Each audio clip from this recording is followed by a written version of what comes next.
What up, mate? Arg, matey. Arg, matey. Arg, matey. Arg, matey. It's Casey. It's it's. Hey, I'm smegma free. I took a shower yesterday, but you know what? Driving around in those muck boots, my feet stank. I got new socks, my feet still stank. I don't know what it is, chat. Arg, matey. Arg, matey. What happens when I? You know what we need to do? We need a place. We need a way to put my phone so it like. No, that don't. Arg, matey. Should we be mean to white people again? What should we do today, chat? I'm feeling a bit tired. I know nobody's here. They will be, though.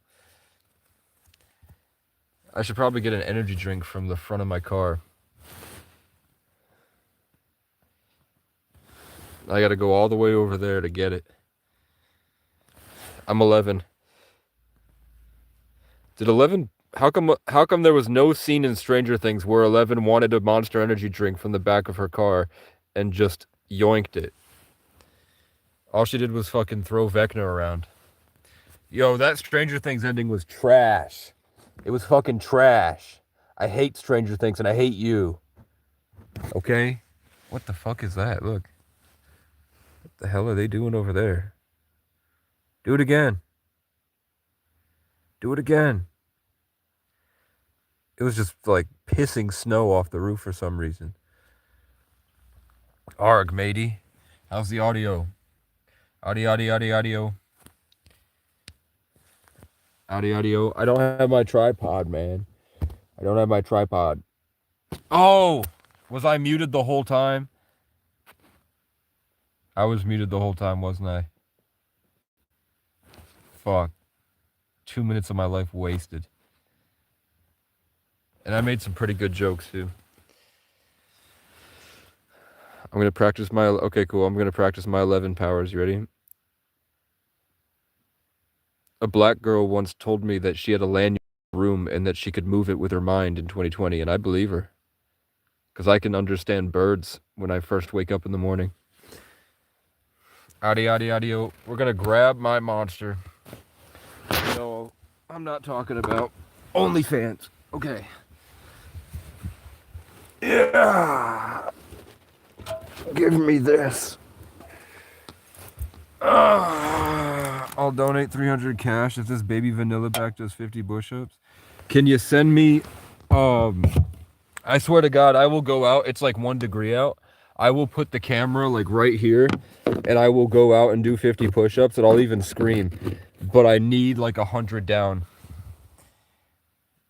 I need 100 down. I got to know you'll do it. I got to know you're serious. Even 50. I'll take 50. Just to know you're serious.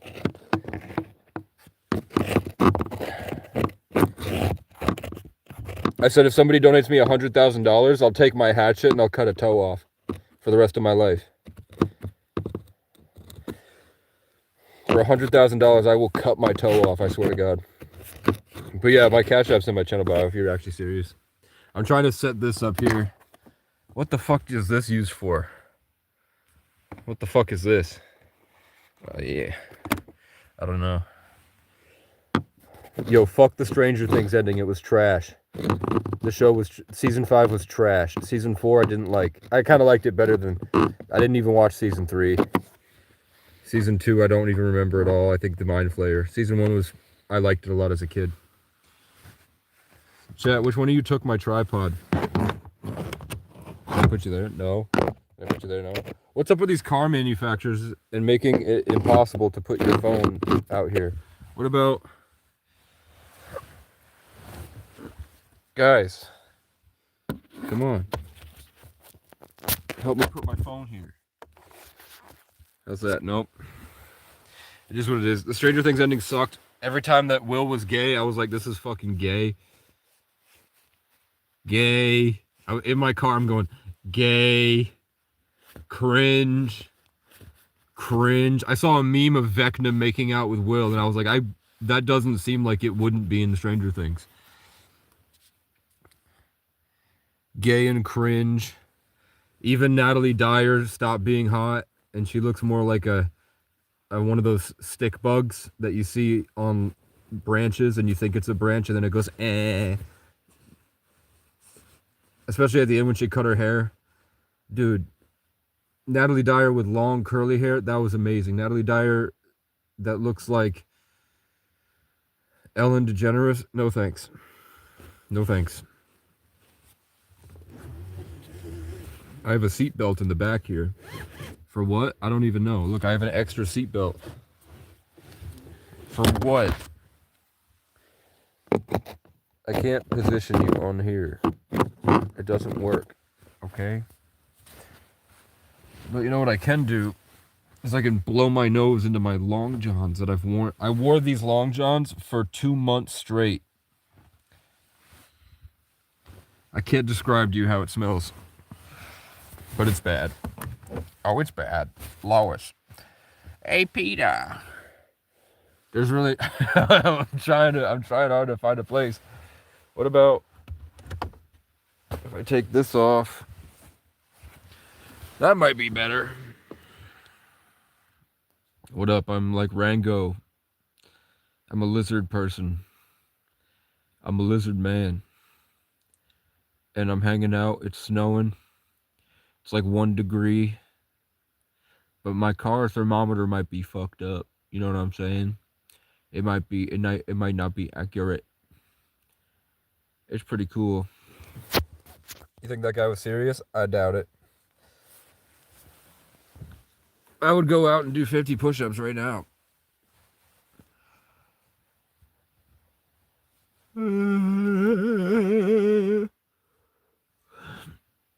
Chat, how was the monster from Stranger Things? Do you like it? It was cool. But the fight scene was like 4 minutes out of a 2-hour episode. And nobody got hurt. Nobody even died. And I'm like, what the fuck? I waited 10 years for Stranger Things, and not one of the main characters died. You know what, though? That ending was kind of sad. It was pretty sad. Do you think you could out wrestle a mountain lion? I have no idea. I've never seen a mountain lion in the daytime. I think that I was stalked by a mountain lion at nighttime once in 2022 on Mount Mansfield in Vermont. Something followed me 7 miles through the pitch black. Yeah, I could beat the fuck out of a house cat. I could punch a house cat's head off. I got retard strength. Why do you look half melted? I'm melting. Yeah, I got a dono yesterday, and I spent some of it on this. It was a good deal on this coat from Marketplace, because people out here die, man. There's not a lot of people out here. Are you lesbian? You are beautiful. I've been told that I'm God's gift to bisexual women once by an ex.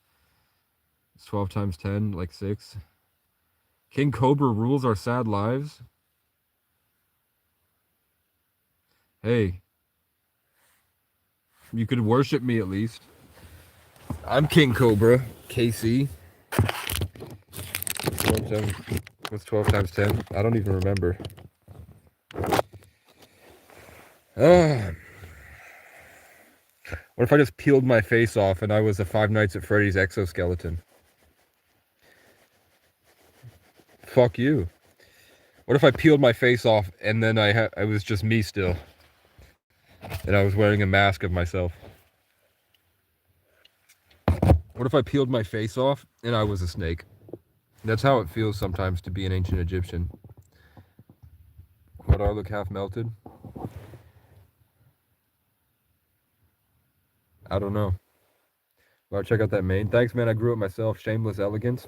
Hey. I showered yesterday for the first time in like 3 weeks, maybe 2 weeks. Because I went all the way down to fucking this small city. Cove's one of a kind. You can never be him. Well, joke's on you. He's an extension of myself, and I'm an ancient, immortal tree of life in the ether, and they're all just branches of my tree.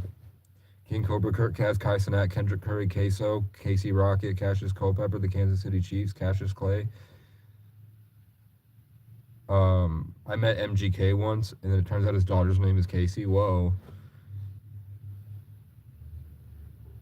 Kang the Conqueror, Casey and OB and Loki. Call Me Carson. Goes by Gary, and he has a code husky named Loki. And I had an ex. Thanks. You're just Bog. B-O-G. I don't know what that means.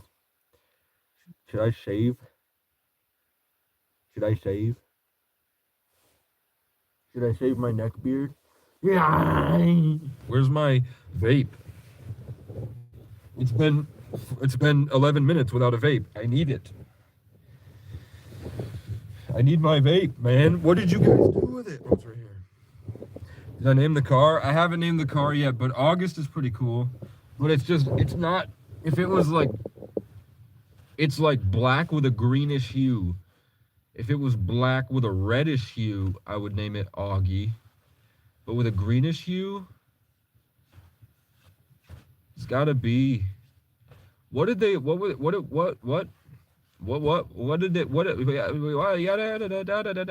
I'm gonna pop some tags. Only got $20 in my pocket. If listen. If okay. I want to know what the Irish people called their suits of armor, or what the Irish word for a horse is. I think that would be pretty cool. What's the Irish word for a horse? Do horses even neigh? I've never been around a horse. That's a lie. I had a girlfriend once that was a champion equestrian in English and Western, and she was a bad bitch. And you know what? I loved her. And you know what? She would go shovel shit at the horse stalls, and I would kind of walk around quiet. And then there's giant horse named Rex, and her horse's name, I'm not gonna tell you her horse's name, but there was this giant horse named Rex that would come to the stall, and it was like Avatar, where the Na'vi people meet the Dreamwalker, and I'm standing there, and the horses are all looking at me, and I'm trying to connect to the horses in spirit. And sometimes, no, I was almost engaged to the girl that I dated after that one. But then she cheated on me, and I found out in her bed looking at her phone, and she took a picture of the guy with his back scratched up, and she left me in my house, in her house, and I was kind of a vegetable because of trauma and a brain injury. And she left the vegetable to rot in her home, unrefrigerated. But I'm a cold ass motherfucker, so I didn't end up marrying her, but I really liked that girl, and that's what probably the reason why I ruined the relationship with the horse girl, who I really liked actually. But I couldn't appreciate because I was in survival mode, and I was stuck in progress, thinking if I don't give 250% to my ideas, dreams, goals, routines, and then the girl would not like me as much, and she would cheat on me like my first girlfriend, who was a pedophile. She was 5 years older than me. And I was a sophomore when I met her, so I think she had just graduated, I think. So that doesn't add up. She was 20 when I was 15, but I was just about to turn 16. No, I wasn't. It was the summer, so I was halfway through 15, and she was 20. Rumors of famine. Are you an inbred white yokel? You can't be a yokel. I think Rumors of Famine, that's kind of a cringe name. So I wouldn't say that you're cool. Why would you call a pedophile because she was 5 years older than you? Because I had just gotten out of an institution I was in for a year as a homeless person at 14. And she was considered the baddest bitch in high school. Like, there was one girl named Alex who, in her grade, the seniors that people thought, like, kind of conventionally more attractive, but my girlfriend was better. She was redhead and she was thick, and it was just, she was perfect, man. But mentally, she was fucked. She was really fucked up mentally, and she had only been with 3 guys, but she was messed up. And at 15, she was really trying to have me get her pregnant because she didn't know. I think she didn't know what to do with her life after high school, and she just wanted to go right into being a mother. So she was trying to have me get her pregnant.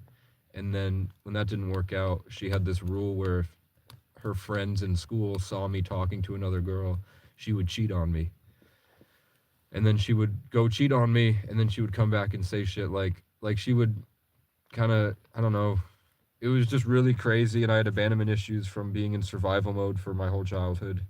And that was the first girl that liked me because when I went into the program, I was kind of chubby, and I had girlfriends, and people called me handsome, but girls didn't want to date me. And then kind of the whole town abandoned me after I had to fight my father pretty much to the death. And then I went into being homeless as a child.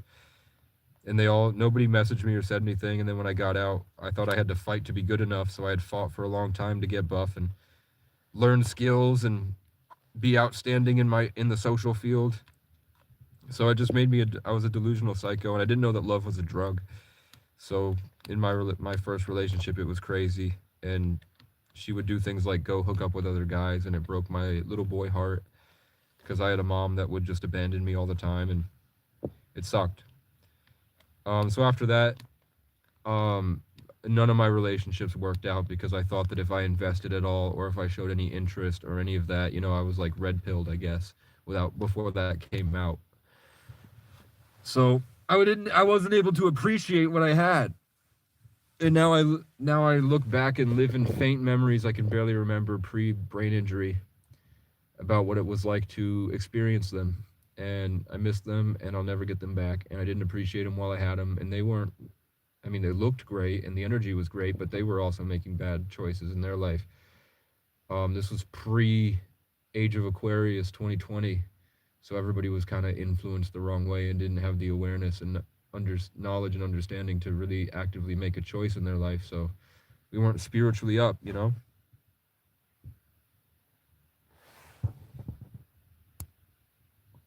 The girl with the horse stalls, I cheated on her like 10 times, and then I finally broke down in Maine, and I called her and said, "Hey, I cheat on you a lot, and it's not you. I think I'm afraid to love, and you're amazing, and I don't want you to feel like it's anything wrong with you because my first girlfriend did the same thing to me, and I was your first boyfriend. So I'm really sorry, but I'm going to stay in Maine. I'm not going to come back home, and just leave it at that. And I wish you the best." And she was like, "Well, at least you told me."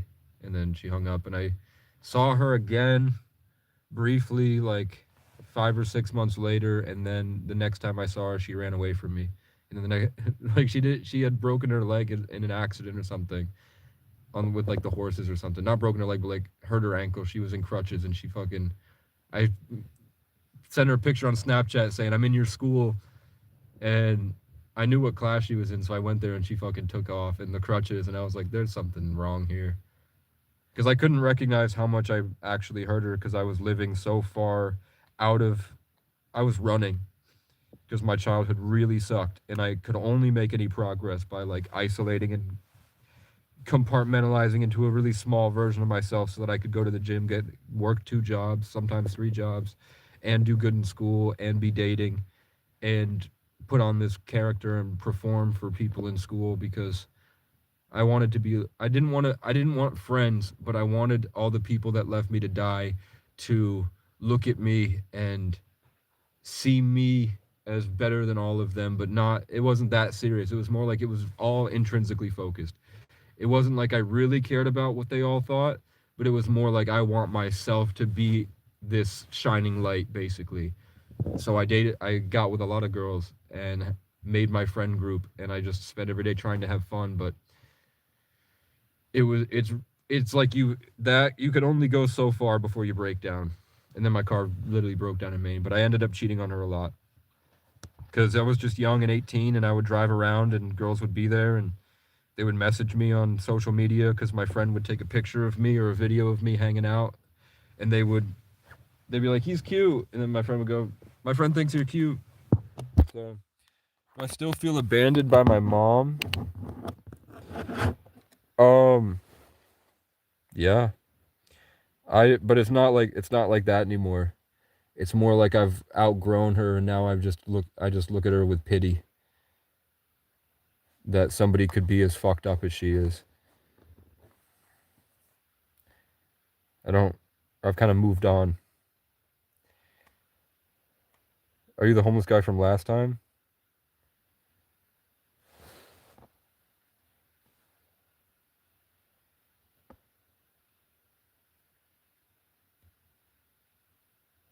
I thought I blocked this guy. This is like the fourth day. Sounds like a lot of emptiness. It wasn't empty. Now it's emptiness, but before it wasn't empty, it was overflowing. And I was trapped. And I didn't know where to, like, my whole life was just a series of being trapped around, like, really bad narcissists alone and having to fight my way out and fight them to get my needs met in, like, really emotional kind of turmoil from them, like anger and chaos and just really sick people with no social lives alone in the mountains. So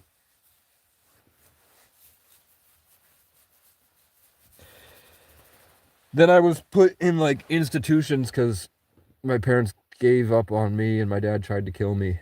And they didn't give up on me, they gave me up. And then I spent like a year in like locked in rooms the size of closets, staring out plexiglass windows for 12 hours a day alone. And I had to like I was trying to fight my way out of the government custody and convince them to let me go back to my mom who has severe mental health issues so I could have a childhood. So I just spent a lot of time fighting and like a lot of trauma condensed me into like something and then trying to like be present and enjoy that after my first relationship really fucked me up. Um so that's why I wasn't able to be there for my ex the way that I wish that I had. And then also with that, you know, that feeling um where I want to enjoy my childhood and I always feel like I always felt like it was a ticking clock. Like if I don't escape and get to a point where I'm making money, have in like a bunch of different streams of income and I'm doing something, like living in a complete creation of my life, I'll be just like everybody else. So I always felt like I was like running down the clock. There was a time limit to be young and everything was going really fast. So if a pretty girl, you know, like my coworker was like, "My friend likes you. I sent her a picture of you," and then she shows up and she's a bad bitch, and we go to McDonald's, and she's all over me, and they invite me to her cabin. Hell yeah! But then afterwards, I'm like, I really just want to go home to that girl. Like I just miss her.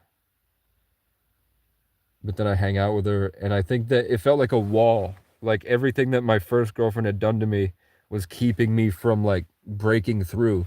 So I like couldn't speak. I was much different back then. I didn't know as enough as I know now. Yeah, I must have put that guy in timeout. What the fuck?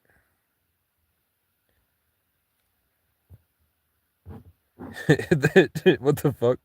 Kill yourself, MSM. How would you felt if you would have changed everything just to be? How would you felt if you would have changed everything just to be a better mom for you? I don't know what that means. You mean would I go back and if I had a better mom, what would have changed? I'm grateful for my life and my perspective and my uniqueness, individuality from what I went through. Not many people go through what I've been through. So I'm really grateful for it. I've always said that I'm really grateful for my parents, but that doesn't mean that they're good people. It doesn't mean that they I wouldn't let them around my kids. I'd be afraid of them infecting them somehow. with their messed up minds. Is it hard to find work? Until I get my birth certificate, it's really hard to find work. It's impossible to find work. I spent all last year, I walked 90 to 110 miles to a bunch of different small towns here in the mountains, and nobody had any opportunities for me or was willing to give me any opportunities. So I wasn't able to get a car, even though I had subscribers that would brag about how much money they have, like 200K, and they talked about how much they loved the channel. Another guy had 20K, and they would just kind of flaunt their money at me, and I would be suffering and cold, and my brother died, and I wasn't able to save him from his environment, my little brother, and he died from his environment. And the whole point while they were watching my channel was me saying over and over again, I'm just trying to get out so I can get this guy out, my brother. And then he died, and like a week maybe a month after, no, it was like 2 weeks after he died, one of these kids that's a bit younger than me that has 20,000 saved up told me, yeah, I would only ever give you 2,000 of my 20,000 if I got $1 million. And I was like, you're trying to be my friend. We talk every day, and you say some shit like that to me after my brother dies, and you watched me for a year with exactly what I needed, but you couldn't. If I had 2K, I would have been able to give him 4K in a month.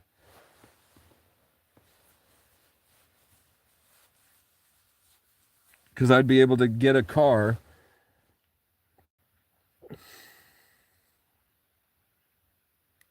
But I wouldn't have the birth certificate either, so. But back then, I would have gotten a Greyhound first. If I got 2K in my bank account, I would have taken a Greyhound to Carmel, New York, where I was born, and go to their clerks and just sit there in a tent outside until I got my birth certificate.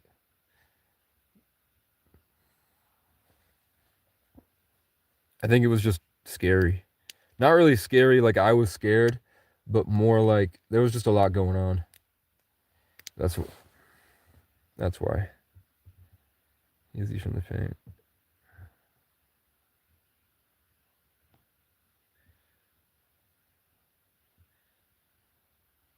Prekeem, you got some fucking problems, bro. The only people I ever read that say Lamau with multiple O's and they just operate from this prideful place, they're miserable. They're ugly. Nobody likes them. And they're coping by living in that pride. And they have to assert themselves over everybody else to validate their insecurities so that their delusion of self matches. They're trying to like basically rape the idea that they're worthy into other people. It's just retarded, bro.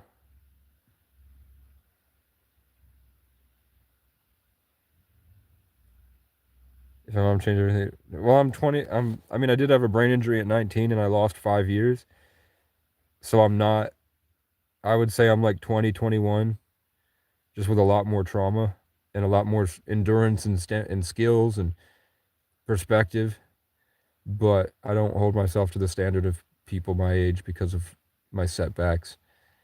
I'm really grateful for them though, but I don't need a mom anymore and I don't need her help. She was hoarding all the things that I needed.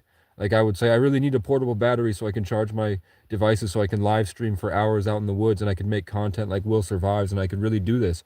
And my mom would sit there staring at my face on the screen, holding a portable power station, and would just kind of gloat in the fact that she was coveting what I needed. And then I think she was jealous of the attention I was getting. So she would do smear campaigns on the internet. She would call people. She would lie to the police. She'd try to weaponize anybody she could against me to try to convince everybody that she was a victim and not a bad mom. And I'm just like, none of that has anything to do with me. That's your own narcissistic delusion, your self-centered bullshit. Has nothing to do with me, and you only talk to the idea of me more than me. I don't want a relationship with you, but you're stalking me. And you happen to be hoarding the things that I actually need and then screaming about how you just can't help me. You know, it's fucking crazy.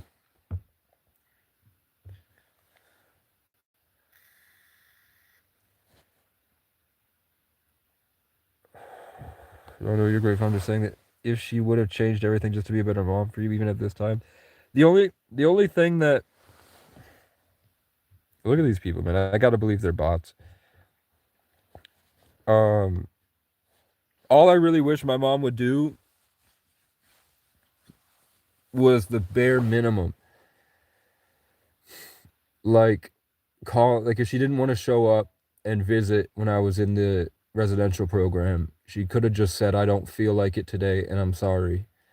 But instead she would ignore and she would make me wait there for hours hoping she would show up, and she lived a mile away and I was locked in a room the size of a closet, literally like stuffed in a tiny room, staring out the little crack in the window waiting for her to show up, and she wouldn't because she didn't feel like it that day. All I ask is that like she should have just called, you know, instead of freaking out and trying to gain soldiers and an army against me to try to force me and traumatize me into fitting the idea of me she needs to sit in her cope and her addiction. I wish she had just messaged me, and she couldn't because she couldn't let it go.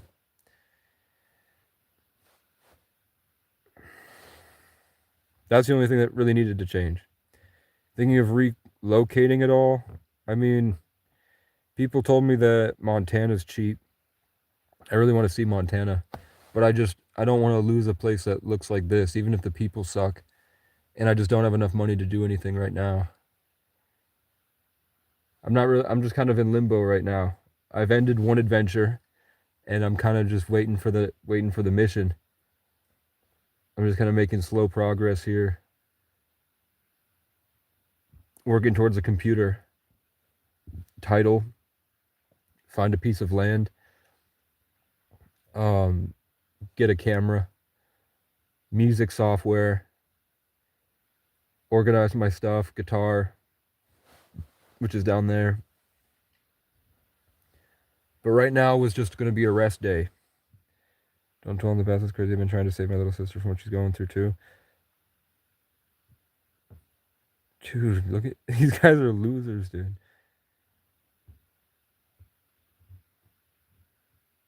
What the fuck? It's got to be jealousy. I think it's envy. I think this stuff stems from envy.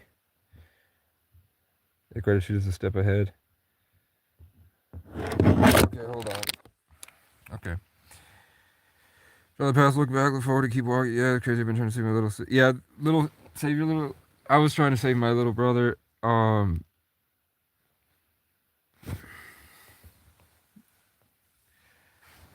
That's tough, man. I would say lead by example and just have a space where they feel safe and comfortable, and just kind of don't be too pushy, but just let them know, and just don't make it a big deal. Like when you go, don't hold any of that drama, and just kind of spend time with them as if there's none of that going on. I think they would appreciate that a lot more.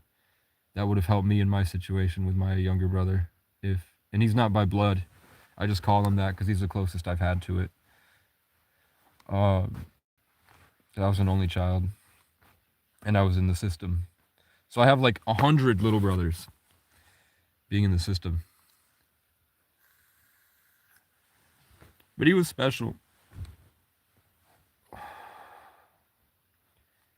I think, and it's tough because he had his own stuff. So like even if I did spend time with him, he was kind of trapped in his own ways, and he couldn't appreciate it or see it. And I was just trying to be like a kind of guide him along in the right way. And he was so dead set on his way. So I just kind of let it go and just enjoyed the time while it was there. I'm really grateful for that I had that at least. He fell and hit his head and froze to death on Main Street. And everyone drove by him because they thought he was a homeless man that overdosed, so they left him to die last winter. And I'm really mad at the town, and I know his mom will probably never talk to me again because I've spoke about it. Like I probably, out of respect, shouldn't have said anything, but I wasn't expecting to gain subscribers. Back then I had 500 and my average viewers were like 11. Now my average viewers are like 450 to 500 people check in pretty much every day in some way or another. So I was alone. I probably should have said it to a therapist, but it is what it is. She was also kind of using his death for like, I don't know why. I mean, she would post about him a lot, and she would like play. She'd go to like events, and she would play his songs, but she didn't mention how he died. So maybe that's a problem. But I think it should be said. It doesn't. The way that he died actually was pretty. Like what I'm saying is that when he died, a lot of people that were close to him, like daughters that went missing and the mom didn't know, were returned to them that day. They found the missing daughter the day that he died, and I felt like trauma had taken me so far from who I was, and then when he died, I felt like myself again for a little bit. I remembered what I lost, and everyone at the funeral had stories like that of just this supernatural, crazy blessing. So I think that it's not about him. It doesn't detriment his story at all. If anything, it's kind of indicative. It's like a good fighting to survive like that. I don't think it doesn't degrade him at all, is what I'm saying. It wasn't like, it's just unfortunate, and it highlights how in Vermont it takes a village, and the village is toxic and addicted and terrible and stuck in the 1900s, early 1900s lifestyle, and they're fucked up, and they kind of just, like, how many people drove by him on the way to work in a town of 40,000 people at 7 in the morning or 8 in the morning, and nobody helped. It says more about the town, which is why I say it. It's not about him, it's about the town. And I've like gone on the public Facebook groups and gave him a lot of shit, and that's why the mom doesn't talk to me anymore. Because she was like, we got to bring people together, and I'm like, they're not worth it. They're not. Stop trying to coalesce with the enemy. These people do not care. Don't let them pretend to. What up, George Floyd official? I can barely breathe myself.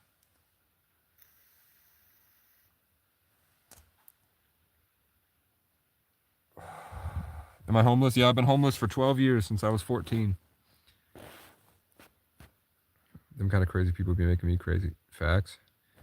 I feel bad for you because I had a mom very similar. It is what it is. I think our when we have bad parents, it's because we end up being what we needed for other people later in life. Why were I locked in a room? Because I was in a residential program that didn't care about the kids and they cared about the money. So they just kind of did the bare minimum for insurance to pay them a ridiculous amount of money, and they kind of locked us in closets. But some staff cared, and it went by house. So there were 3 different houses for 3 different types of. There was like a kind of a chill house, a strict house, and then there was like one for LGBTQ, and I was in the strict house, and I shouldn't have been in the strict house. And the strict house would lock us in rooms. The other house, they didn't really care. They were nice to us. They cooked spaghetti all the time. Like this guy had a homemade recipe with like squash and peppers and onions and garlic. It was like the best spaghetti. We loved spaghetti day, and they would take us out to like go gold panning and stuff, and I could play the guitar, and I got responsible level, which means that for 30 days I didn't make a joke. I didn't act out of care, like in a way that made the staff upset, and the staff were pretty lenient on giving us the good behavioral grades. So I didn't have to sit in complete silence all day to make responsible, which means that you don't have to be locked in the room anymore.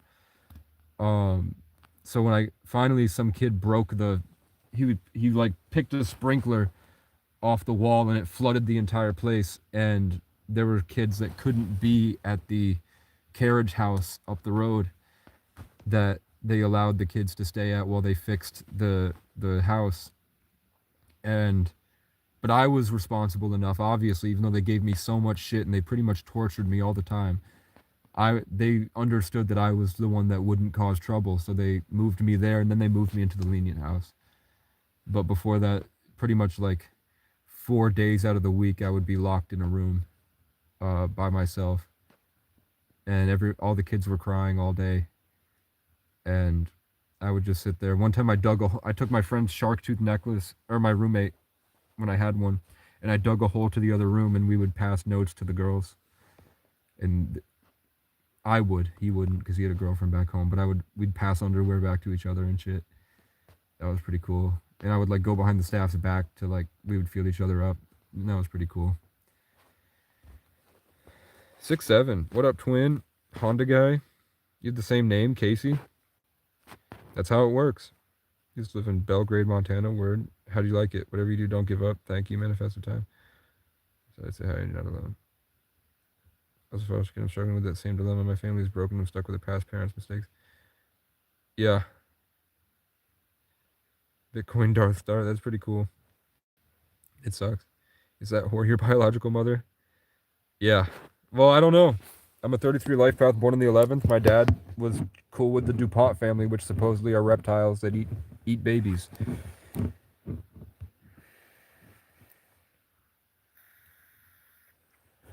Yeah, I'm cool. I'm in a small town, and I'm cool with the police after 2 years. They know I'm an asset to the community because I'm trying to solve the homeless crisis in a way that isn't the way that they want, where it's like destroy them until they conform and convert to their pathetic ways. I'm trying to honor them and honor nature in a way that heals them and brings the people that come through here to a better life that's more productive. And they're going to need it because this state is 90% over 40. So pretty quickly, all the kids leave this terrible place. They're going to need people. So God is moving in the homeless and the migrants. So I think by the end of my life, I'll be able to see that the thing I hate about this place will be gone and replaced by the people that they tortured, including me. You should know that, yeah. Okay, that's what I thought you said last night. The last safe areas are in Arizona, south in winter, north in the summer. Yeah, I don't have that type of money. Literally no one cares for real. I mean, there's 18 people here. I've got like almost 1,000 subscribers. You look like a chick. Yeah, my hair's long. My ex told me I'm God's gift to bisexual women. And sometimes my ex will call me just to tell me that I'm the best dick she's ever had. And then I'm like, well, you want to meet up? And then she's like, I have kids and I'm engaged. So she's kind of trapped. And she knows that I wouldn't date her. I'm over politics. Man, I just can't, man. We're all our souls, man. I just don't get it. Yeah, you can't be left or right when you're in the woods. And politics were made up by the Jesuit order and an ancient Saturnian cult that worships Saturn and Capricorn or Satan or Baal. And they made this whole thing to raise us as cattle, Bitcoin mining machines that offer up what should be given to in harmony with the Most High. Instead, they subjugate us and distract us so that our manifestation and all of our energy goes to the wrong things, and they siphon us, and we don't even realize how they're doing it because they do. They built a government based off occult science, and they take our foreskin and shit, and they lock us in a contract from the minute we're born with the birth certificate, and we don't even realize that they've funneled our infinite potential into a stupid box that keeps us trapped and stuck.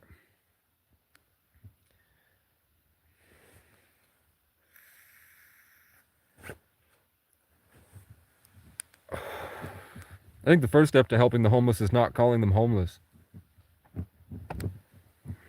They just people that choose not to pay rent for whatever reason.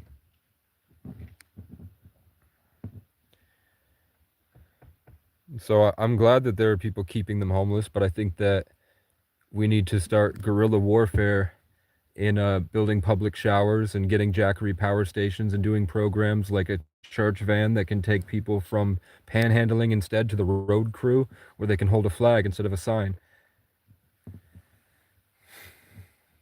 And then opening up a lot more parking lots that you have to go through a homeless program to be eligible. Like you have to go to Capstone and meet them and understand that who you are and where you're at so that they can figure out the best place for you. So these homeless programs turn into a better way of funneling things for people to live more naturally. And I think we'll find that those people become the chosen people because they're connected to nature and will be sort of like an invasive species, but the right type of invasive species. It'll be like nature, how nature made a specific bacteria that can eat the nuclear waste in Chernobyl. We are like that bacteria, and we're eating this invasive species of colonialist society. Story for this, I cannot believe that this is the best country has to offer. I mean, like, people from Harvard really respect me. I met people from Harvard last year, and we talked for like 2 hours on a rooftop. And yeah, I had a 140 IQ when I was 14. I just don't believe, I refuse to integrate with the society that abused and used me for my whole life. And I think it's pathetic to see people that relinquish themselves in that society and just live day to day as like a slave thing. It is what it is. I'd rather be suffering, but have that little speck of freedom inside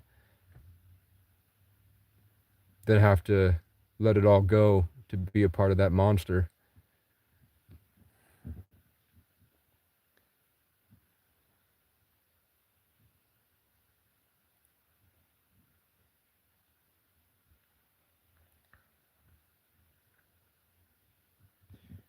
Yeah. And I can't find any churches I feel are worth anything. Just where I live, everybody's really cliquey and pretentious, and they're old. They might be nice, but there's just remnant culture that just doesn't mix well. But I haven't found a group of homeless with skills necessarily. Like, and there's nowhere to do it. Like, there's so much forest here. Look, we're just in the mountains. Like, these are very small hills, but we're surrounded by a huge crater of big mountains, and they go on for like 100 miles. I could pick out a piece of that and build a homestead and just live there. But the problem is that some fat piece of shit with a badge and qualified immunity will come attack me if I try. But I could go clear out a section of the woods, build public showers, build an RV space, gravel dirt lot, and have that be like an emergency shelter. I think what the homeless really need is a 1,000-acre horse ranch and a little wagon where they can that has a thing for their trash, and they sit out in the woods safe in their own little space while nature does its job of removing the toxicity and healing them.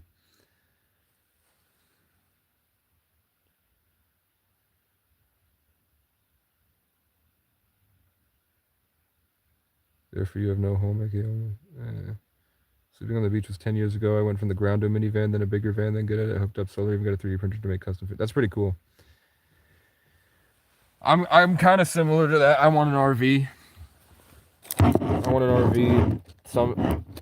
I think I have a lot of dreams I want to do. It's just getting there is tough, and I'm also trying to enjoy every day and not go in the wrong direction. So I kind of work with God, and working with God has gotten me a car better than I had ever imagined. This is perfect. This car, it's in the year of the cat. It's the same black and green that I said 2026 was going to be.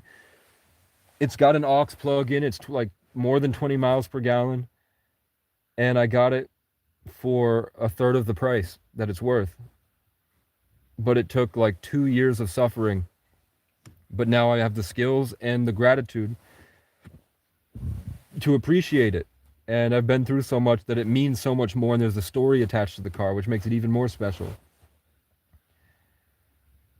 So that I'm trying to work with that way, with the universe. And not in a way where I'm like, I'm manifesting by taking in all the energy and converting it to my will. And I'm working to make it real. That seems like a really selfish way to view the universe, as like your servant. I'm more like, help me be better, and these things that I want to do help me get there. Let me deserve it, even if that means torture. I asked God to make me a badass, and then I went on a wilderness journey for 5 years, starting from literally unable to think and speak, like a fucking vegetable in the passenger seat, having to be driven places. And now I'm a lot better. I went from getting jumped to chasing a bear through the woods, and I haven't lost a fight in a long time. Unless they're police with qualified immunity. People are tired of using their tax money to pay for other people's mental health issues or drug addiction. You're not paying for our mental health issues and drug addiction. You're paying for them to rape children on an island. You inbred cave monkey Jewish slave. The government has said in 10 years, jobs will be completely eliminated and replaced by robots. How the fuck do you expect to pay rent, have health care, and a life if robots have taken all our jobs? It's going to be the same way that the homeless people are living. You're talking so much shit about shit you don't know shit about. You're going to be in our situation soon. And if not, and if it's a utopia, you'll at least be in the same boat getting handouts. Universal basic income, universal health care. Life will be an amusement park and a commune.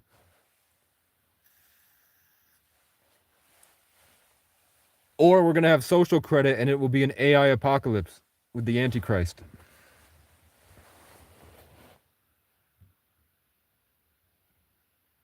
So people like you, I think that once we have these tribes of like hundreds of thousands of homeless people on horseback, definitely we'll just stampede through your shit. So that you need to be taught the better way. There's some things that the Jewish have programmed into you as a slave, like Samuel Jackson in Django, that we're gonna need to forcibly remove from you, so that you can see the truth, the light, the revelations, trumpets, and really realize what's important in life, so that you don't bitch and complain about shit you don't have to do. Stop identifying with a country that sees you as a slave just because you have a TV and Netflix. And sometimes you can go to the beach or an amusement park.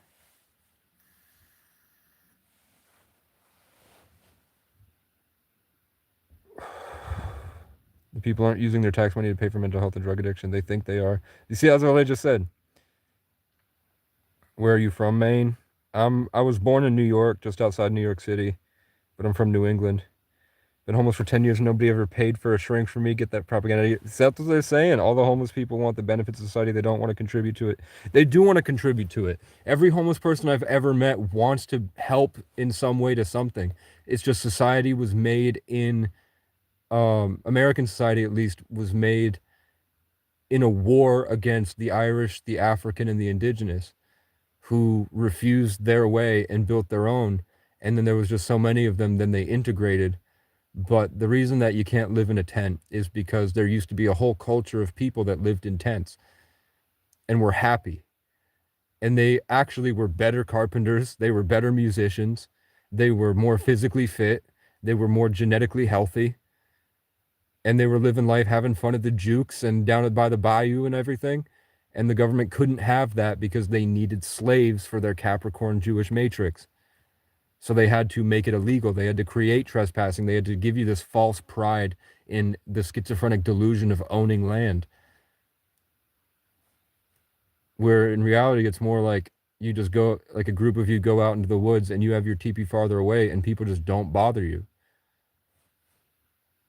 And if they go to bother you, the other people will be like, that's not okay. That seems like common sense to me. I get why we need police forces. I get why it's cool to have a electric box. I get why it's cool. And I see the pros. But this like inability to live an alternative lifestyle is the problem, where they've made it illegal to do anything but that. That's slavery. And they're calling it sophistication.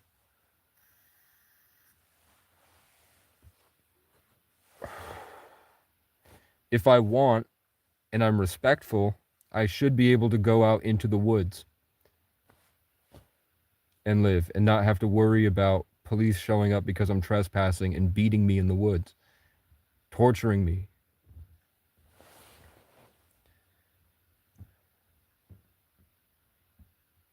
And the people that are not mentally healthy usually stems from a problem in society, that they're actually fine, they're positive for the community, and they're good people, but they have traumas and things that have happened to them that weren't their fault, and they don't see a way out because society isn't built for there to be a way out. Psychiatric facilities were made by psychologists that moonlighted as Satanists and were doing occult science at the same time they founded psychology.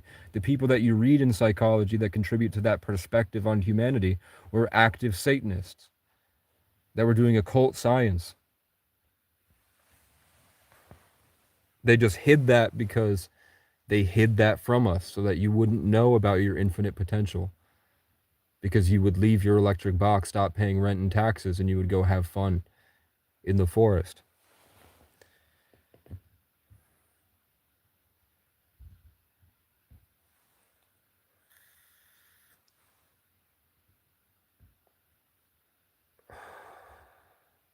That's what I'm saying. Just Go and Fly is onto something here. Mr. Addy deleted his thing. Sell your ass and then buy a small piece of land. He's devolving. I can just live in a vanville. Why do you care about me paying for an apartment to create less supply? You don't want to pay. You're just going to pay more. Rent prices will go up when not paying rent is made illegal. You have no choice but to pay whatever they charge you. I'm saying the same shit he's saying as I'm reading it. So I read the message and we're on the same type of time. And then I see that he already commented. No, thank you. I'll stick with capitalism, he says. I'm starting to realize the percentage of homeless people actually should be labeled as woke people. Free people that don't have the ability to actually contribute because they don't want to be enslaved. Like, I have a good thing going with the place that pays me to shovel, and they're essentially doing the same thing homeless people do. They get money in a community center that puts on shows, and the executive director used to be an agent in the industry, so she books a lot of artists and she books a lot of people, and they come perform shows, and the seats are usually filled, and they get money that way. And they also get money from cold calling and finding rich people in the community that want to be philanthropists, and they get donations. It's pretty much what I do, going around and recording people. But I don't like, if it's an emergency, I ask for money. Like, I think a couple weeks ago I said I needed something, and I was like, if anybody's got it, but I don't sit here being like, give me money, give me money. At the end of it, I just say, I have a Cash App. But that's what they do. And they pay me, they're helping me, so they pay me 20, which is pretty good. Minimum wage here is 18. And I'm not employed. They don't talk to me. They try to talk to me like a boss, but I just blow it off. I'm like, whatever. You're still trapped. You don't get it. Like, if we're just having a conversation and then all of a sudden they start ordering me around, I got really pissed at first, but then I'm like, you know what? I can leave and never come back anytime I want. There's an 1.5 inch sheet of ice covering their entire walkway right now, and none of them are physically. They're kind of older than me. Like, I banged that out for 3 hours straight. I was and I loved it, listening to my round dance music on beat with the drum. And I was singing out there, and everyone said, I saw you singing out there. Banging the drum, banging the ice pick. And I got a considerable amount. There's still a lot more. But I love doing it. But if I was employed to them, then that power dynamic they keep trying to assert would get to me, where they try to discredit me and put themselves above me because of some made up thing. Like, we're not all people. Some people are better than others. That's a schizophrenic delusion. And even if it was tribal, no, because I'm young and stronger.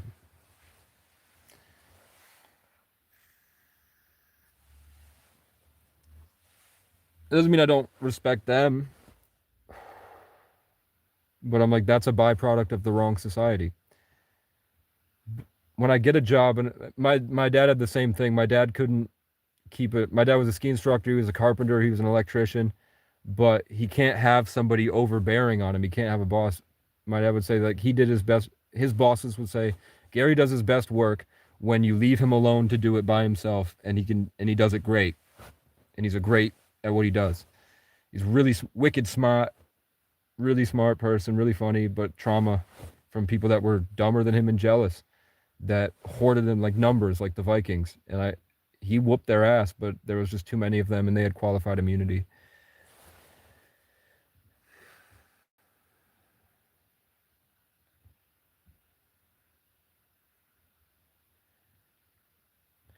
Where I'm at, probably a family, like the people that own homes. They want to be involved in a community, and they want to raise a family. Instead of traveling to all these places, they want to be a part of something better than themselves, and they need that stability. So they like working a job, and they like going home. But also, those homeowners are kind of riding off privilege, because they do get more opportunities. They do get better opportunities because they're a part of that culture. Their lives are easier. And yeah, you do go crazy when you live alone. Like, when you have a stable place, you do have like a study. You can sit and learn things, and you have an organized space every day where you can consistently grow. So there are benefits of owning a home, but everyone I meet here is selling their homes and moving somewhere cheaper. Nobody likes owning homes out here. And they really only work because they have a wife at home, and they've already bought the home, so they need to keep it up. They need upkeep. They're not happy about their situation. The only people that really brag about their situations and stuff don't feel like they're wasting their life at a dead end job. Like, their job sucks, definitely. Like, even if you're a real estate agent, even if you're doing this, the job sucks. And it is a waste of your life. I think that maybe they delude themselves into it, or maybe, I don't know, but I don't feel like it's any better, because we only live for such a short amount of time. Like, people complaining about where money's going and funds and financial stuff. We're not any of the things that the money that's paying for mental health services and food stamps, that money, if we stopped paying those people and the money went back to something else, we wouldn't in our lifetime, and probably even in our kids' lifetime, really see anything with that money put to good use. So the money is allocated to give people who are alive a better quality of life. I also don't think that people should be obese in Section 8, sitting there, riding their food stamps, hiding in a box, staring at a screen all day.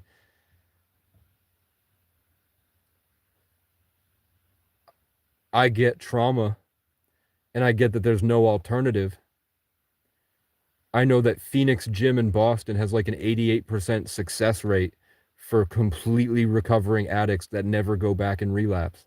And all it is just offering the homeless people a safe place to work out, shower, charge their devices, hang out, and they all work out together. And the endorphins, the habits change, and they do better.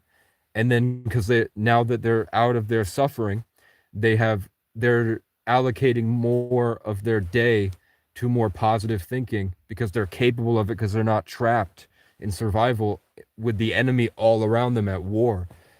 They're able to think about stuff, and those people innovate and create really cool stuff, and they live a really unique and different life, and they're the real innovators.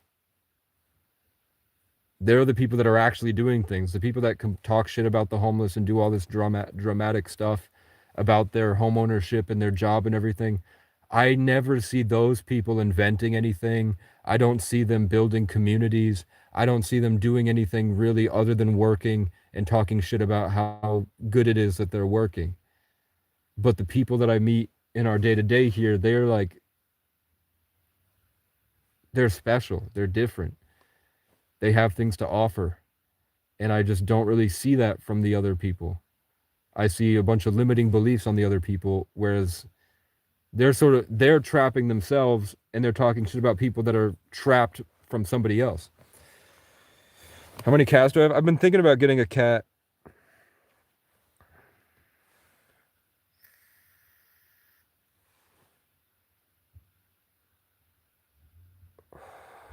For the VOD watchers, people are saying Team Jacob, pedo mustache, vaping moron, Trump 2028. He's just continuing to talk shit because I didn't respond to him. This guy's going off.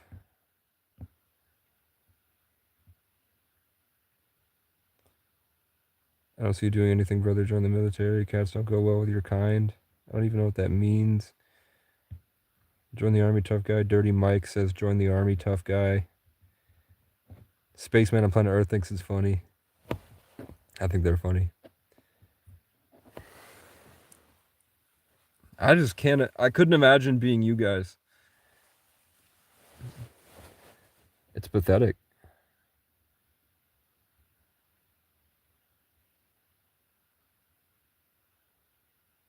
It's just sad.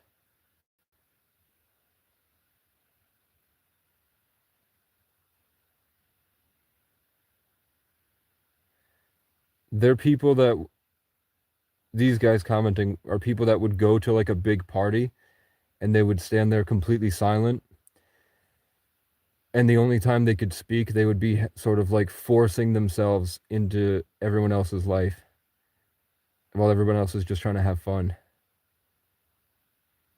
And the only social life they could really have is if they find a group of people that also thrive on being the in crowd talking shit about everybody else.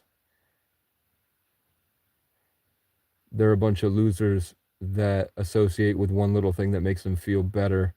And the only way that they'll have like an active, fun social life is if they can find other losers with that same value. And then they live life as opposition to other people. And they call that progress.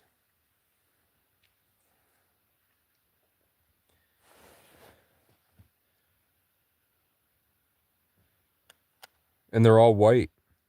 They're all white and they're not very, I wouldn't say their minds work correctly. I'd say they're probably like socially inept. Lonely. And they haven't had the perspective from a very diverse experience in life to really understand anything about themselves or the world around them.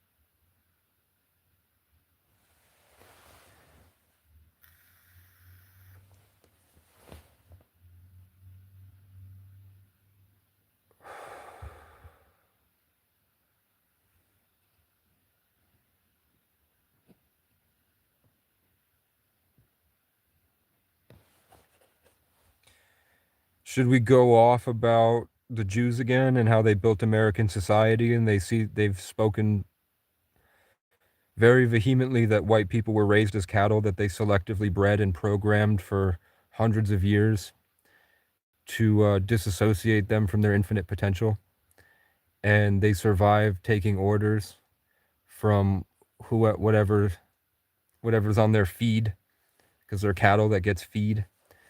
So they just spend all day kind of spewing out the garbage that's fed to them from their masters, and they have no idea what freedom really is. They just have the propaganda fed to them.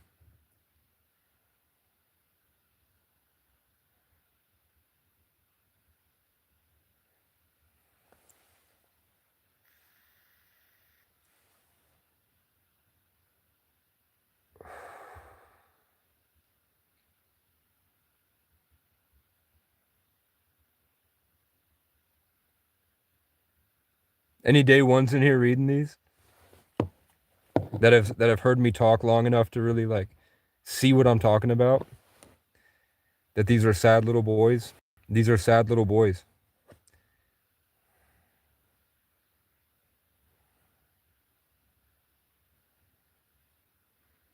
They're very hurt little boys inside. And these are like crying for help. They're like mean in the front, but really it's a little boy asking for a hug. And that's why they're stuck here and they don't leave. And they just keep going and going and going. They're waiting for me to break through to them so that they can accept that they're wrong.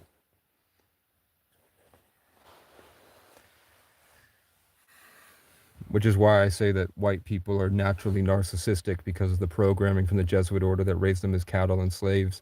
And they gave them slaves so that they wouldn't identify how they're enslaved. They gave them a false sense of freedom and with no alternative.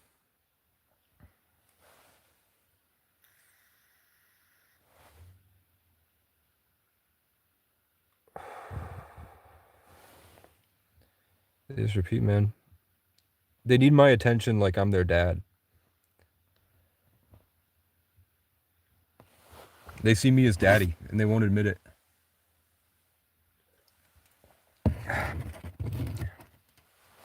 And I had a guy that would, the only person that's ever called me a schizo other than this guy with the incel profile picture was a guy that he started doing really hard drugs as a kid. Because we lived an hour from a major city, but we were in a really small town in rural country. And because he was born in South California, but he never spent any time there, he was a loser, and he really identified with that ideas of himself rather than the reality of the situation. So he put all his skill points into pretending to be hood. He was white with red hair and he dreadlocked it, and he got an illegal, an unregistered firearm, a pistol, and he put his profile picture of him pointing the pistol at the camera. And as like a 16-year-old in this small town, he would just talk shit to everybody and threaten to kill him, and calling everybody names and talking about how bad he is and how everyone else is stupid, you know, and just like these guys, and just kind of downing on everybody until some normal, like, chill guy got sick of it and fucking ran him over. And then his mom played the victim card, like her kid wasn't locking his girlfriends in the car and attacking them with a hatchet. She played the victim card like, hey, he was a victim of such horrible things, this mean guy, I can't believe it. And then a bunch of other like proud white colonialist losers gave him $20,000. So he got a lot of money from that, but he has a brain injury and it fucked his body up. So he got some crackhead girlfriend who was also a bit younger than, I think he was 18, she was 17. And they did like, that was back when lean was popular, so they were really proud to be doing lean and pills and shit.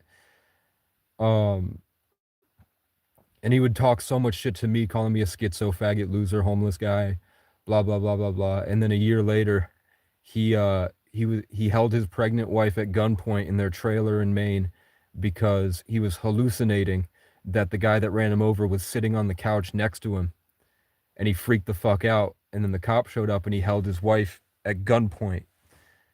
And now he's still bragging about how they're a homeowner because his girlfriend works at Walmart full time and pulls in $1,500 a week.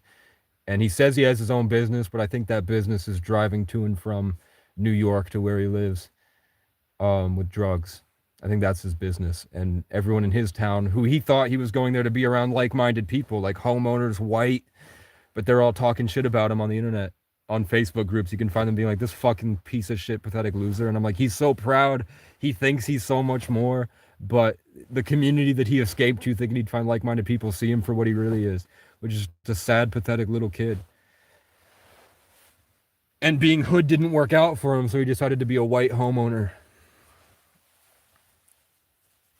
And it's the problem, it's hypocrisy. They're hypocrites. and they would go on like Facebook pages to talk about homeless people and talk so much shit. And then I would pretend to be the crackhead, and I would kind of argue with everybody, get them really, really mad, and then I would slowly bring them out to realizing I was just fucking with them and that they're crazy and they're addicted to the internet. They've lost touch with their own reality, but white people are allowed to be mad at somebody else, so they devote their attention to hate.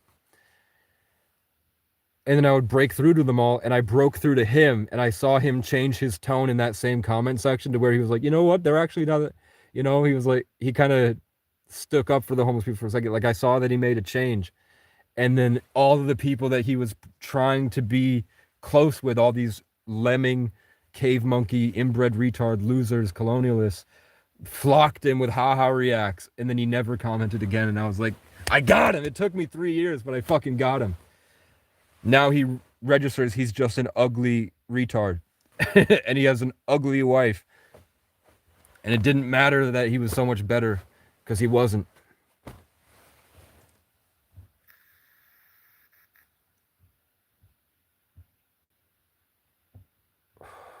Yeah, you have an incel profile picture. He said, I bet you go running in the forest sometimes with your shirt off. Brother, we all see you as less than, just because that's who you're choosing to be. So the little jabs and throwing around words with stigma attached to them and just constant deflections doesn't hurt me. It doesn't make me feel bad. The longer you stay in my comment section just makes you look worse, because you're wasting your time doing this. But do I go running in the forest with my shirt off? I lived like that for 2 years. And it was probably the best time of my life. Like, I don't want to not do that. I think I'm going to go back to doing that. I'd like to just be, I want my bodybuilder muscles back, and I want a horse. What's wrong with running through the forest with my shirt off? Why don't you try it sometime? What about my profile picture that makes it an incel? Well, the problem is that no matter what I say to you, it'll never get through to you. So it's kind of redundant to even talk about. Did I save her and tell them I'm the alpha now? I am now the alpha. I was never like that. I've known some people that were like that, though. Did I sniff out the drugs? Blah, blah, blah, blah, blah. Blah, blah, blah, blah, blah. Jeff says, you're alone in your profile picture, Johnny. You'll be alone forever. Sorry to hear, brother.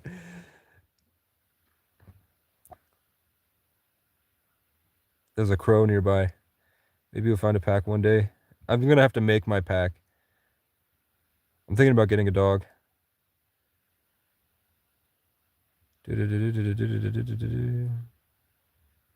Yeah, Chosen Johnny is my #1 top fan right now. What are you chosen for? You were chosen to talk shit in my comment section for over an hour? Yeah, I used to do bodybuilding. The most I could bench was when I was 18. I could do 225 for, I think, 2 reps. But still weight, especially because I was homeless back then too.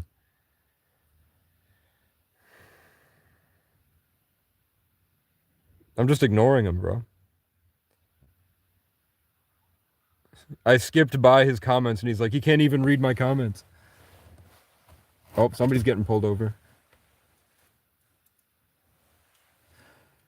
Come on, Scott. I miss Taylor, man. She was nice to me. She's an active duty now. I'm active duty out in the forest sometimes. Always been a homeless lone wolf, eh? I mean, I always had girls around. I've been kind of a lone wolf for the past year, but he goes off on schizo tangents. What's schizo? Are you sure you just don't have a low IQ? Watch, I keep you guys here because it's engaging. So the more you comment, the more people watch. The better my channel does for the month, which means I get more people that view it. You guys are helping me. Yeah. Well, I mean, you're right. If I mean, there was a point. I also think that God forced me on this wilderness journey. I had to go through it because I had to do my rites of passage. I had to learn my native ancestry. I had to go through these spiritual experiences and my unique life, which is really special, especially the environments that I was forced into that I found myself in. Very special places that look amazing. They felt amazing. I'm so happy and grateful I got to have those experiences. So, yeah, I did. I turned 30 into 300, and then I turned 250 to 2,500 on crypto. And then my computer fried because I was plugging it into the fucking outlet at the park and ride and running off a mobile hotspot, and I was working with the latency to be able to take the money out of crypto and put it back in. And I got it to 12. I got a good meme coin.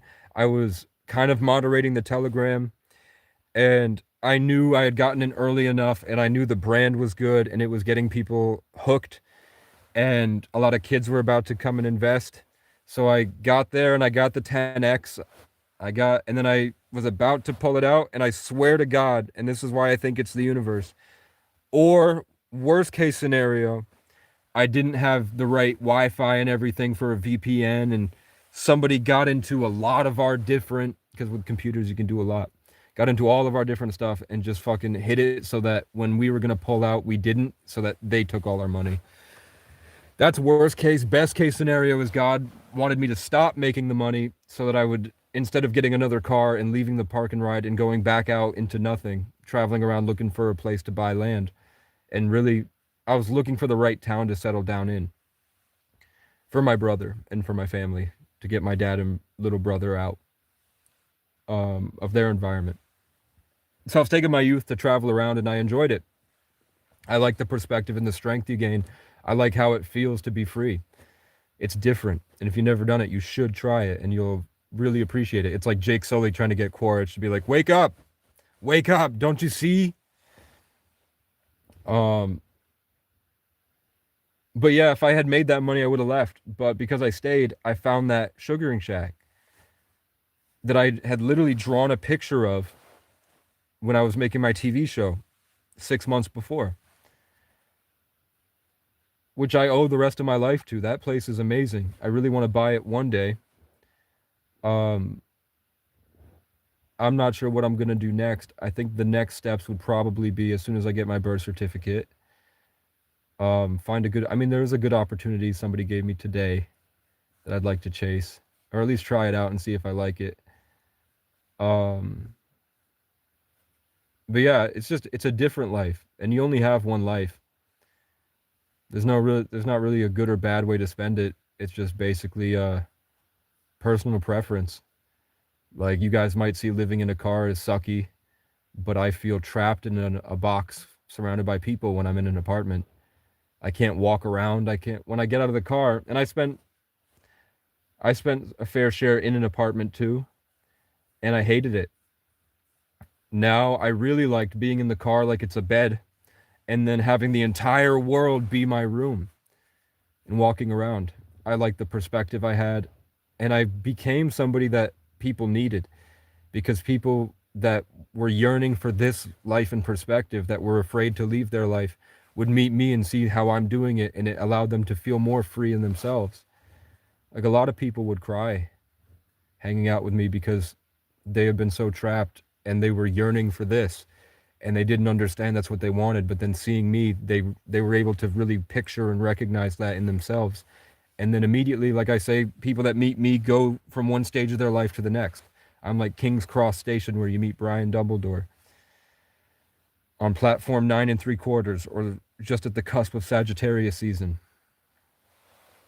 where you escape through Jupiter or Zeus or Jesus, and you transcend the earthly realm with the after the long hero's journey, which has got, that's just the way that this realm was created. So after they meet me, they either move on to a much worse life because they failed the test, or they get to a much better life. I'm like the final boss for a lot of people.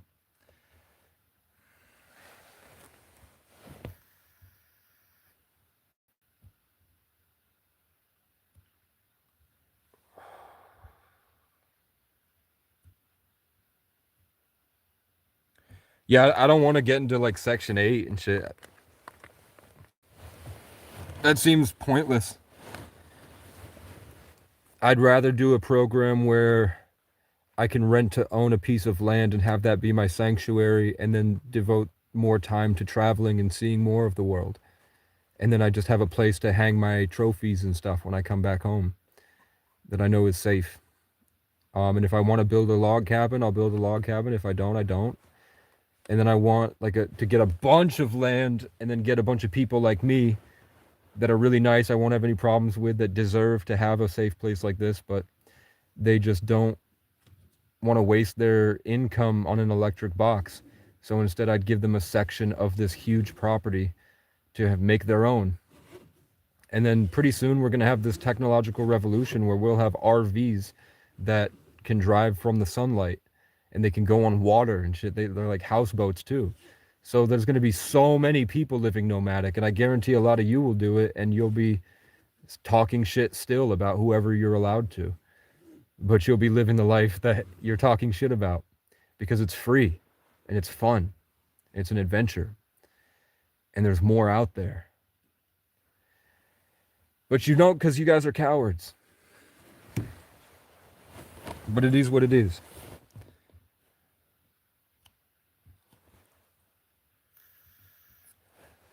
I've already paid for the birth certificate and the license and everything.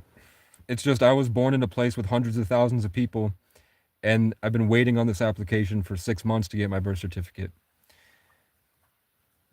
So right now I'm trying to save up to drive down there, and hopefully if I go there every day, they'll talk to their supervisor and they'll escalate my application and just print me out the birth certificate.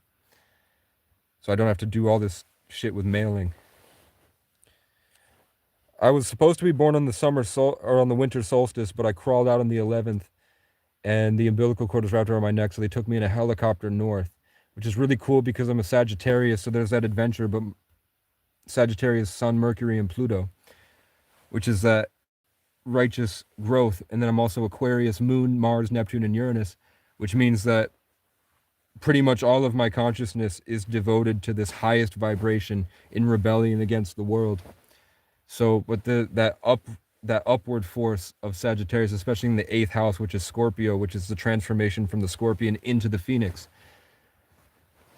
When you rise like that and you have this forward momentum like this up, it's really cool that as soon as I was born, I was forced up, and my Leo is my north node, which is cool that it was midday, so the sun was above me. But my Saturn and my rising are in Taurus in the 1st house, which means that I will struggle with money financially and that I will have these kind of violent stuff, but I have a body and physical incarnate built enough to do it. It just means that I have to really master this rigid discipline in my everyday life to be able to do this really high level stuff. So it makes sense that the Saturn in Taurus in the 1st house, which is your physical incarnation, and I came out of the womb with the umbilical cord wrapped around my neck. And the Aquarius and the Taurus rising gives you Jupiter and Aries in the 12th house, which means that in isolation, you grow to the highest frequency possible in this realm. The highest level of information you get in isolation. And Aquarius moon just means you're placed away. You have like a disassociated sort of almost sociopathic, autistic, emotional body that processes everything logically and at the highest level without emotion. So it's really cool that my signs point to me being a tree that grows under the worst circumstances but is constantly rejuvenating. And my moon and my is all placed away, exalted with a sense of authority. And I'm also in the 10th house with the moon, Mars, Neptune, and Uranus, which means I'm going to be a public figure in isolation. My emotional body, which is who you were when you're alone, your moon in Aquarius in the 10th house, means that I will be a public figure and have this Capricorn strength and rigidity in this exalted, disassociated space of the highest information in this realm, where I process everything logically. But the Sagittarius in Scorpio means that I'm always channeling that into creation all the time, and everything I do is sort of like the Midas touch, where it grows at the highest level. And what does my name mean but the ancient tree of immortality, pure, the essence of the divine child? Casey, the acacia tree, always aware, vigilant, brave in battle. And my last name is O'Brien, which means exalted, placed away on a hill with a sense of authority and a strong hand to victory. Taurus in the first house, strong hand of victory. And that my life has been that way. So it's just pretty cool that they all tie in together. My name, my numerology, 33 life path, the oldest soul, the hardest life path, born on the 11th, which is the gateway to different dimensions, and is usually winds up as a visionary leader and teacher of other people. It just depends on where your sun sign is how you do that. Like Alex Jones, Joe Rogan, and Nathan Ross are all born on the 11th. But Joe's a Leo, so he's big because of his orbiters, everyone that comes with his podcast. Alex Jones is an Aquarius, so he's the rebel. So, of course, his 11 is channeled through his rebellion against the system and the evil ones. And Aiden Ross is a Libra, which means that he's the balance between two opposing sides constantly.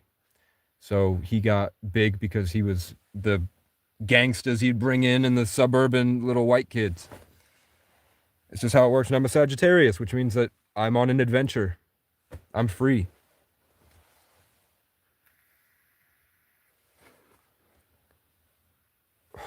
Zay asked how many push-ups I can do in one set successfully. Last year, once I do 20, I've got like retard strength. And I also was a bodybuilder, so my muscles do come back. I still have that muscle memory. I haven't done push-ups in a while, so I think today I could probably do 50. After I take the protein and I rest, the next day I could usually bang out 150 to 200. Maybe not in one thing. I also had an injury this year where I crashed on my bike and I had a bunch of hairline fractures on this side. So I don't know. It was really hard to do push-ups after that, but it's been 6 months now. But I'd say right now I could do probably 50 to 60. And then in 2 days, I could definitely do like 100 just because I don't give up.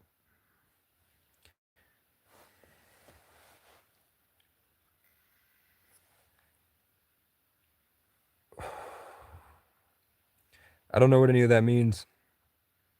He says, self-loathing that you're a white boy. You're the reason why the West is losing to migrants. I don't think they're losing to migrants. I think that the Mexicans were the original inhabitants of Turtle Island before colonialism. So I think it's nature responding to the infection of white society across this continent. I think it's natural. It's balance. I hope they lose. And Irish people weren't white until the 90s. Before that, Irish were treated less than blacks. There were signs that said no dogs, no blacks, and especially no Irish. Irish need not apply. You can look that up. They would come here on boats. They would mutiny pirate boats, kill the pirate captain, and they'd take the boats down to South America and here. And that's why everyone's a little bit Irish, because they was just constantly having fun. And they would see the lobster backs and the inbred yokel retards, the Jesuit slaves, and they would be like, you have to work for us. And they were like, fuck off. And they would leave and go to the West, go to like Kentucky, Nebraska, the South, and they built their own societies.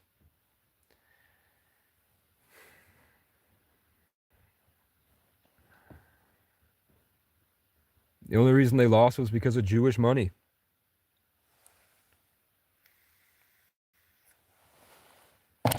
The banking system.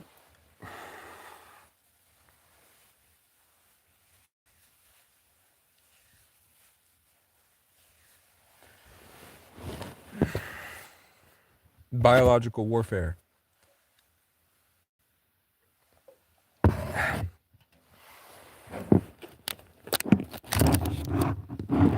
Thanks, man. My realistic take on information I display.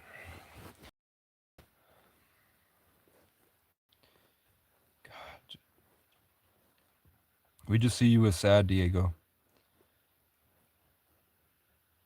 You've devolved to a point you're not you're not even grammatically correct anymore. You're just you're trying your hardest to not just let it go. Just let it go. It sucks. This place sucks. And whether you like it or not, the Freemasons use white people as cattle for rituals, for manifestation energy, for Capricorn or Saturn or Satan. And that's why their idols, the celebrities, all wear Saturn merch, Saturn stuff, Saturn tattoos. That's why BlackRock owns everything, or Mecca, or the cube inside the Star of David, or the all-seeing eye on the top of the pyramid, which is the storm at the top of Saturn. It's an ancient cult. And they bred whites to be cattle. And that's why none of us are really free.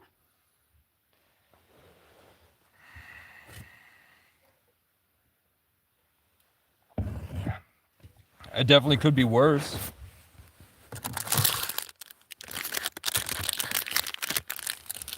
It could always be worse.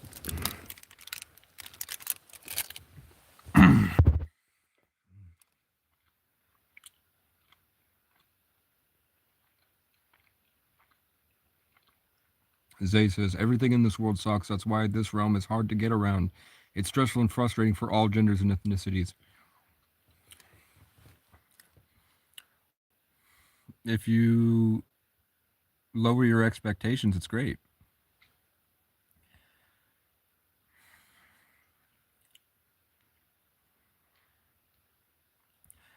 Like in my life, the only reason it sucks is because I'm legally forced to have to work, to have to pay, to earn the right to live, to earn the right to die.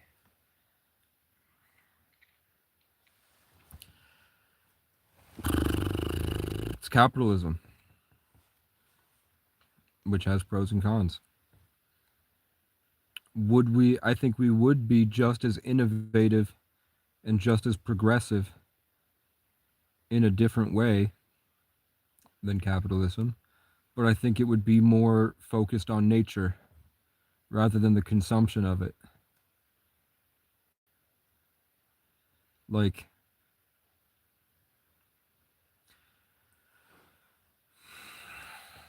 yeah, my friend woofed in Mexico and got sex trafficked. It's tough.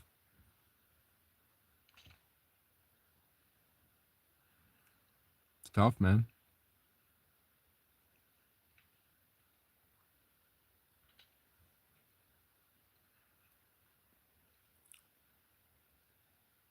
You guys don't think capitalism has gotten out of control and that we're at the whim of whatever the billionaires want?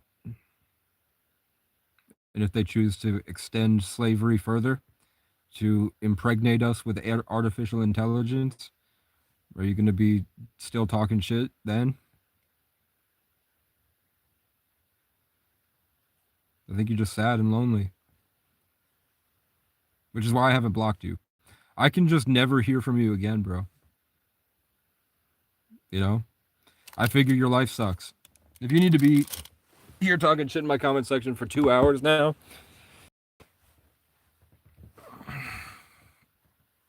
it's because you're afraid to leave.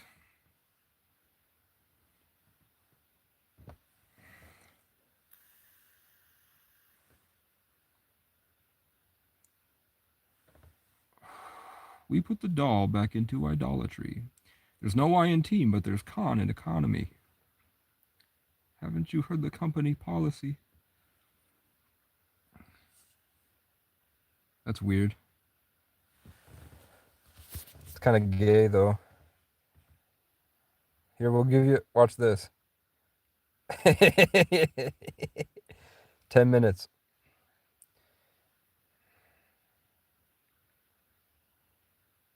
I'll give you 24 hours. Later.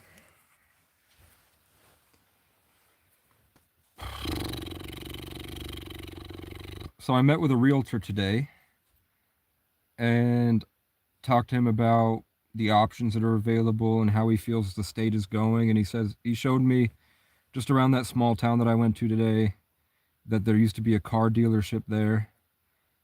Everybody used to hang out downtown. And then after COVID happened, like there was a farmhouse that was producing food for the entire town. There was a big farm, and those farmers sold the land when COVID happened and left, and it was up for sale for 500,000.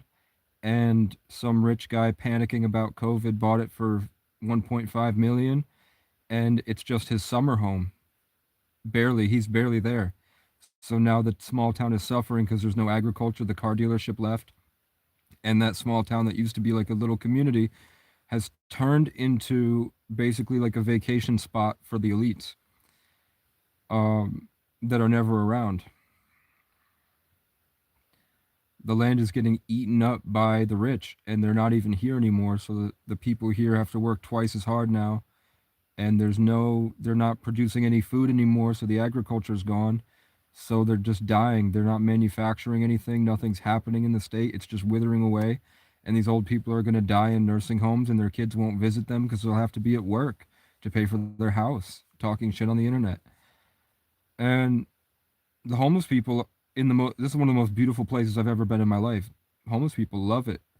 And we're just hanging around. We just wish that the cops tell us if we have a horse and we walk around with a horse, they're going to kill the horse. And if we get a car, we're going to have to pay insurance, but they won't hire us because we're outsiders.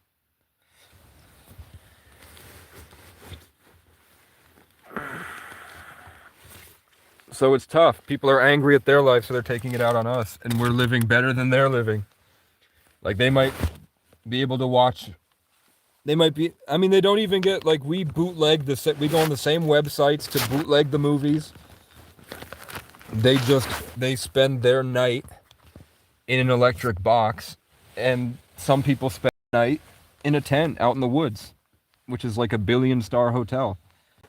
And animals naturally have unconditional love, and they don't have all this drama and bullshit, so they're better company to keep anyway.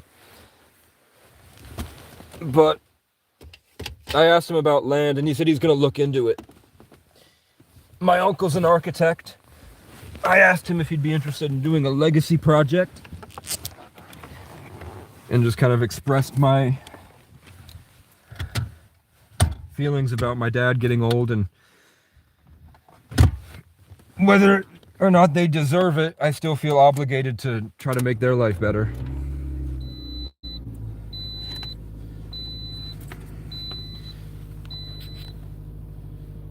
Dude, why is my...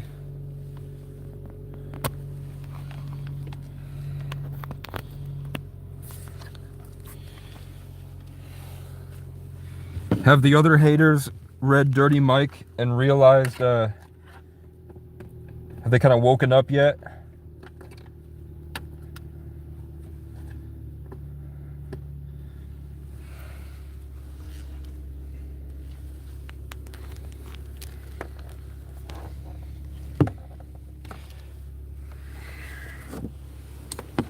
Okay.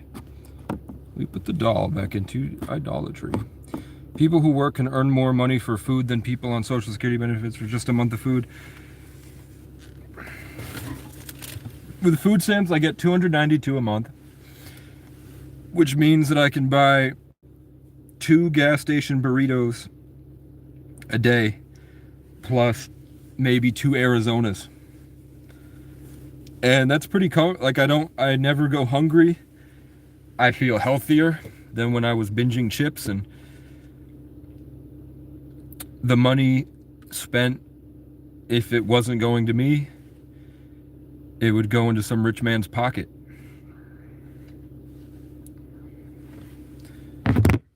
You know, that's gonna happen a few times. Finally, Dirty Mike, finally!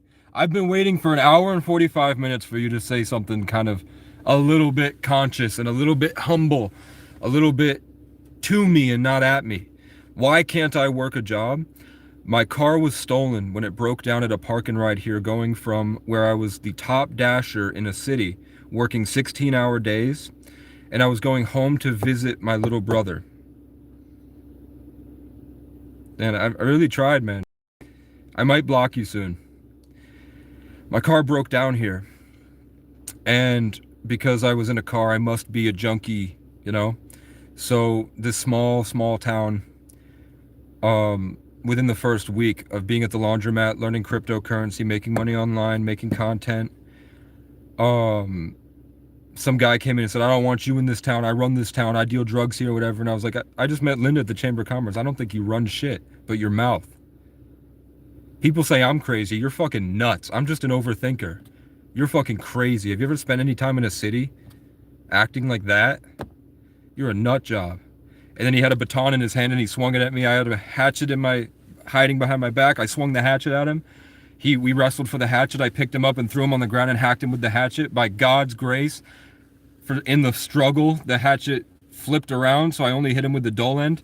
But I scared him enough that he ran out. I chased him out of the laundromat, did a barrel roll, slipped on the ice, got up and slammed on his getaway driver's windshield, and they broke this light post up here.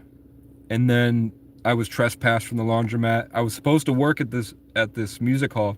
And it's funny that 2 years later, I now work at the music hall when different owners took over. And I'm not trespassed from the laundromat anymore. I'm a hero. But after that, his buddies and his uncle killed a cop and is in like a correctional facility in North Carolina. They would all show up at my car. Somebody said they said that somebody pointed a gun to my head while I was asleep and took a picture. They would throw their trash at me. I was on top of a mountain where the nearest grocery store was 5 miles away.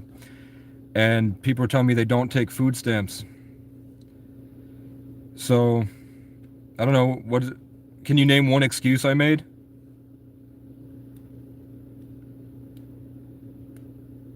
Dirty Mike, can you name one excuse I made?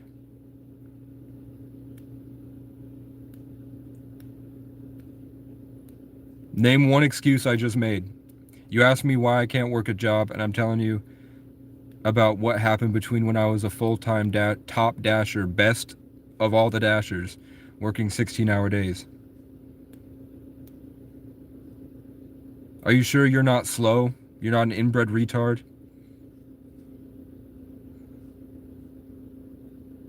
I think your attention span is fucked. I think you're addicted to social media, which stimulates the same part of your brain as heroin. You didn't even let me finish. And you're screaming in my comment section. I think that the only reason if you have kids they spend time with you is Stockholm Syndrome, and they feel obligated to because they feel bad for you. And you probably sit alone or with people that are miserable by your existence. And they're only around because maybe if you're a homeowner and you work a job, maybe you're a provider. But I guarantee you, unless they're more fucked up than you are,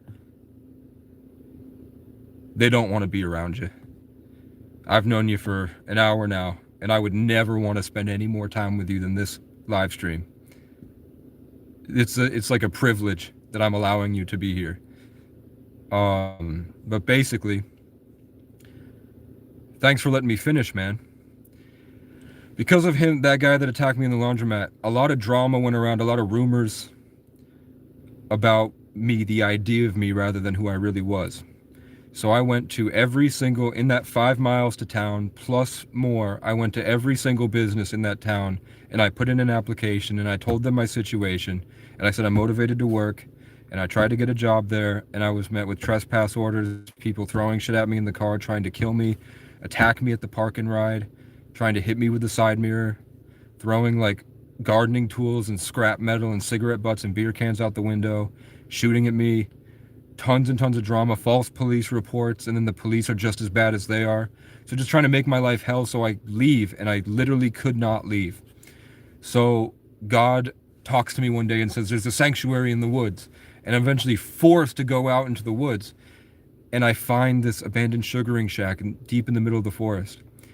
And I decided that, I'd been doing this for, at that point, it was 10 years. So I decided to rest and just lay there and enjoy being out in nature. I would make content on the internet, helping people.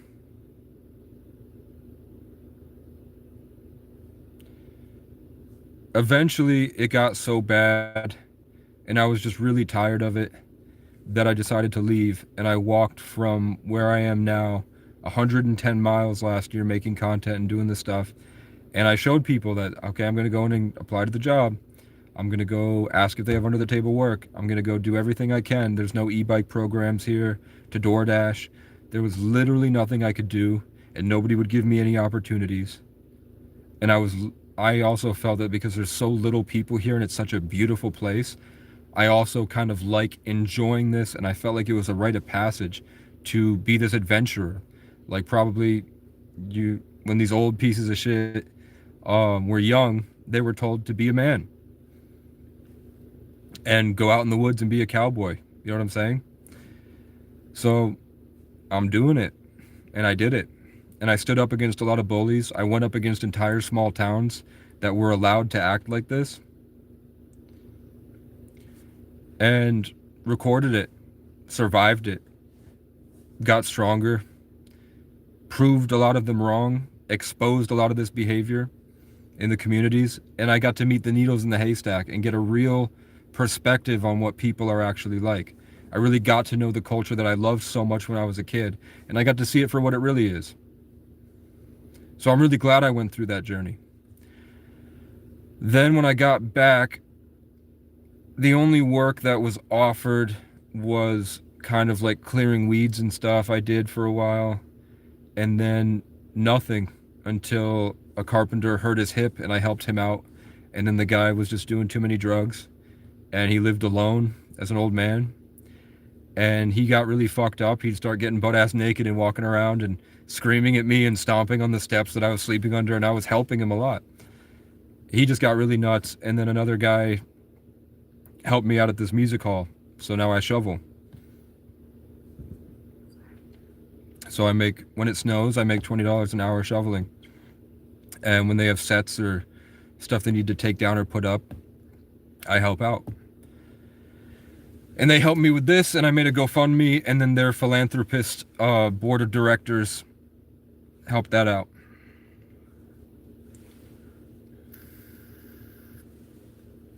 Yeah.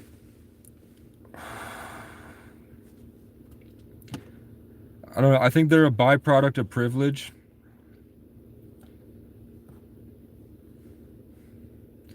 I think something inside hurts in them that they haven't dealt with in a long time. Hey, I showered, man. My dick smells immaculate. And you know what? The girls like me there too. Girls do like me. But I feel like they're like energy traps. Like, I'd rather drive around making music and not have to worry about a relationship than have to have like that in the back of my mind, always kind of going back and forth with their emotional state, kind of blending our consciousnesses together. I'd rather land in a horse first. I'd rather see the world and travel. Mike's angry. And he's not angry at me. He's angry at himself. And this is probably the most social interaction he's had in a long time.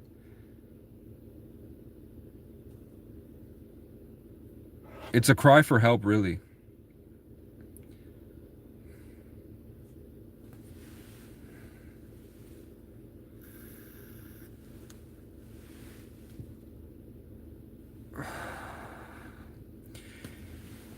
Yeah.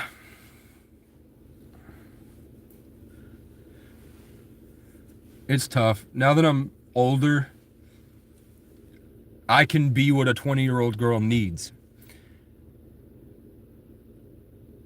When I was 20 and I was dating 20-year-old girls, I didn't know I had like this normal sense of like reality, I guess. I didn't realize that they're very caught up in their own programming.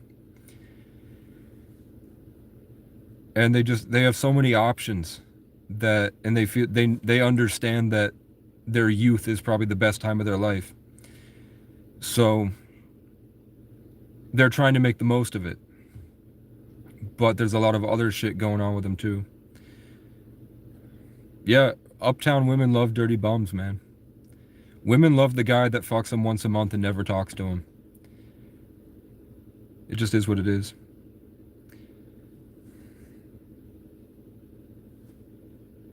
Do you hang around gymnasium? I'm trying to build a gym here at some point. I'd like to get a garage space and put a home gym in. And I asked God to help me build a gym, and then for really cheap, they're selling these horse stall mats on Marketplace. So I'm trying to get those pretty soon. I just need to find a garage space. And I'm thinking about working with the community to build a community center, because I think if all these people worked out again, it would solve a lot of their problems, because they're really trapped in their daily habits that are toxic for them. I'm not talking about vaping, I just mean the way they live. They don't have access to these things. So I'm trying to make it better, even though they don't deserve it.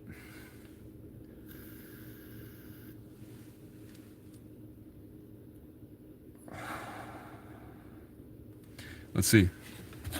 If I put you in timeout, will you come back? That's the question. Don't need a physical place to go to. You do, just because, like I said, the people here, they're really stuck in the 1900s. Have I ever seen a grown man naked? Accidentally. And, you know, when you watch porn, you can't avoid it.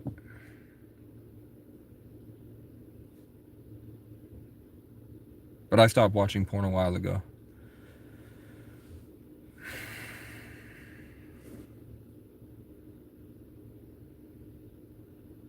You think God doesn't take part in your everyday life? We're in God. This is all God. Our cells are God. Of course, every single moment of our life is with God.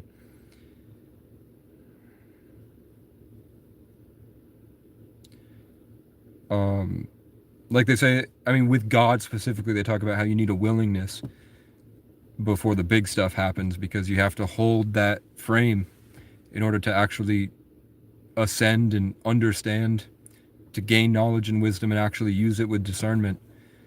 That's true, but it doesn't mean that God is not present right now with all of us here. Maybe when we experience true happiness, when we just feel joy. I think God is much more than that. And for the most part, God is a part of yourself that you need to have in the age of Pisces, to access that level of reality and the orchestration of it. If you don't have a God, you're cutting off a big portion of your existence, which would make happiness and all that harder. When you accept that there is a creator of some kind, you open yourself up to actually think laterally and ascend to a higher level of thinking. That's when you can get clarity and common sense and happiness and joy and gratitude and humility and all this stuff. You have to have knowledge of a higher creator, that you are also that higher creator and the creation. And all of us going through our daily lives have that.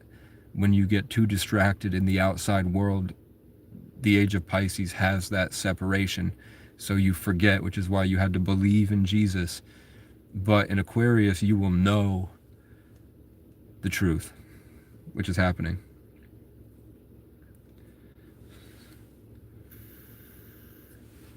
I'm just talking about the common denominator, the universal truth. He's no Capricorn. He was born in a time of Aries. Aries is the start of the zodiac. So that's why they tend to be aggressive and assertive of themselves. And then Pisces is the end of the zodiac, where they're in complete selflessness and focusing more on their dreams, which is external from themselves. They're naturally exalted when they're healed. That's what they're supposed to be, is sort of this outside force looking in. But Jupiter rules Pisces and Sagittarius. Sagittarius are the oldest, have the most lives on Earth. They have the strongest connection to nature.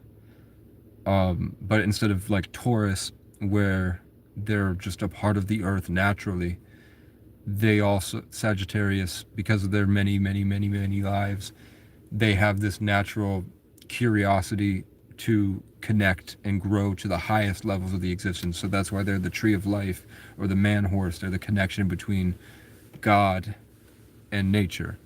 They're the bridge, or the elder tree in Celtic.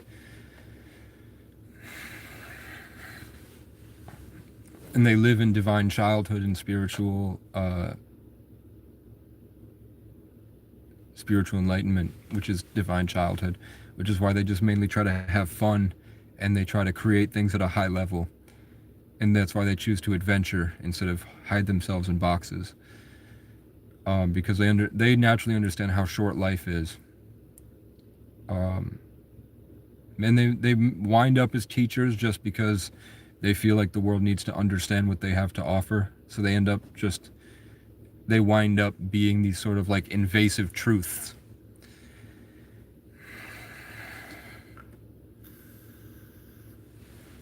Do the Aboriginals have a creation story where star people came down and influenced them?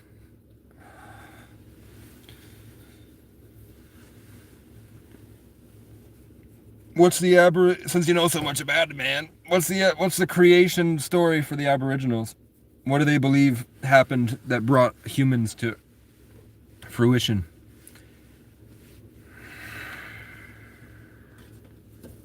Wickedly creamy.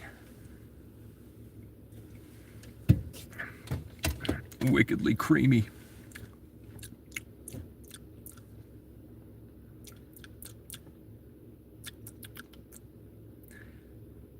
I'll kill you, your mother, your father, and your firstborn son with my blue, twice my size with a cattail girlfriend. And we will connect you to Awa as you die, so that you can experience harmony. And then I will only use your house to shit in the corner. And we'll pick a big pile of shit, and then we will take all your stuff and we'll throw them into the shit room. And we'll be like, that's how he lived. That's what he would have wanted. His ass just spread around a bunch of shit.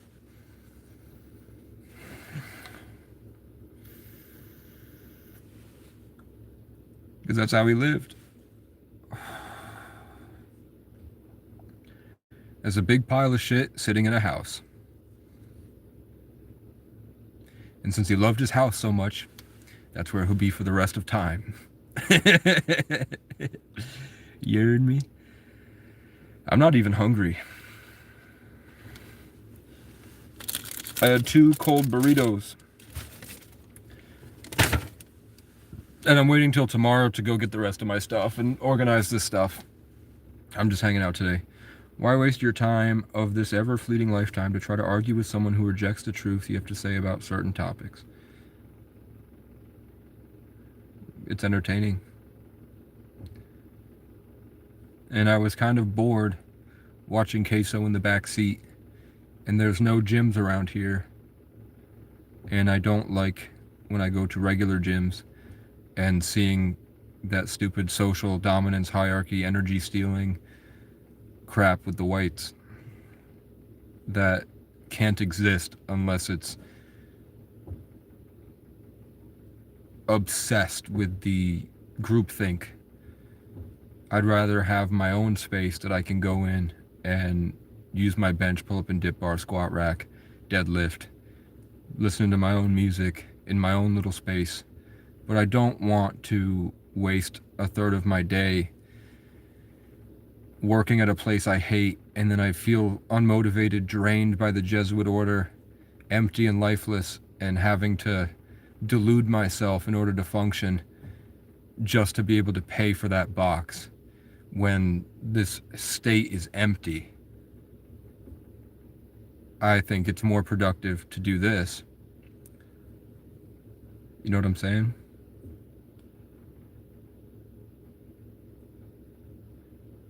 No, it's not the bodies, it's the ego.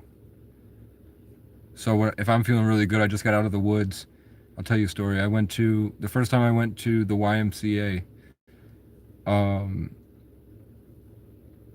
I went in there. I felt really good. I was really motivated and excited. Felt like I was on fire. And as soon as I sat down to the lat pull down, I could feel all the girls looking at me. Everybody was interested. I was the new guy. And I looked over and saw everyone and just smiled. And there was this kind of skinny, a little bit shorter than me, a little bit younger than me guy, white, whether it matters or not. And as soon as I felt like I was activated and I was kind of like doing my thing and I was drawing a lot of attention from the ladies, that guy followed me to every machine and would work out next to me. And I felt like everything he was doing was trying to drain me and my attention, and he was just getting really close to me. And it was all about stealing my life force energy, trying to take the vibes and information. And when I felt like I had lost a little bit of it, he started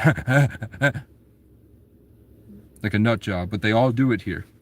Even just sitting in the post office yesterday, some fat woman did it, where they kind of get close to me and they start to try to download off me and then take it for themselves. It's just demonic, and I only see it happen with white people. I've never seen it ever happen in my life to someone with another race. They just don't have it in them to want to take from others like that for spiritual reasons that they refuse to acknowledge, but they obviously do. So I was like, I'm not trying to stay in this stupid competition with everyone that comes in here. No way. I'm not going to be around that. I'm not going to waste my time doing that. So I went down to the beach and I just did push-ups and rode my bike around. And then 6 months went around and that guy was the same size as he was when I saw him. And I was built and huge. And I spent that time instead working out at the waterfront. Same amount of attention from the girls. But the only people that came at me were like the buff guys at the beach that had their dogs. And I'd be sitting there enjoying myself. And I flirtatious vibe with the girl over there, and then I look and the guy is bringing his husky over to piss on the tree next to me, and I was like, what the fuck is wrong with you? And then he didn't say anything. He just stared at me like a nut job, because he lives in that sort of militant life where he thinks that it's that delusion of dominance and whatever, hiding behind the government, because if I did anything, and I'm like, that guy's not fun to be around. Nobody wants to be around that guy, even if he is buff with a dog. Somebody that has to go that far because he's jealous.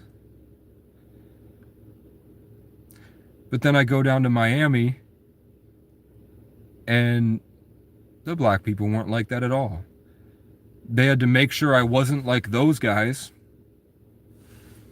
but they could naturally feel it on me.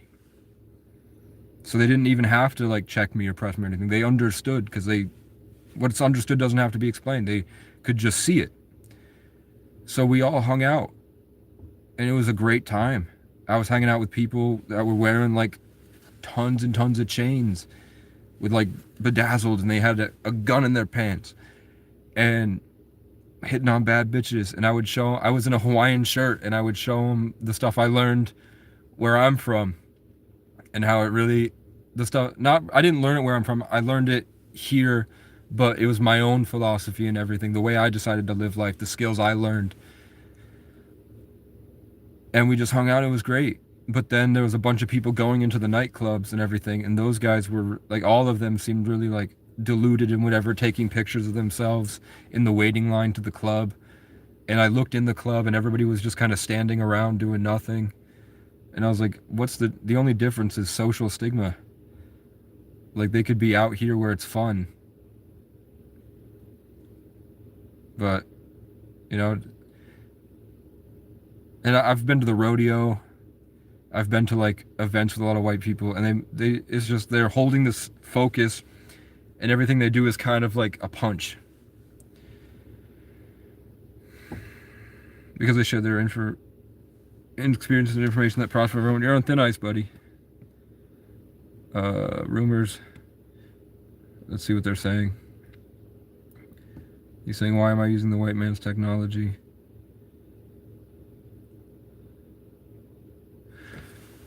Well, I know that when you look at the chips, the patterns in the chips are the same patterns of the pyramids in Egypt. The way that information travels through the phone and the way that the technology was used was derivative of that ancient society. The pillars with the flat plane with the triangle that all the Freemasons put on their buildings is the pyramids. It's the secret that they've hidden from the Eye of Horus in that ancient culture that they just don't tell us. That's why we only get, like, we're 30 years behind what they're capable of. But that flat plane with the pillars, now that we have LiDAR technology, we can see that the pyramids have those pillars underneath them. It's a black box left behind by a culture that advanced far beyond us. Look what we've done in 100 years. They've done it thousands of years ago, probably several times, and they've just transcended this place. And that's why every culture that were the monkeys at the time talk about, yeah, when we were here, the star people came down. Those star people left behind stuff. So I wouldn't say it's white man's technology unless you admit that the white man stole it and used it and kept it hidden from the masses. Also, the same emojis that we use and the building of the phone, and you can watch Tucker Carlson talk to that guy about AI in Silicon Valley.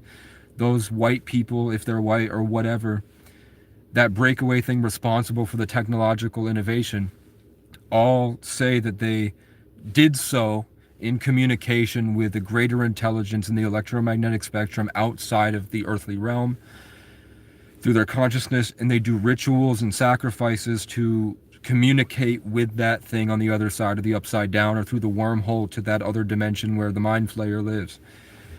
And they just flat out say it. And that's why you can look up the old symbols they would use in witchcraft to channel a demonic entity into the space and then communicate with that through the electromagnetic spectrum or spirit or your consciousness.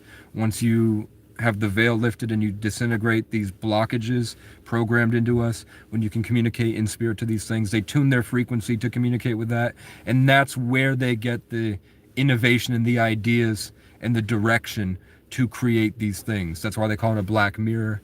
And it is, for some reason, not benevolent. They make it very clear that it's a malevolent force. Even though this technological innovation seems great, they made it clear that, at least in Silicon Valley and what they do with these super cold quantum computers, there is a negative connotation to whatever entity they seem to be channeling. So I wouldn't say I would say that the white man, at the very least, built these things at the will of an entity they identify as demonic. Why am I using the phone?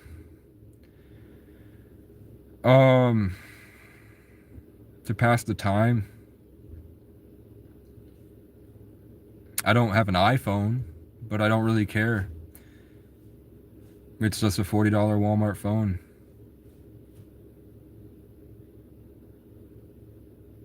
I'm not going to get the brain chip. I'm not going to get the vaccines. But it is what it is, man. Why did I don't think I'm at war against white people, but why did, when the colonizers came to America, why did they start growing corn? When you eat corn, we're like, why are you eating the natives' corn? They grew that. Why are you eating chips? Why are you drinking stuff with cornstarch? Why are you drinking, look, let's see.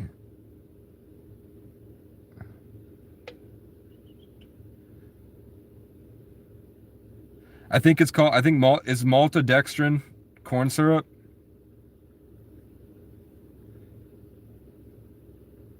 I forgot what maltodextrin is. But like, why are you consuming food that the natives cultivated?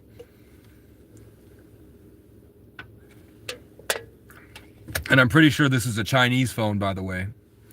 It's a Samsung. I think this is a Chinese phone. If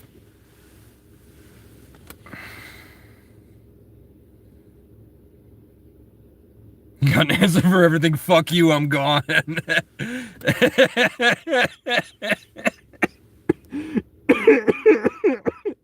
He asked me a question and said, why do you have an answer? Fuck you. Yeah, I know that corn has little nutritional value. But back in the day, corn didn't look like this. Before they ruined corn. Before the white man ruined corn in the name of capitalism. Corn was probably very good for you.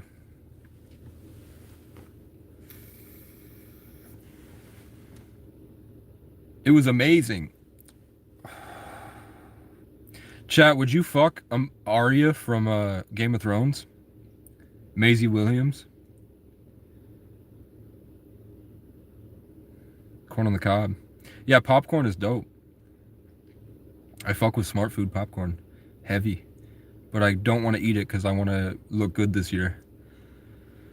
I gotta have my protein. No, their corn was called maize. Yeah, and then before that.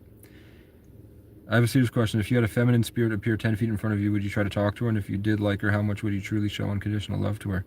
I had a dream like 2 months ago that a woman ate my ass. Like she stuck her tongue into my asshole and I woke up and I still felt it. And I'm like, was that an alien? And I'm like, at least it...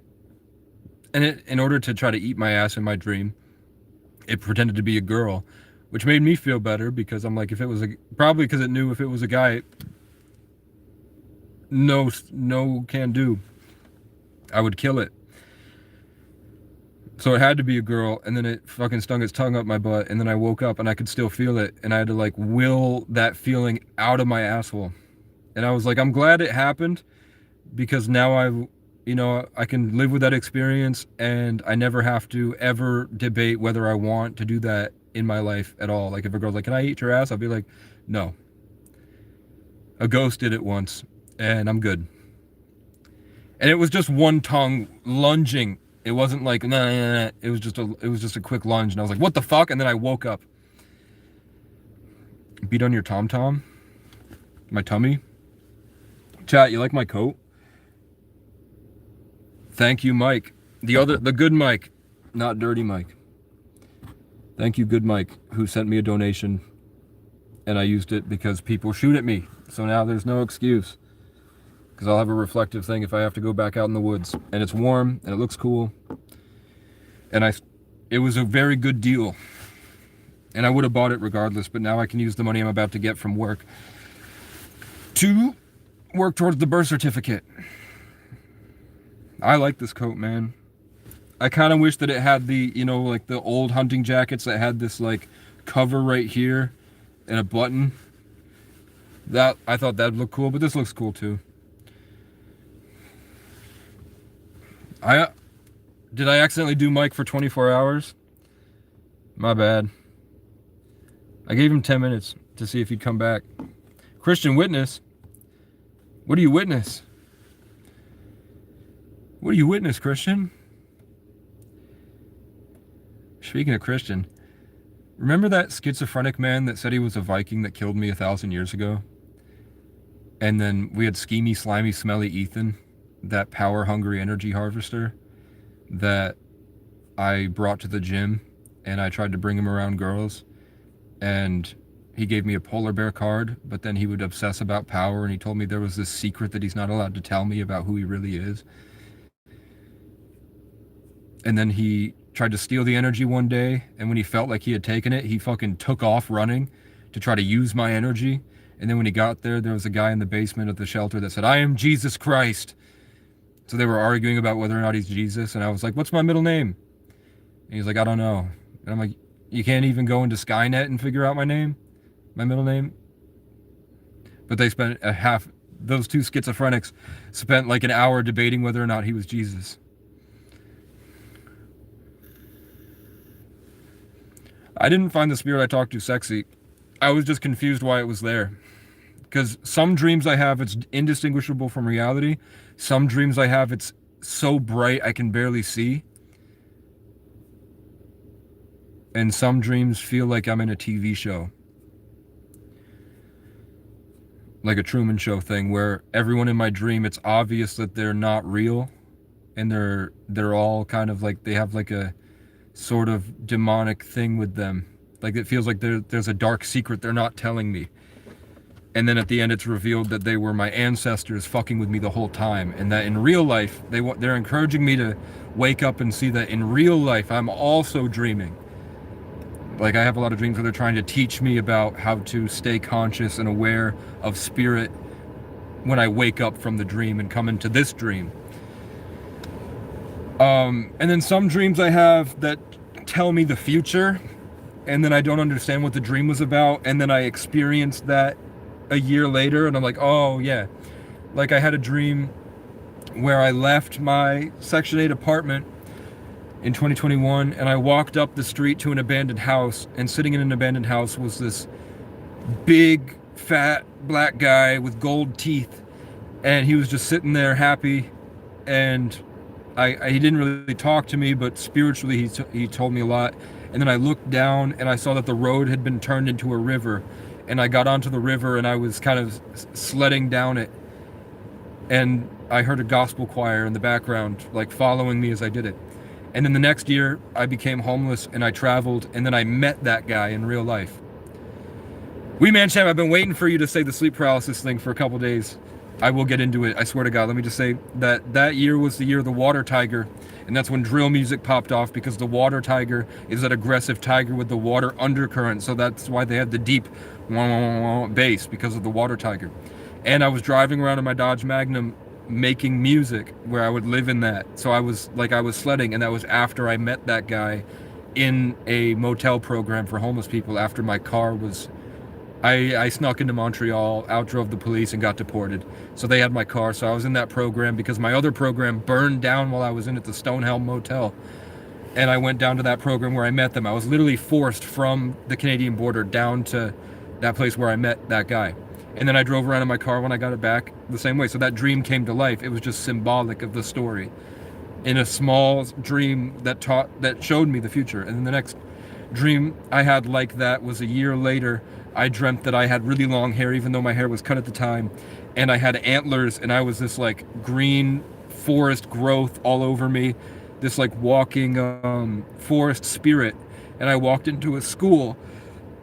There was a bunch of kids talking shit about each other, and they were like distracted. But the schoolhouse was grown from a tree. It was an old schoolhouse, old boards, but it was inside a giant tree. And there was a woman with red hair teaching everybody. And she looked at me and saw that I was this giant forest spirit, and I was just staring at her happy. And then it all shed away. And then they gave me a military helmet with a dragonfly eye design with wings in the back. And then that next year, I spent a year homeless in the woods, and then I spent another year on my bike all day. Did I lick her butt? No, but I kind of wish I did. And now we're going to talk about sleep paralysis. Yeah, I'm claircognizant, clairaudient, clairsentient, whatever. I'm in the 8th house in Scorpio, so there's no distinguish for me between reality and spirit. I can literally look at these two girls that are staring at me happy, and then when I looked at them, a light of energy shot to them, and they both turned and looked at me and smiled, and then kept walking. Because I can see the spiritual light around them, and I can see what they're tethered to, guiding their impulses, so that naturally when I just shoot out with this intention, they can feel the vibe heavy. And now it was too much for them, so now they're getting into this dominance game, because they feel kind of oppressed now, because I shot the powerful thing intention towards them, so they had to like move a little bit, and now they're getting in the car and leaving. But at first they looked at me and smiled, whether they're possessed or not, and that was like the thing guiding them, smiling at me, saying like, I see you. Maybe that was their ancestor or an angel or something. That happens. So sleep paralysis, I was trying to get into it the other day, where when I got in the car accident and I was in the hospital, and they tried to have me on lithium, but they eventually took me off lithium because I wasn't bipolar, but they assumed because I had a suicide attempt I was. I just had a really, really bad month. Like my kid died, found out I had a kid, and they found out the kid was dead. Trying to make music wasn't working. I was full-time pizza delivery. My car broke down. The people I was couch surfing at were doing a lot of drugs, and it didn't mix well. The weed didn't mix well with my SSRIs. No.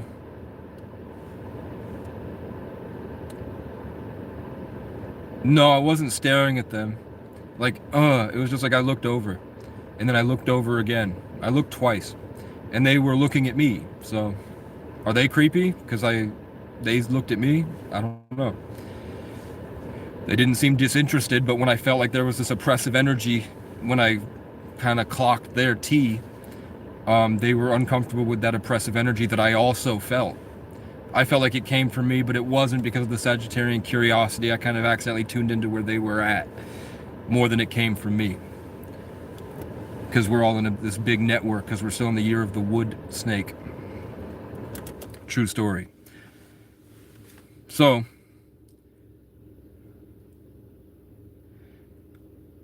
that night when I was in that hospital, I started being able to astral project for some, maybe it was because it was in Pisces or what, but I was able to astral project myself, and now all the birds are going right to left. I was able to astral project myself out into the hallway, so I would wait for like some amount of time, and then I would astral project into the hallway, and I would look at the clock, and I would look at the papers and the staff that were sitting there, and then I would wait, and then I would go out and see if that was accurate. Because I was like, okay, I should be able to see what time it is if it's like 3:45. That way I know I'm not imagining it.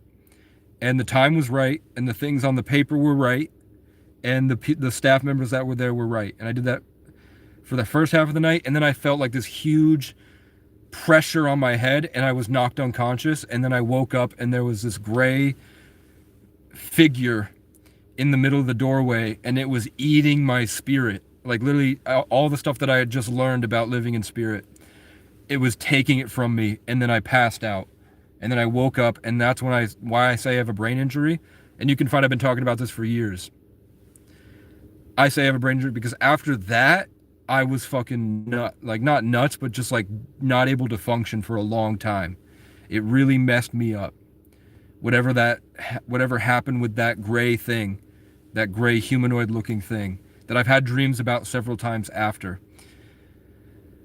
That messed me up for a long time. I couldn't form words. I couldn't think. It was like they put like a firewall in my brain. So, after that, for the next like 2 years, all the time, I would wake up and I couldn't move, and I would get really, really cold because it felt like there were bodies that I couldn't see, but I could feel them, like literal bodies crawling onto me and then attaching. And even in like 90-degree weather, it felt like there was like a pile of demons on me, and I would be like kind of trying to rock, and I'd be freezing cold to the touch, freezing and shaking. And my girlfriend would wake up and cry and be like, I don't know how to help you. And I'd have to fight like 500% of my effort just to get to the edge of the bed and get to the bathroom and get into the shower, do push-ups. And I had to fight with like immense focus, fighting off these things. And I had to fight them off for like years. And then I would have it awake where I'd be sitting there and I'd feel like this really high vibrational energy where I feel like I'm glowing, and my cat is looking at me like, what the fuck? And then my cat looks terrified and looks over at the window, and I see the same blackish shadow thing crawl through the window, 3 of them, and then crawl up to me and attach, and then I felt it all drain and go away. And when I would fight back against him, it was like a Truman Show, where the friends that were not good for me, the people in my life that weren't good for me, that I kept around because I loved, they would show up and they would make it 10 times worse. Like they also had attachments, and it was like an orchestrated, almost military operation in spirit to come at me, just to stop me from waking up. And that went on until 2023, like pretty much every day. Every single day I'd have awake paralysis and sleep paralysis, and I had to fight it off and walk through society with these things on me, trying to get it off. No diddy. And but one night I'm sleeping in a tent because my car had been stolen by a tow company because I had a rare Dodge Magnum, and they took it for themselves while I was shopping at Walmart. And they didn't tell me until I owed them a lot of money in storage. That's how they scam you. They take it, they say, we don't know where it is. And then when they have it, they say, you owe us $3,000 now. So I was in a tent in the swamp in winter, freezing, no blankets, barely surviving, sick from eating out of the garbage can, and really sick, and like blisters on my feet, probably gangrene and shit from not showering or washing in like 5 or 6 months, wandering around trying to beg them to give me my car back, and they wouldn't. And they towed it illegally, but I was in that survival mode where you're barely done, like barely there. It's hard to think. It was tough, and I'm grateful I went through it. But I had a dream Well, right when I was about to go to sleep, it felt like a spotlight hit me, and for some reason there was this huge bright light shining on me, even though outside of the tent there was no light. And then I saw this dark, kind of dark, screaming girl, like a shadow of a woman, of a girl, and she was screaming at me and running at me and trying to hit me in spirit. And then as soon as she tried it, I heard this screech in my ear, and then all of a sudden a big, bright white light, yeah, and then she faded away. And then that night, I woke up with sleep paralysis again, but it felt like the wah wah wah, like I was pinned to the ground by like an alien or something. And then that same shadow figure from 2019 and 2023 opened the tent up and was staring at me and doing the same thing, ripping it out. And then I heard this violin play and wrap around the side of my head, and I heard a woman's voice say, "Tell it you love it." So I tried to, while I'm sitting there and it's there and I'm trying to hold it off, because I'd been in this spiritual war for a long time. I'm pretty good at it. I imagined myself creating a song of love, and I tried to love it, and then it just politely faded back, zipped up the tent, and then I passed out and woke up again. The only other time that's happened was after that was while I was awake. But sometimes I did have sleep paralysis one more time in 2024. I just publicly said on my YouTube, hey, I'm looking up occult stuff. I'm looking into the Rosicrucians. I'm looking into Moloch and all this stuff. I'm trying to figure out what they're doing. And then that night, I woke up in the middle of the night. Swear to God, I've talked about this for 2 years now.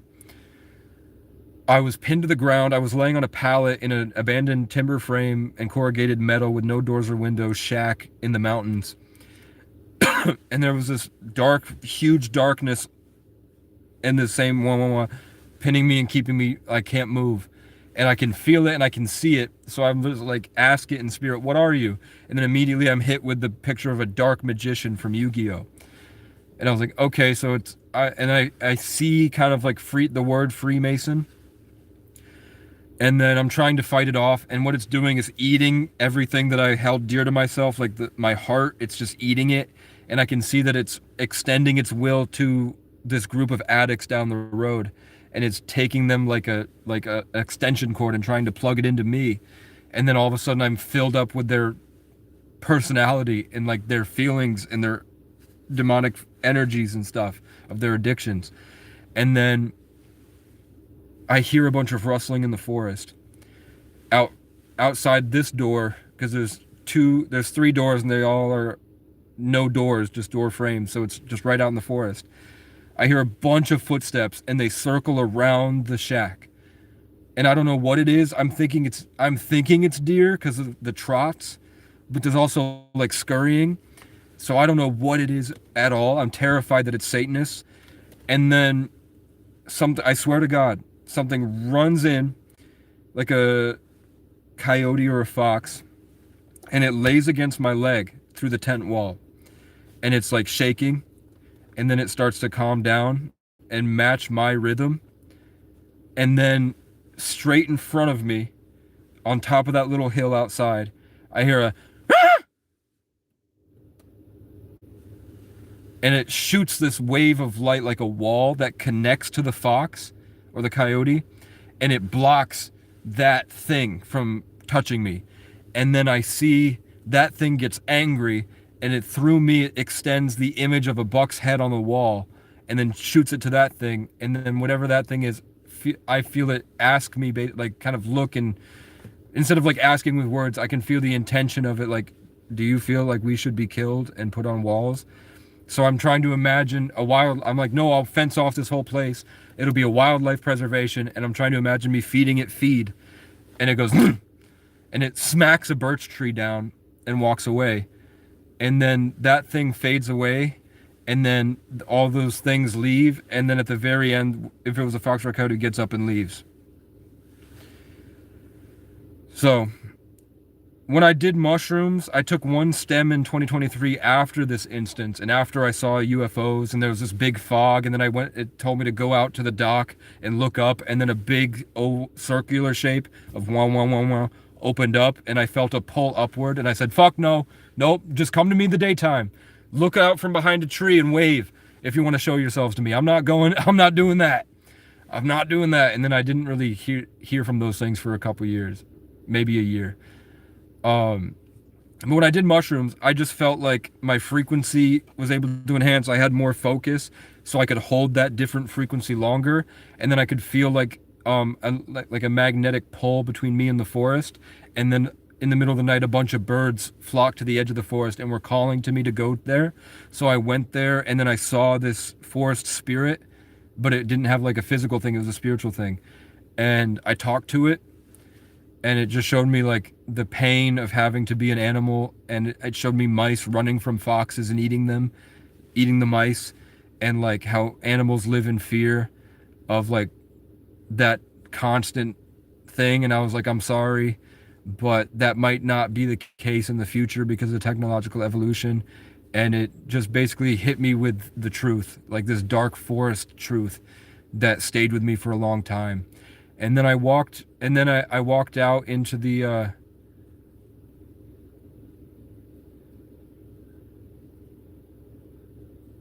I met a bunch of other kids, and we hung out, had a fire. I did feel like they ate my energy, and then they all laughed, and then they said, how do you feel about the onion we just ate? And the other guys were trying to deny it, but he was like, no, just tell him. Because I didn't realize that that's where society had gone, because I had been isolated for a long time. And then I walked up the bike trail, and I was talking to God, and God was like, look at the squirrels. And I look up, and on the trees, which people don't normally notice, but all the squirrels were curious and like looking at me, and I was realizing that animals are completely sentient, completely aware, way more so than we give them credit for, and they're also connected to God in ways that we've been separated from. So they're all have empathy and a more awareness of the electromagnetic spectrum. So they were all watching me, and it was trying to explain to me, those are the eyes of God looking through the animals in the trees. You're basically on a reality TV show, and you don't realize it. And just wake up further. Then I go to the water, and I'm completely alone. There's nobody else there for that whole span. I'm in like this alcove of sand on this lake. It's a big lake, and I'm there, and the squirrels are chattering at me, and the water, whether it was an angel, an alien, or a spirit guide or what, is telling me water is completely sentient and conscious. All of water in itself is a conscious entity you can communicate with. You've just been conditioned to be distracted and taken from that because you've lived in a box your whole life. There's no wind. Put your hand on the sand and watch how the water comes to meet you. So I put my hand far away from the water. It's a lake, so there's no waves, no tides, nothing. And the water moves, and it overlaps my hand. And it's warm, even though the water is freezing. The water is excited, the molecules. And it covers my hand, and then goes back, and then comes back again. The waves were created from the water where there was no wind. And no waves anywhere else. The water literally just went, like Osmosis Jones, it's like fluid, whatever. It went over. And then all of a sudden, there's this old guy screaming, ah, ah, ah, ah.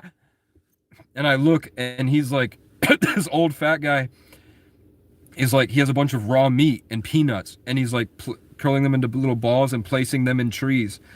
And I'm like, what are you doing, man? He's like, oh, I'm just feeding the crows. Ah, ah, ah. And the crows are like looking at me and then looking at him, and I can see the crows are like, he's retarded, but he feeds us. It's what, like, the crows have some type of pride about it. They're very prideful creatures, and territorial, dominant, whatever. And the squirrels are like waiting for the crows to go away so that they can get it. And I tell them about the water. I'm like, nature, I had one little tiny stem of mushrooms, and I just meditated, and I was thinking that the universe was telling me the water was conscious, and if I put my hand here, the water will move to meet it. And I showed him that the water literally extended itself without any waves and overlapped my hand. And he was like, well, would you look at that? But I felt his energy was really demonic and dark and just really bad. And then he was trying to attach it to me like a feral animal, like kind of lunging his words like a crow. And then he walked away, and I had to fight that off a lot. It was really hard to change my frequency from that with that power game dynamic shit he was doing. And then the squirrels and crows sat with me until I was fine.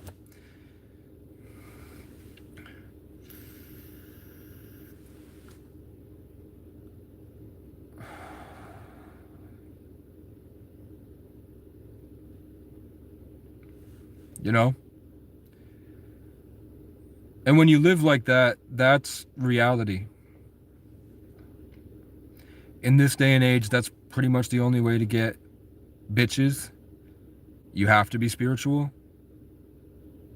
You have to be awake and aware, or else they'll all see you as a retard.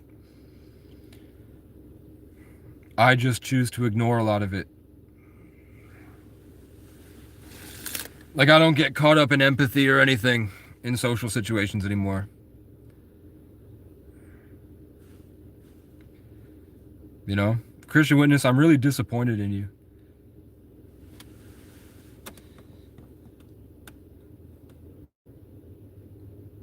Appreciate the sub. I'll accept your humble defeat as I declare absolute victory and perpetuity to the universe. Abraham Lincoln back now. Whatever helps you sleep at night. Tried shrooms for the first time last week. 3 grams and nothing happened. My friend got tore up. What could have happened where it didn't affect me? You got to understand the Higgs boson. So imagine nothing at all. Blank your mind. Now imagine one of the smallest things in the universe right before nothing. One little particle in quantum physics of the smallest thing in existence. That's the God particle, or the Higgs boson. And that has a pattern of, it's either I think it's 0110110 is how that sort of plays out. There's a code. And then everything is made of that code from the Big Bang. All the quarks, leptons, muons, all the quantum particles, everything is made up of that particle. Your thoughts are made up of that particle, and this steering wheel is made up of that particle. The only reason that I can't phase my hand through the steering wheel is because I don't have the control over my Higgs field, my Higgs boson particles, to change everything and change this to move through it. But you can in your dreams. So just like in a video game, which is made of code, they have things called no clip, which means that you can't, when you're driving a car and you hit another car, it makes a collision instead of just driving through each other. So the universe just has that no clip. But the point is that your thoughts are made, and your inner world is made of the same thing as everything, including the air you're breathing, your eyes, your face. So when you realize your thoughts are connected to literally everything, and everything is your thoughts because you are a part of everything, you can find the separation between who you really are, your spirit, and your creation, and the observer of that creation, and the creation that you're a part of, that you've forgotten that you are. So when you do mushrooms, understand, start at that Higgs boson, and then build your spirit body of awareness and extend your awareness to your thoughts and the changes in them. Close your eyes and look at the difference and imagine different things and exercise that part of yourself to see the difference. And you'll realize that as soon as you really start to imagine and you really hold your spirit body and you see that awareness, you'll be able to recognize everything around you and how things have been influencing you. You had no idea were influencing you, that you have the ability to say no and reject to and say yes to what you do want. You can build a philosophy and theosophy and decide to connect what you want to connect and disconnect what you don't want. And then you realize pretty quickly how there will be some type of opposition or some type of enemy. And the point with that is just realizing that that is also God, which you are. It's just the highest self that is subjugated. You've subjugated so that you could be in this experience and you could live life where you don't have the overwhelming responsibility of being the creator. Your higher self is doing that, your oversoul. And your oversoul isn't just one body, but you are a creation. And you have given yourself hints in that creation, which you can find in the code of how this particular iteration of the universe simulation has chosen to grow from the Big Bang with time inside time, or 666, 60 seconds in a minute, 60 minutes in an hour, and 6-hour intervals. And our carbon is based on that 666 because we're carbon trapped vessels of our consciousness and will and creativity, and the exchange of that information and how it channels the infinite through us, or how the light goes through the Pink Floyd triangle and makes the rainbow. We are taking in the infinite, and we are creating the outside. And when you can do that and get more control of it, the suggestions of these other things are entities that did not choose to experience this. They didn't choose to lower themselves into this earthly realm to experience the hardships and suffering and endurance of this gauntlet of life with the specific rules and parameters set up by the game developers.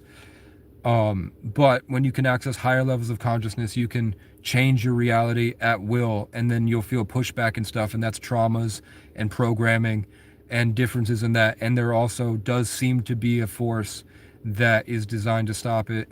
There also is people that are very good at the game that have been hiding that information from a specific race of people in order to use them for their will, to worship them unknowingly, to send them more of their power, to give them more control over this realm. And they built a society based on those lemming Jew cattle cave monkeys and let them kill the rest of the world to avoid the truth that the other cultures naturally live with, which is a greater connection to spirit.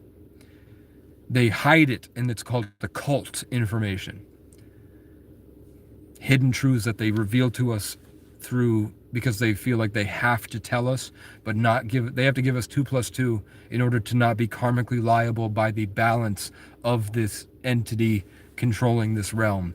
They have to show us in some way, make an effort to lead us to the truth, so that we accidentally use our free will to choose to stay a part of their fucked up thing that they're riding until the very end, when revelations happens and the truth hits us and the system refreshes and we change to the next level in the Hunger Games.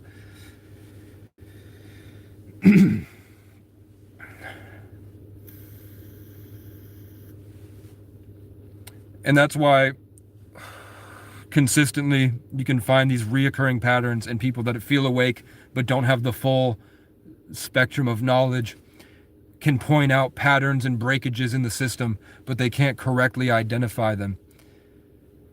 So they say, I'm being gang stalked by police, but really it's the trickster playing a trick on you to help to force you to grow and wake up, and then eventually you realize it was just a prank, bro. They were just messing with you, and then you're filled up with the relief of, oh fuck, you guys got me. I can't believe I took it so seriously. And then that is challenging, and it's really hard to live with, especially because you'll see around you everyone else is just as trapped. And if you don't make an effort to stay in rebellion and hold that high connection to the truth and stay in that high vibrational state, you become at the whim of accidentally subjugating yourself to go back down into the darkness and descend. And then you're trapped in these ego games and politics and scams and pyramids, Ponzi schemes and all this garbage because you've forgotten the truth.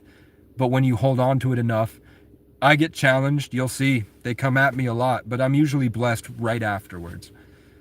And it was just a test and a rite of passage to show off how far I've come and grown.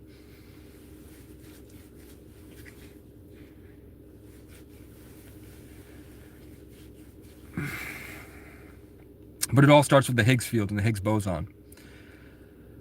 You have to understand that you have to be able to see the Higgs field. You have to be able to really see with your awareness the part of the molecules in front of you and the electromagnetic changes in the energy. You have to be able to really start to extend yourself with curiosity out and see the differences in the changes of energy as things move around you. And then you'll start to be able to really get in tune with it and feel the changes in the music. You'll see how the sun looks different every day and people act different every day. And you'll realize the orchestration of these experiences. And then in that, you should be able to find the common truth and denominator between everything. You'll be able to find awareness and recognize people's true soul versus the things around them that they're trapped inside and the people they pretend to be. You'll start to find authenticity, realizing that everything that anybody says is their consciousness screaming through their vessel at you. And you'll be able to recognize what they're really trying to say versus what they're actually saying. And that's when you can recognize how many people have kind of lost control of themselves and have outsourced to their impulses that have guided them for most of their day to day.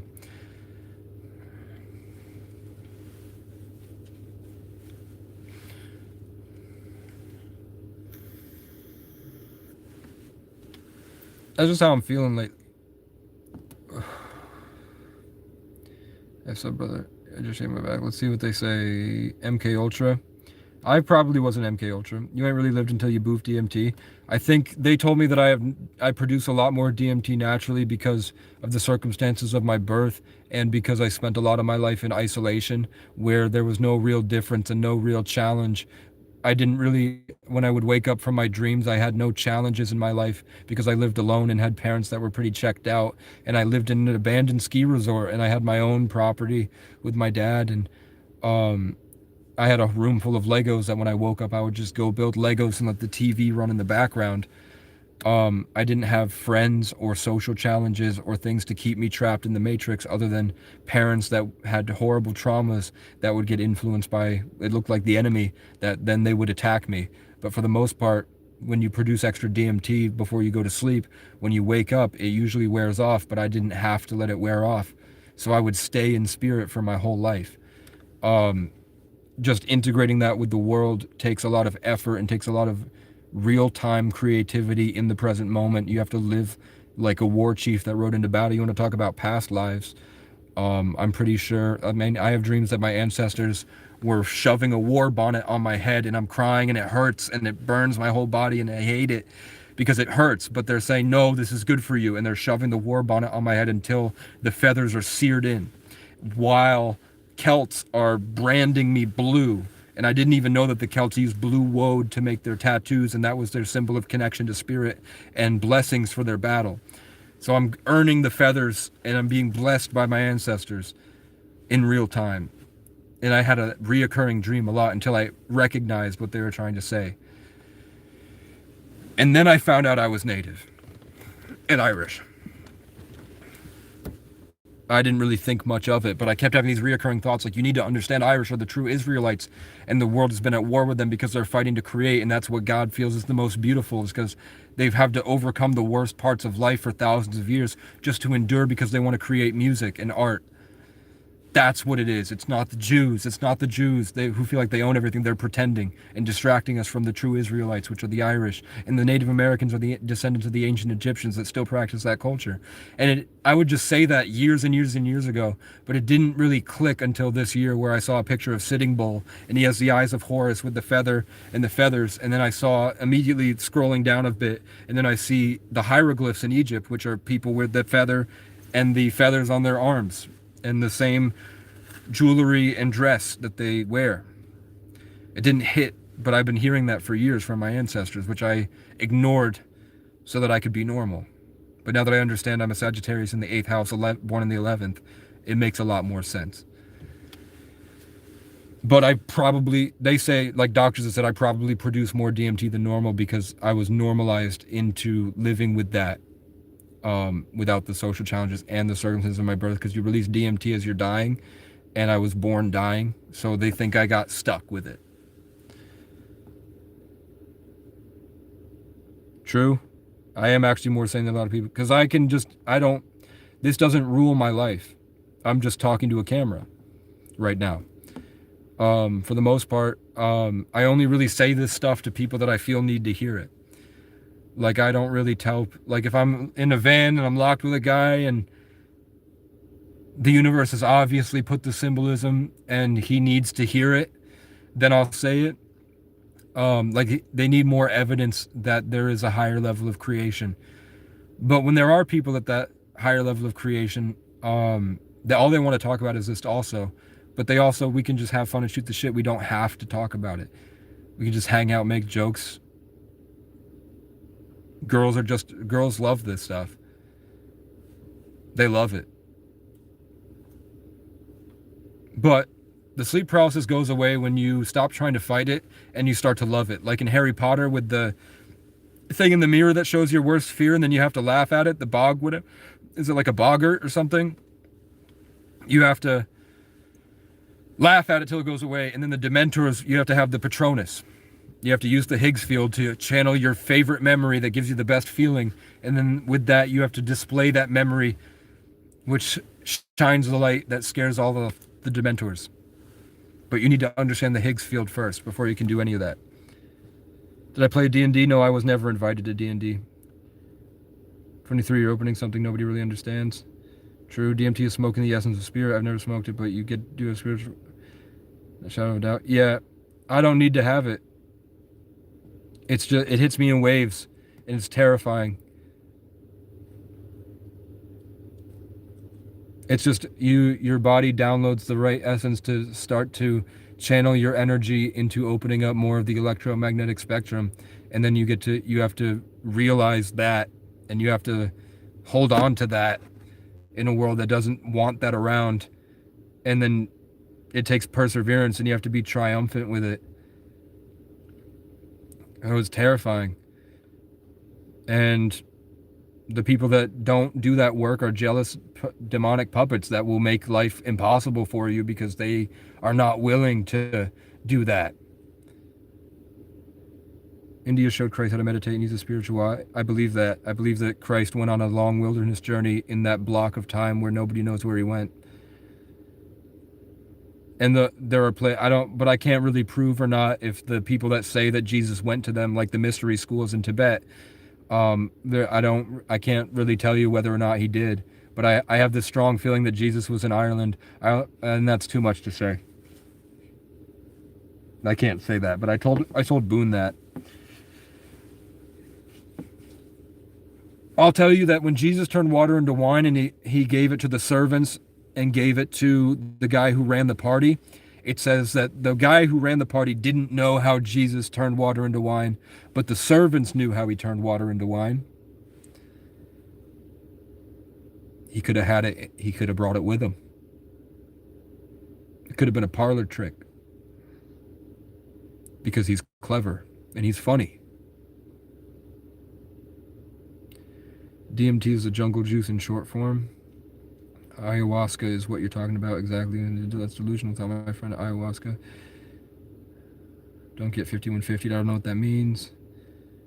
I know people who've used these drugs for 40 years and lost. Please get help before it's too late. What do I need help with, man? I'm an attractive young man. Do you see me freaking out and attacking people? We're just shooting the shit. Care less about human drama around you. It's hard because I'm in a vulnerable place. They made it impossible for me to function without having to be involved in the human drama, which sucks. Especially because they're so focused on power games and social status and bullshit that I had to be like this. I was forced into being a scared animal, eating out of the trash and begging for scraps. And I didn't like it, but there was literally nothing I could do. I could have done better, but at least I did it, you know? No, but literally human realm, things are fickle and wasted on. You should learn about how things function or work. I do. There's a lot of things I just choose to completely ignore because I feel like it's a detriment to myself. I just want to make music and create things and philosophize and travel and have fun. Bird right to left, hanging out right in the tree next to me. And I was flying right to left across my car, circling me.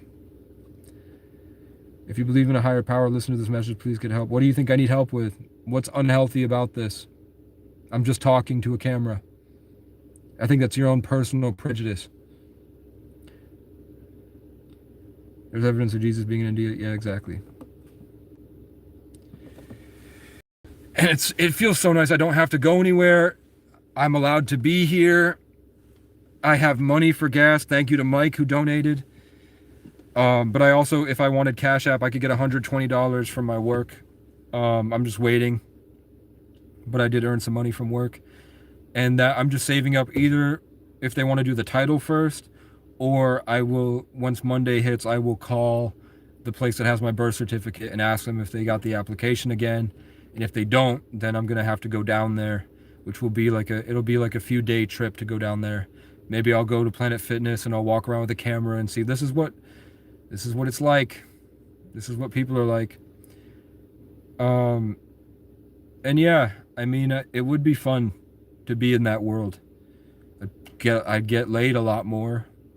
I'd have some money in my pocket, but I don't want to lose where I am right now because I feel it's valuable for my music. Phone fell because I'm charging it. What's it at? My green eye. Wait, can you see the gold? Yeah.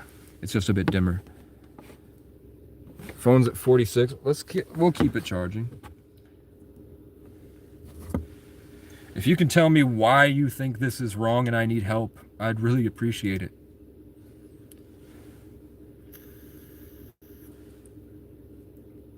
And what would you rather I be doing with my time if I can't work a job right now because I don't have a birth certificate?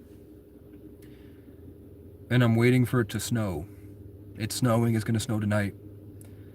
I'm waiting for it to snow so I can shovel tomorrow, and then when I'm done shoveling, then I can take the ice pick out when the sun is out, so it's warmer. I'm waiting for it to be warmer because it doesn't say the temperature right now, but it said 1 degree early. It says 29 degrees right now, so it is warmer. It was 1 degree when I woke up this morning. Tonight it's going to be -4, so I think, but then the next day it might get up to like high 30s, I think. So the ice will be melting more, so it'll be easier to pick at it, and I have a week to do it, so I'm not taking it as serious. I'm just gonna keep chill. I'm gonna do the walkway, I'm gonna shovel, and I'm gonna do another one of the things, and if that ends up being 2.5 hours like it took me last time, then I will wait until the next day, man. And if they really want me to come back, I will eat food and come back. It just depends. Praying for you in the cold, my man. I appreciate it. I love it. I love it.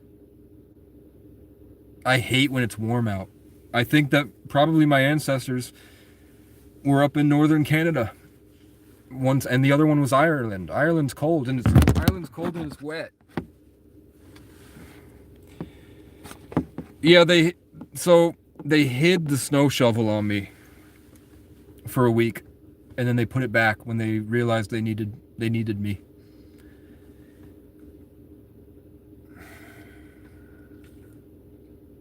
I'm just tired of that bullshit.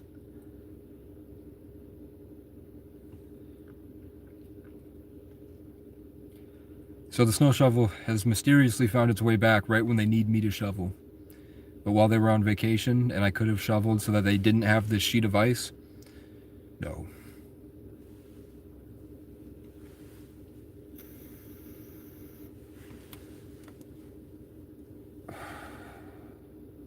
They had to figure out if they were okay with me because I copied and pasted something that one of them said to me, and I sent it back to my boss to see if she would get upset, because he was like, you have no reason to be upset at what I said.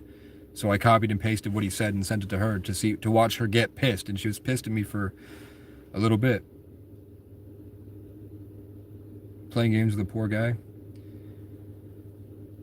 It's not them. It's what's influencing them.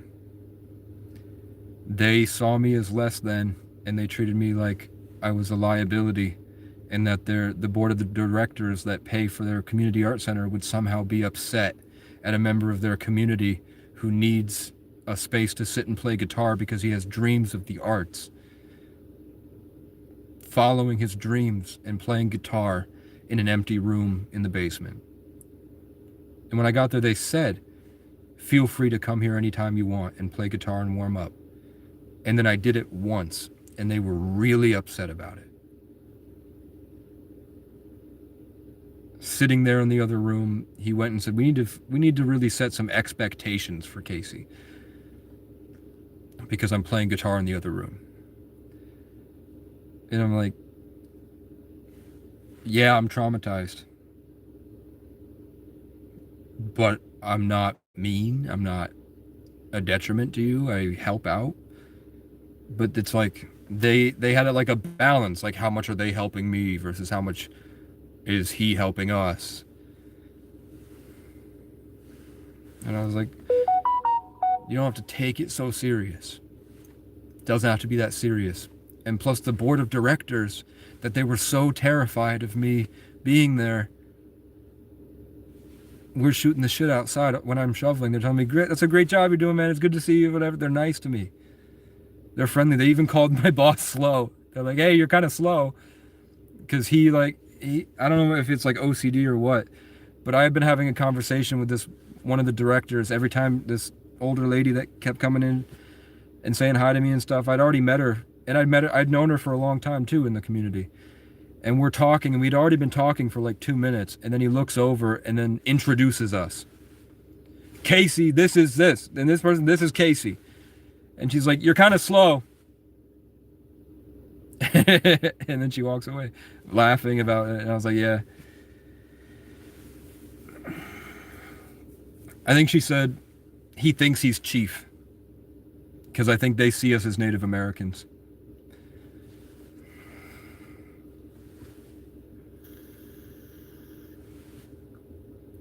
And he said that sometimes they give him a lot of shit and they expect more from him than it is his responsibility. I was like, man, I wish I had that responsibility. I could run that laundromat really good. I'd put a camper in the back as an emergency warming shelter for one night, and then in the morning you go to Capstone.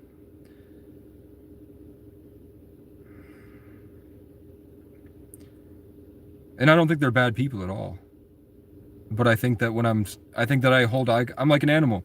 Like, you know, if you're like talking to a dog and the dog is just staring at you, smiling, not saying anything, I'm an animal, so sometimes I'll do that.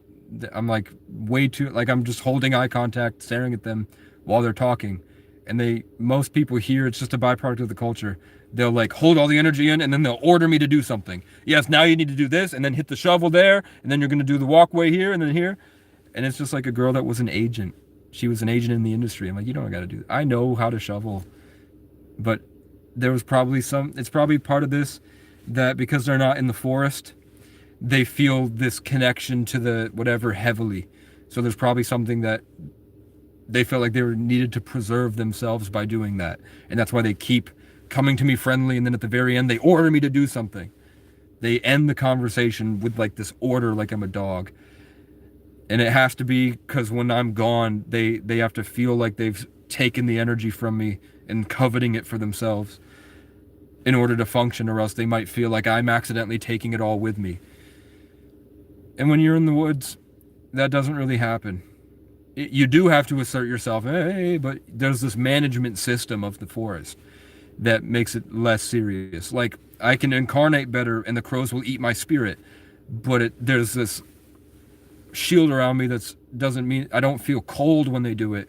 I don't feel as lifeless, but that was over time. Maybe they just haven't had the endurance from that, so they feel it heavier. It's just different, more focused, more precise, less natural. So I choose not to hate them for it, because I understand you can't hate what you understand. You hate what they do, not them. You know what I'm saying? Even though they're energy vampires, you can't. It's the, you know, I have to choose to not let it affect me. And I'm just in a position. I know if I left, maybe more opportunities would show up, but maybe I might go crazy because I feel uprooted, and I might accidentally go into a worse cycle. When I paused for a second, I got hit with the higher being that said, it's the hand you're dealt.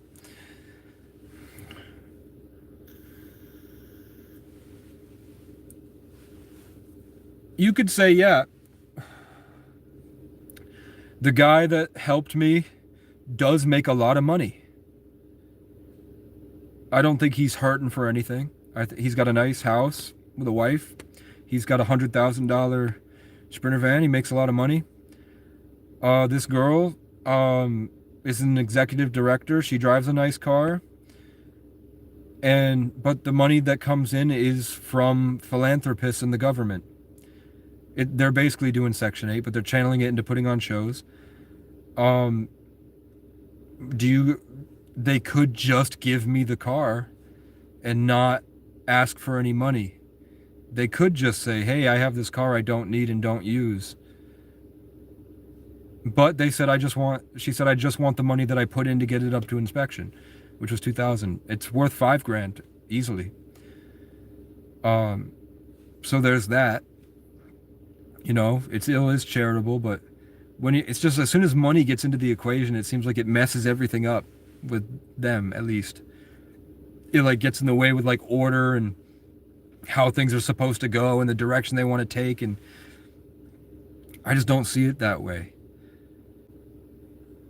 And I learned that way from being in the woods, being in the forest. And I heard Native Hawaiians view it the same way. Like the way that I feel like the world should go. And I hate the crows. It turns out that the people that live in the only place in the world with no crows, Hawaii, they live that way, Ho'oponopono. Where you just give freely without expectation, if you can. Because rising tides raises all ships. If they had just given me the car and let me go in to play guitar every day, the energy that I was producing would have been way better. I wouldn't have been trapped in the car and, feeling the throat chakra attack from the addictions. Like, I still cough like this, but there's not this feeling like there's a demon grabbing my throat.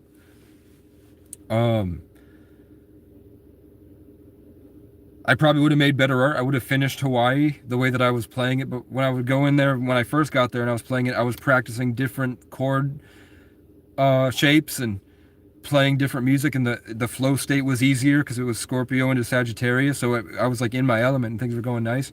But then they got angry about it and I couldn't. I will talk about how to my advice for raising frequency fast.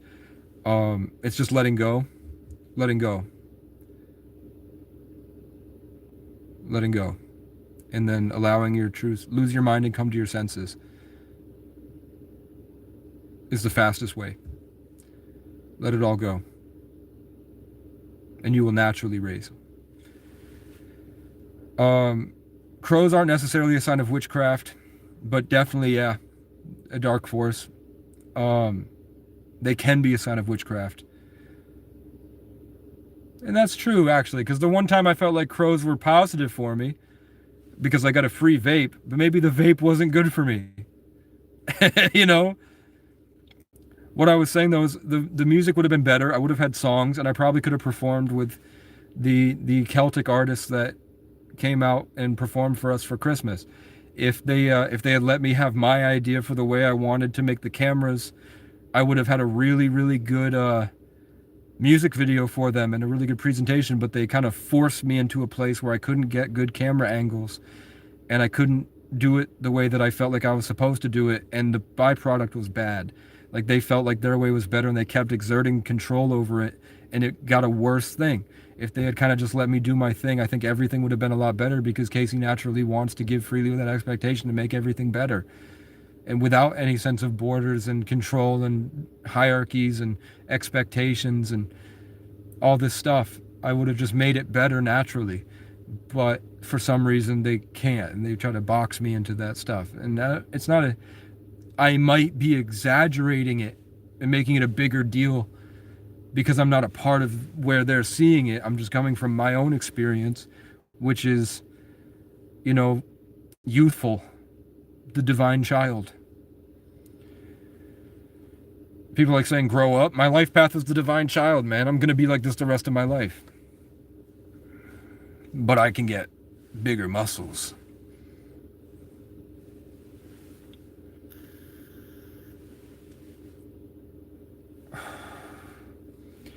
Fasting and semen retention just makes it easier when you let go. But it is all about letting go. Taking care of yourself is the next step.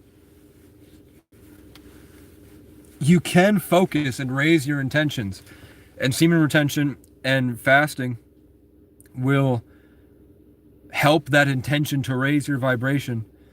But if you don't handle the negative things attached to you, if you don't change the frequency of that stuff and let it go and change your daily habits to positive and think better, you won't really have a foundation. So what I'm trying to say is to build the foundation first, which is fasting, sunlight, probiotics, ketosis, autophagy, neurogenesis, saying no to what you don't want, yes to what you do want, letting it all go and letting it be there without expectation. And you will naturally start to float to the top.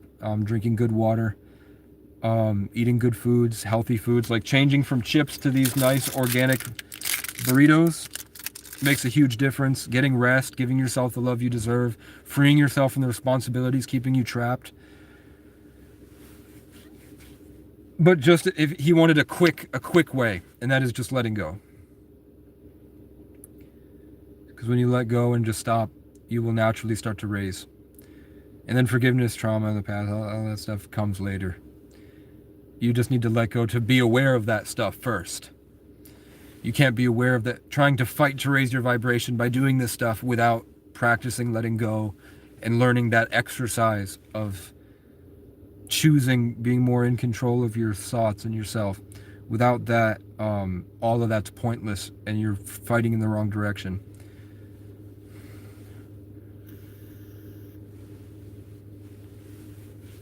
I feel it more as when I'm like in my essence, there's this big, giant, vast open world canvas that I live in. And everything I do makes everything better, naturally. But then when the people choose to kind of betray me, cut me off, jealousy, greed, envy, wrath, whatever, when that gets in the way, they create a barrier. And because of my natural sense of empathy and interconnectedness to literally everything, when they do that and there creates a barrier, that creates a stagnation in the flow of energy, blocks up and builds up into negativity. And I feel it so heavily because it's directed at me and it's kind of piling up that I just kind of spew it back out at them, which creates their thing. And then they have to sit with themselves. They have to sit with the energy they created, and then they have to fight it off. It's called casting a shadow.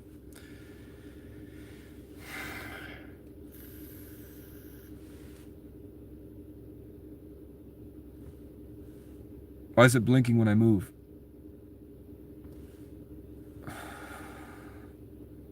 Yeah, I'm the high. Well, my little brother, when I let him stay on my couch in my apartment. One day I was in the living room, and he was a proud energy vampire. He loved it. He loved taking my energy and trying to dominate me because I was traumatized and isolated, and I thought I had a brain injury, and I was really just trapped there for years. And he would come over, and he was really happy to like be judgmental and kind of practice that white stuff over me. But one day he woke up and he was free from all of that, and I was standing there and he's like, "You're literally the highest form of empath possible."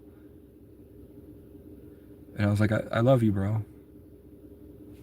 And I played his old, because he felt like he had lost himself too. So I went in the other room, and in my studio I played one of his old songs when he was 17. And I felt that because of my infinite potential, I sort of channeled and created that archetype of him, that energy. And because he was trying to steal it all the time, he was using his Sagittarian curiosity to yank. He took it, but he also took everything else, and I felt completely drained and lifeless, and like all of everything was in his heart. And then he got up and was like, "Bye," and he left with it. And then he went out, and then he came back completely drained and empty and lifeless. And then he wanted to come back in the apartment again. So I let him.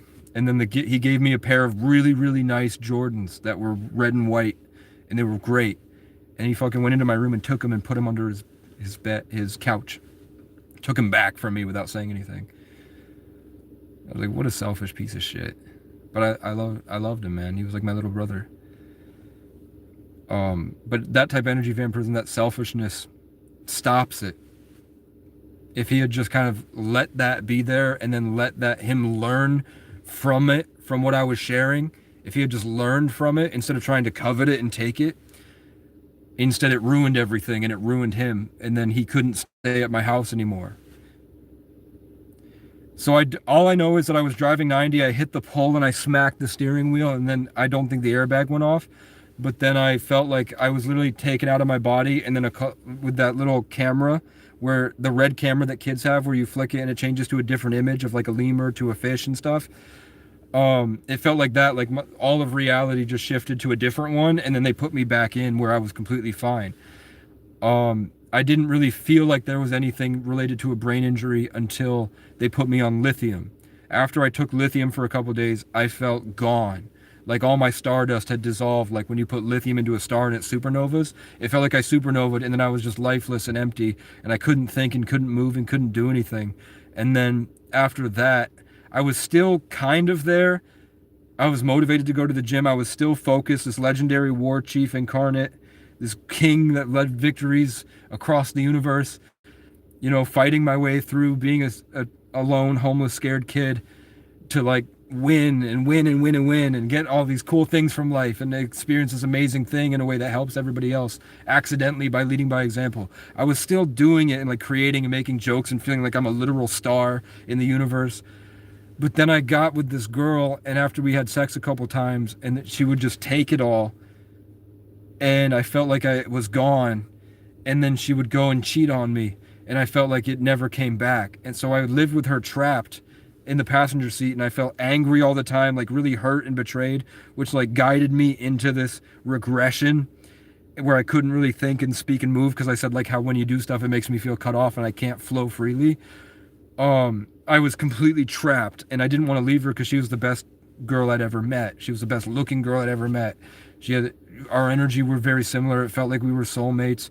One time on one of our first dates, we found a raccoon that got hit by a car and it was dead, and then no pulse, and then we held it, and together, us holding it, I felt the universe like shock it, like our energy went into it, our love, and then it came back to life, and then it sat with us, staring at both of us like it was conscious. When we got a cat together and we raised it like a person, and it's the smartest cat I've ever met in my life. It actually goes out and helps homeless people.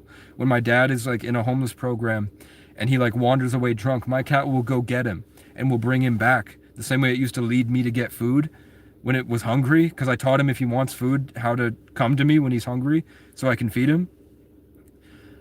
He would go get my dad and he would come back, and he's just conscious. It's like a person in a cat body. And I raised him like a son with her. But then she would just get sort of possessed and would do things that would hurt me, and she was a liar. And she couldn't let go of all the attention she got because of the way she looked. So she had tons of suitors all the time. She had a Snapchat full that she talked to. So I degraded myself into barely functioning, and then I had a spiritual awakening when I was locked in Section 8. And that really fucked me up because I was around my empathy with the horrible people I was around. I felt trapped, and I was trapped in the relationship. And time had gone by, so I was no longer 18. I was 20. So everyone had moved on and they're gone. My friends they were pieces of shit anyway. So I had nobody. So that kind of drove me into psychosis several times, trying to figure out how to understand the spiritual gift that I had. And I was channeling it into music, and it was just the environment was so bad that it sort of drove me into insanity. So I say it's a brain injury, but it's a lot more than that. It was just the complete degradation of myself and struggling to recuperate and integrate in under extreme circumstances that left me really dysfunctioning. So I just call it a brain injury because a car accident where I hit the steering wheel did trigger it. But I did an MRI scan last year and my brain is fine. So whatever happened before is not present now. I've grown from it through fighting for over half a decade. And this is where I am now. A YouTuber. Ranting at a camera. Because I just don't have the means to make better content. Even if I did CapCut, it's not as authentic. I do have really good ideas for it. I still get stuff, you know.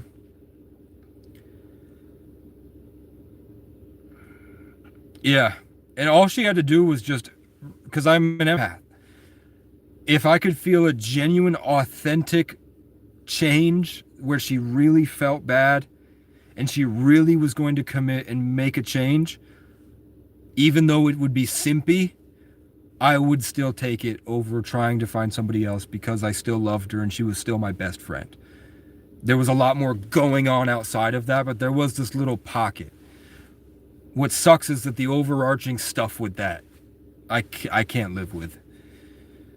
I can't live with, and especially after years, after she finally decided she needs to see a therapist, she saw a therapist, and therapists are trained to validate you. Whatever you're thinking, whatever you're saying, they're trained to validate you so that you kind of get what you want. If you're wrong and you're fucked up, they will allow you to believe that you're right in order to build a relationship with you where they will slowly guide you into the realization they're looking for. So in her journey, and I'm sure she didn't tell the truth, she called me to apologize not for cheating on me, but she called to apologize for not breaking it off with me.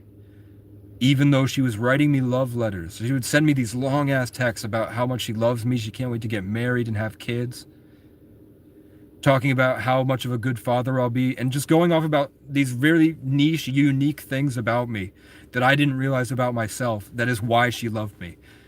But at the same time, she's cheating on me with the guy down the road. So she called me to apologize, not for cheating on me, but for not breaking up with me. And I'm like, if it was so bad, have you forgotten how you were because you're so stuck in the guilt of what you did?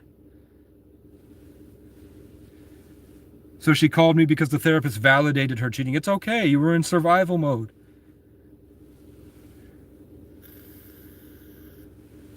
She probably made me out to be a monster. And that I didn't make her laugh and crack up until she fucking peed. Because I was good at it too. You know? You know? And my exes still tell me to this day they miss my dick. It wasn't bad. It was the stigma attached to me being 19 and no job. And I got a job. I had 3 jobs. I worked as a dishwasher, I worked at a deli, and I worked at a bagel place. She didn't see my spirituality as bad. She was like, you're going to college. And she was really interested in what I had to say. But I was also crazy.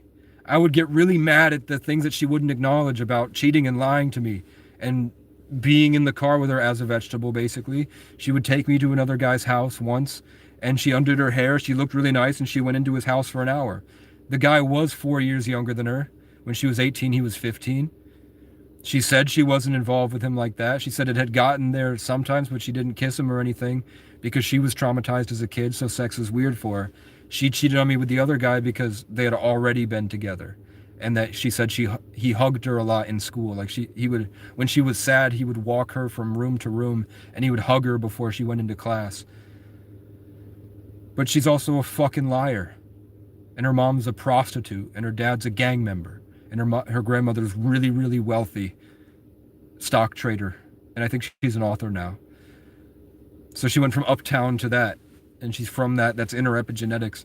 So there was like ancestral karma, you know, you take on your parents' problems.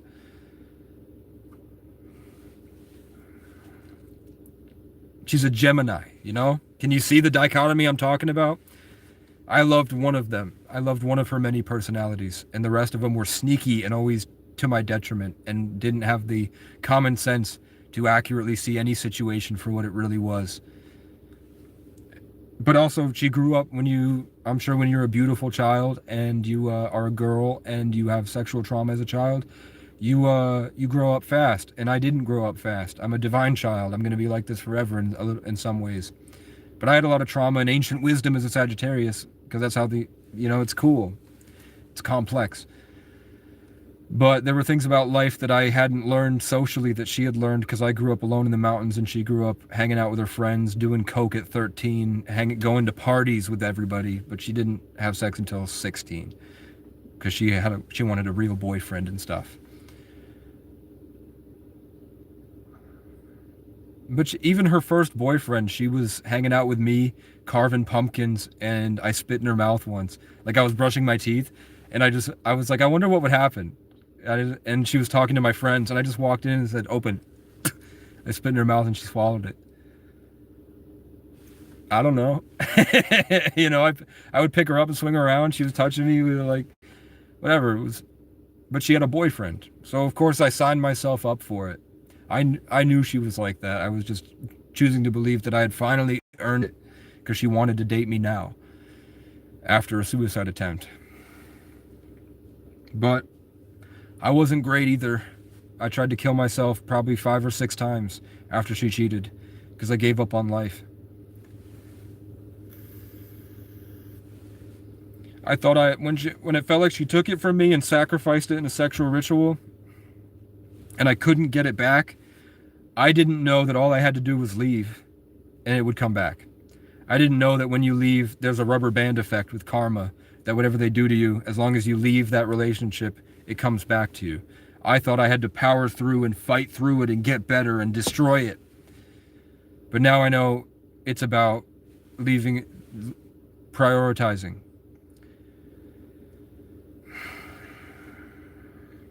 I'm trying my best, man. I don't know what to do in my life, so I'm just trying to do my best. I feel like land is the answer, even though I don't want to live on the land. I feel like I want to be on camera as a live streamer traveling across the country. But I don't know how to get there other than this. So I'm just doing this right now. But really, I don't even want to do that. Really, I wanted to make art. Before this, I just wanted to make TV shows and create things. That's all I really want to do. But now it is trauma. Trauma has really fucked me up. It's kind of hard to create without a safe space. When I'm out here like this and I'm trying to create, cars will pull up next to me and the person is shaking and will stomp around my car. Or people come at me and attack me in the woods.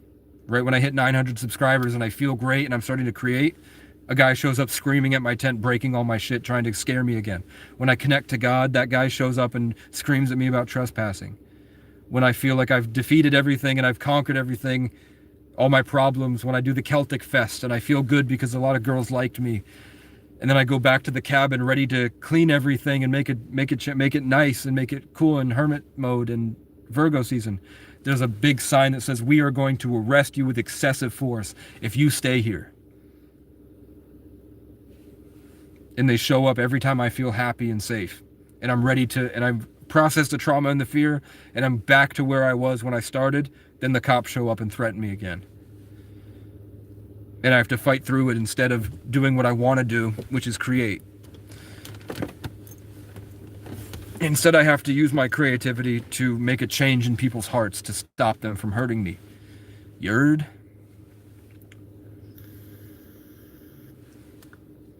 And then I did. He called me and said that he fought for me to the property owner, and that he was working with people in the community to find land for me. And then he got fired the next day. Which means that the demonic entity that was puppeting him, when I had healed him, attacked him. So I have a trophy for him. I bought him a little trophy with a bird on it that says, "The only cop that made a difference." Or the only cop that made an effort to help.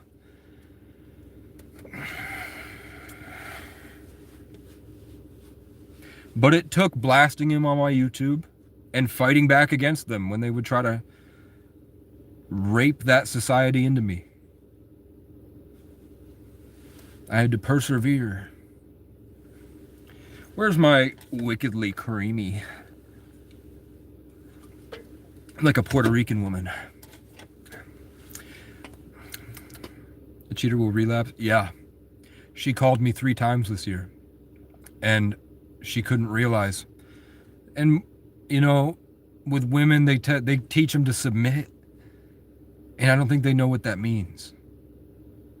When they teach them to submit to your man and be submissive, I don't think they understand what that means. Because you have to rebel against your negative impulses. But if you're in submission, you kind of dwell in that. So you don't realize that you're kind of out of your mind. So when she would call me, she would say some shit. Then she would admit to cheating more than I thought. And she'd admit to this. And then she would bring up, "But remember that time that you said you wanted to marry me?" And I think about that a lot. I told her I was gonna, on one of our first dates when we went to Boston, I told her one day I'm gonna propose to her on the Prudential building in Boston. And then she'll call me just to say, "Hey, I'm with my new man and we're in Boston." And I'm like, what like witchcraft are you trying to do on me? What the fuck are you trying to do? Because she was, one time she mentioned like she had said something to me and I felt like she was trying to hit me spiritually and like do some dominance bullshit. And I ignored it and I tried to like go back to my true self, like the little boy that loves her, and just try to say something that was of value. I was trying not to worry about all my traumas so that I could be real with her. Which isn't this. It's a lot more serious and a lot more meaningful.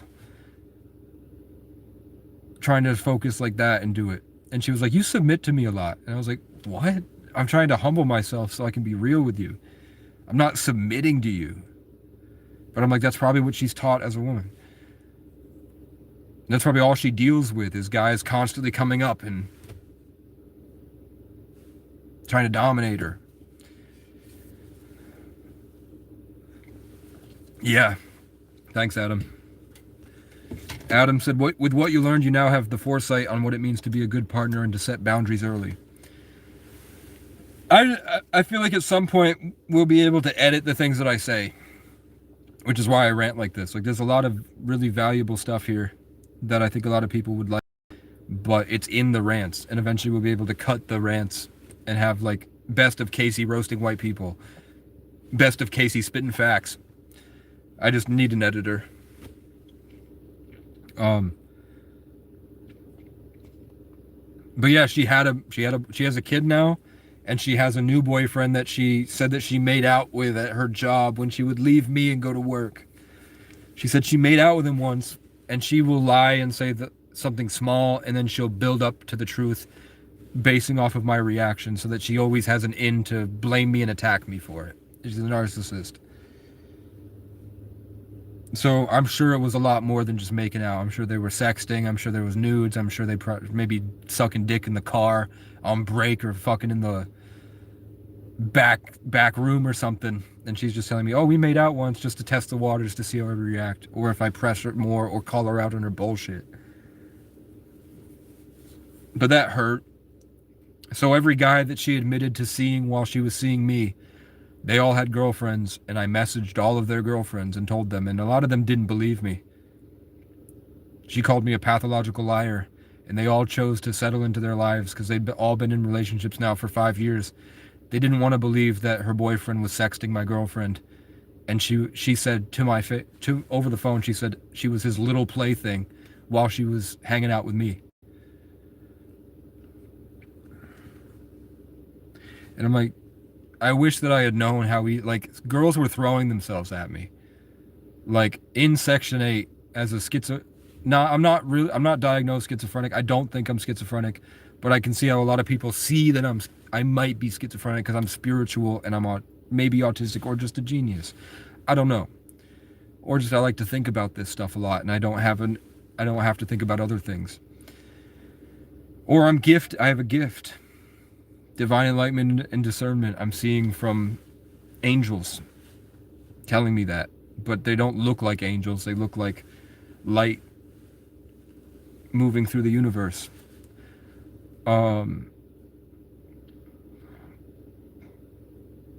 Girls would come to, like, beautiful bad bitches that lived up the road, that were spiritual, played guitar, sang, had friends, had jobs, healthy, not toxic like this girl, but just maybe a little bit lower on the, like, their face wasn't as perfect as this girl's for me. I didn't want to lose this girl. And I was also like in that kind of like still learning and adapting to that, but I could have had sex with them, and a lot of them, like 1, 2, 3, 4, 5, 6, 7, 8, like 8, 9, 10, 11, 12, 13, 14, 15, 16, 17, 18, 19. In that year, 19 different girls made an effort to sleep with me, and I ignored them for my girlfriend.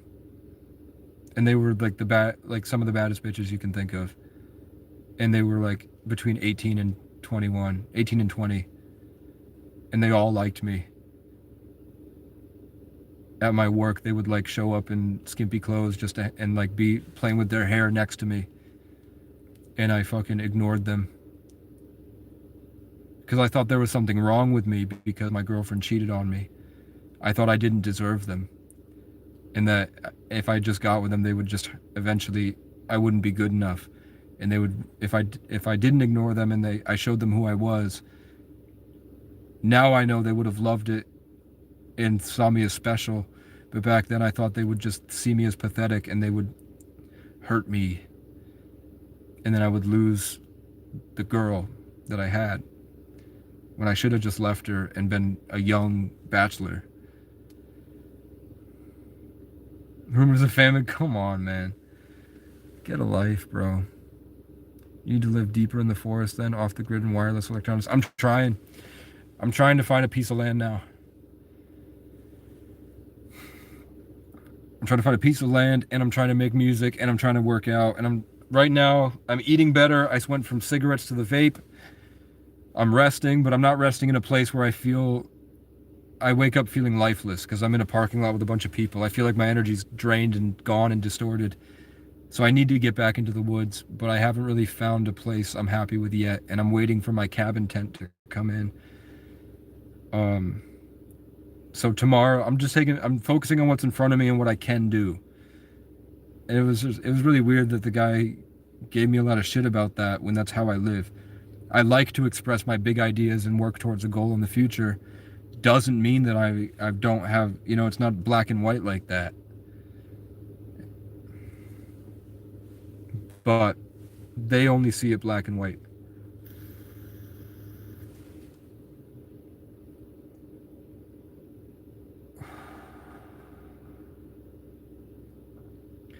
Like the guy calls me racist when I talk shit about white people. Like white people isn't a schizophrenic delusion created by the Jesuit order, and the white people are actually misled Celts. White people are a branch of Celts that integrated because they were enslaved by colonialism, and eventually they became to identify with their captors long enough and were programmed and educated, institutionalized to forget the true history of what happened. So they live in a schizophrenic, psychotic delusion they call whiteness, when really they're just betas for the dark daddy of Satan or the Saturn matrix that governs the country they love so much.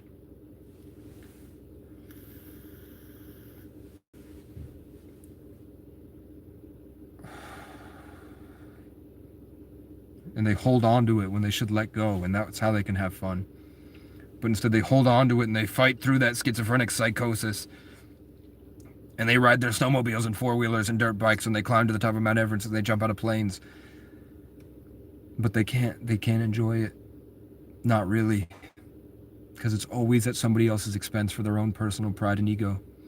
It's all about their own personal achievements in life.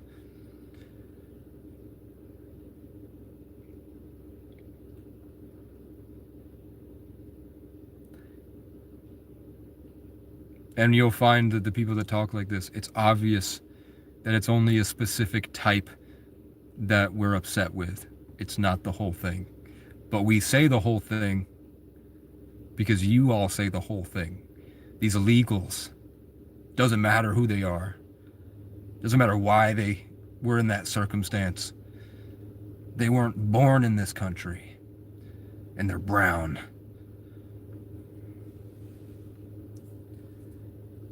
Meanwhile, this country is founded on immigration. They're proud of their diversity. They're supposed to be free to think however they want and believe whatever they want. But there's a specific type of white that can't stand it. So of course God is going to invade.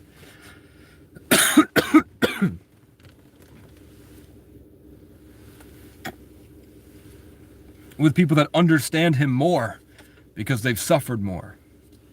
Granted, those Somalis are fucking fat as hell in that daycare. Those people were fat as hell. I don't think they're with God.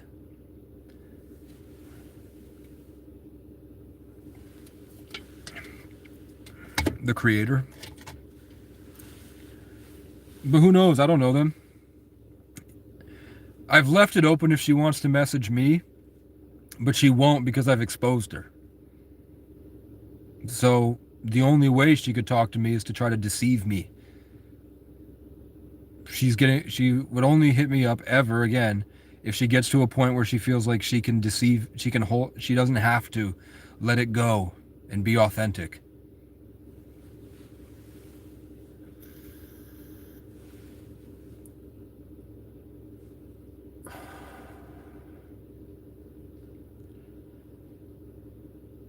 But there are times when I really need her and I'm like really, really depressed. And she shows up with that love. It just sucks that if you, I don't know, her own stuff, eventually that love goes away.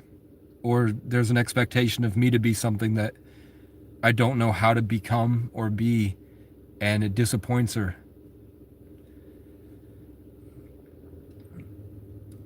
I just don't see, when women cheat, it's personal. It's a lot more spiritual. When men cheat, it's not. From what I've experienced.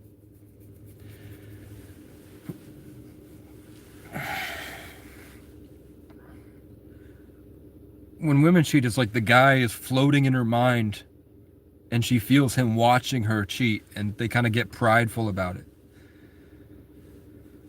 When guys cheat, it's like they get it over with, and then they're like, man, I missed it. I should have, fuck. Oh, fuck. Oh, then they think about the girl and they're like, oh my God. Fuck.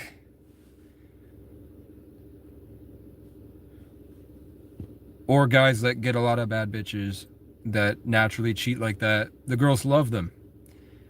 They love the guys that cheat like that.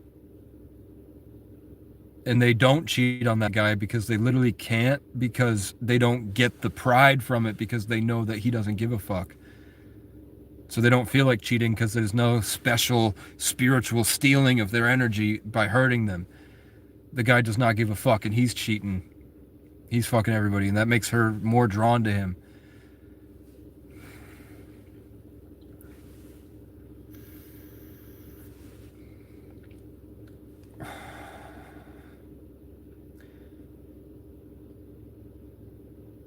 Once, I mean, after the girl had already had 3 boyfriends and they're still bad, those girls only really liked me when I had a lot of attention from girls and I was seeing other girls actively and I didn't really care about them at all. But with like girls that were virgins when I was younger, and they still had that innocence and purity and everything, and that's not like it gets defiled, it's just like you hadn't seen that part of life yet, so you weren't really like influenced by it. You were more of a natural, normal person. Those people loved me for who I was, and they valued me. But after that, even when those girls started seeing other guys and everything, they only valued me when I didn't like them at all, and I didn't care. Yeah. He said the last time I cheated was in a game of Monopoly and I killed it. Yeah.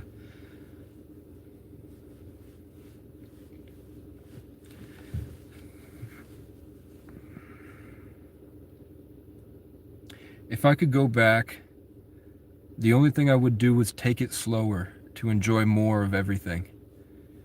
I was so focused on the next thing and then the next thing and the next thing, I wasn't present to enjoy it. Like, I got with the baddest bitches I can think of. Like, really, really good looking, funny, unique, special girls. And because I was able to compartmentalize and tune out, the sex was great, but I was barely there. Because I was like way up in my mind, still like overthinking and philosophizing about what I'm going to do and all this stuff, that I wasn't in my body to really experience it and really be present. But that high vibrational stuff was really powerful, and they would go, whoa, afterwards, like, holy shit. But then I would be like, I have to go do the next thing. So I would literally just leave them afterwards. Wouldn't even come because I had more girls I wanted to hook up with that day. And then like 2 weeks go by and some random guy is messaging me, I'm fucking your girl, bro. And I was like, you can have her. And then she was in love with me for like 6 years after that.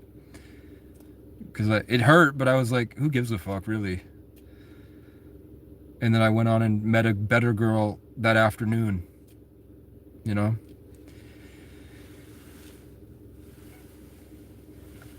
And then after 2018, the kids were all fucked up.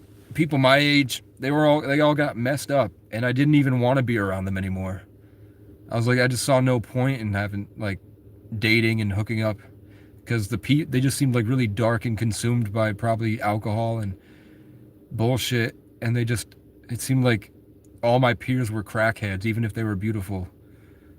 All the people that I met were just fucked up, and Instagram and hip hop and everything taking the mainstream about like 21 Savage and everything, that culture. I was just like, you're a bunch of bullshitters trapped in garbage, and hanging out with you at all is a blessing for you. I don't really want to waste my time and life with this, even if you're hot. And then the degradation of self, and I felt like a scared animal and a broken piece of shit, worthless person after. And then I couldn't be the confident archer that I am. So then it got kind of messed up, and then I became homeless and vulnerable like this, and reduced to an animal, and then I just couldn't click with them. And then I mastered it, and I was now unique in a different level of reality that they can't get to, which made me really special. So they liked me again.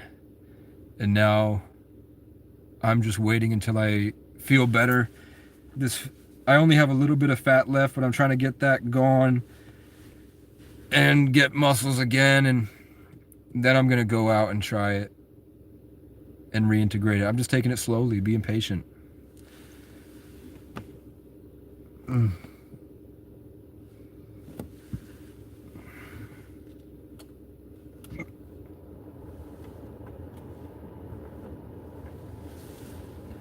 Why should you care if someone likes you or not in this realm that's falling into bullshit?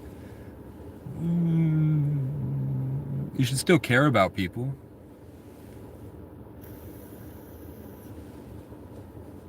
Don't completely blow everybody off. It's a lot harder to live that way, and you get less results in life. But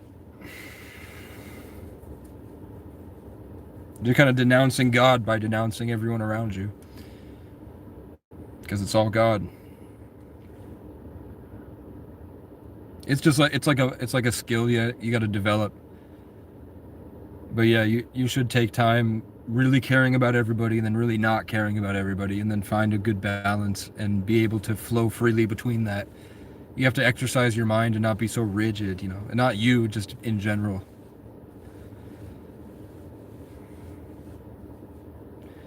Where I fucked up is my gift of empathy, but my trauma and being stuck in that position where I felt worthless and not deserving of love and empty. Plus, the people I was around were extremely mentally ill, and I was in a vulnerable place where I didn't know how to function it. And I couldn't really integrate it right because the world was changing. It was during COVID where everybody went crazy and had to figure out how to come back from it. And I was just traumatized by being in a vulnerable place, and the guys were trying to take advantage of me sexually that I thought were there to help. So that sort of really fucked me up for a long time, because my empathy had allowed me to experience it, and I didn't know how to throw it away. So then it felt like I was permanently stuck, feeling like a pedophile is after me, and that really degrades your masculinity a lot. And I still sometimes struggle with it. I have to just learning to let it go and not let it stay there, and learning how to replace it with something cooler. It's hard. Trying to delete them and replace the energy and keep moving and just allow it to be okay, and that's not reality, and that's me. Now I felt like I've thought myself into a trap, and now I have to wait until that goes away, or else it used to just pile on top of me and I'd be trapped in all of that. Every single thing that's ever happened is a problem I couldn't solve, and I couldn't let it go, and that would torture me, taking all my brain power to fighting off traumas and trying to function.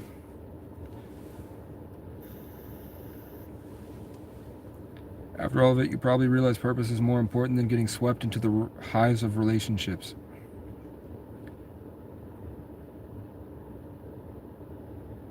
Yeah, I learned that with my first girlfriend, because I gave everything to her, and she was very attractive, but she was very fucked up mentally, and I shouldn't have. I was 5 years younger than her, and she wanted me because I mean, I was really attractive, and the dick was great, and I was really smart, and I had learned pickup skills, so I was always interesting. And but then the little abandoned boy in me kind of gave everything to her, and I lost my sense of purpose because I gave too much to that. And after her, I became the opposite, where I only cared about myself, and I couldn't really care about anybody else. As much as I really did, I blocked it.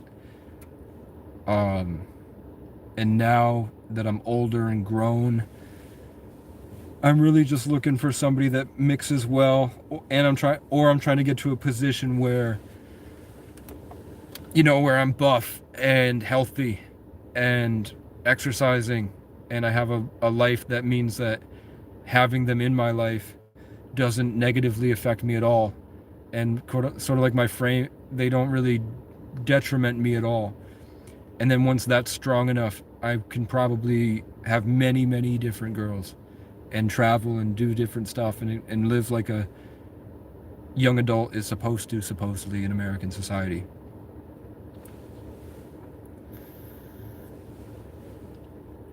I went too far one way, too far the other way, and now I found a decent balance. But now I need somebody that meshes well with me, or else it's gonna fuck everything up.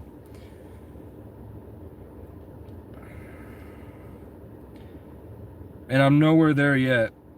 I mean, there's obviously I'm sure there's attractive girls that would have a lot of fun being in the back seat here.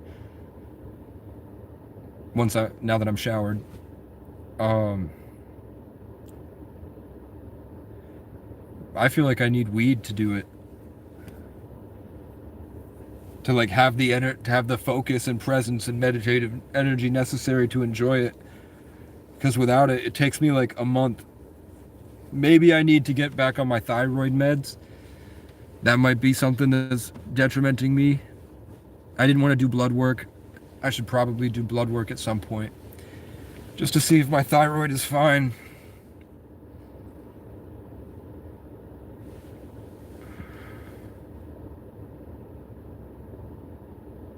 But yeah, I want to start dating soon. Or just talking to girls again. It feels like they're all messed up. And I don't like the attention stuff and the game. And I don't like sitting on the phone and she doesn't answer and wondering like, who else is she talking to? And then if she gives me like a half-assed reply or something, and I'm like, wow, like that was just an obligation. She has no interest. So then I'll fuck with them. And I know they're messed up enough that they'll always see that as not, like being real, because it doesn't fit into the social game. They won't see it in a positive connotation, but I still do it. Like, even if she doesn't reply, if like a week goes by, I'll send her another message, and then she'll be like, sorry, I was busy. And then I'll just keep talking to see if she'll ignore me again. And then I'll do it again. And then I'll do it again. And I'll do it again. Just to see how long are you going to bullshit me?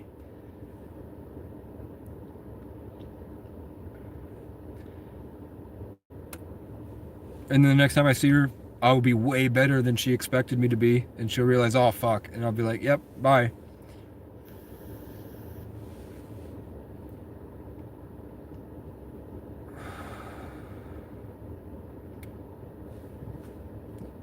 I don't know why you need to say it, but sure. He said, it's time to shed the mental loop. Keep seeking a higher power. Develop your karma and leave women alone until you're set righteously. Yeah, but it's been 5 years. And I'm 26. I'm not getting any younger. But it's not a priority. The priority is slow, incremental progress.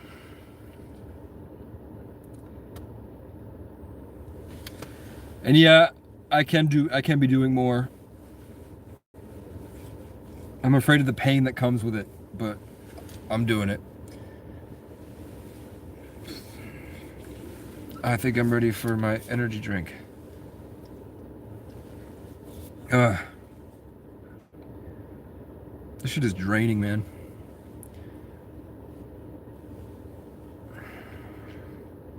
Do I have any super esoteric wisdom? No, but I am immediately seeing a better way to make content. Like really I saw Nick Fuentes. For some reason I saw Nick Fuentes right above me in his office, and I was like, oh, I'm basically doing what he's doing, but opposite.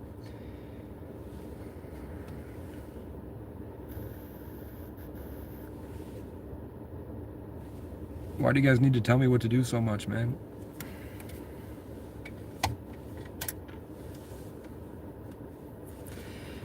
I do have the tools in this day and age to find out what makes me drained in life and how to cope with that and pain and stress. Yeah. I've found a lot of ways.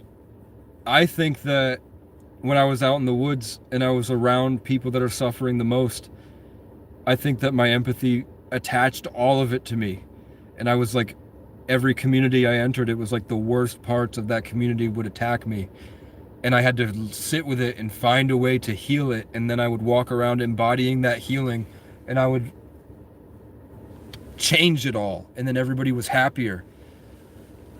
Like I dismantled the mind flayer in real time as the acacia.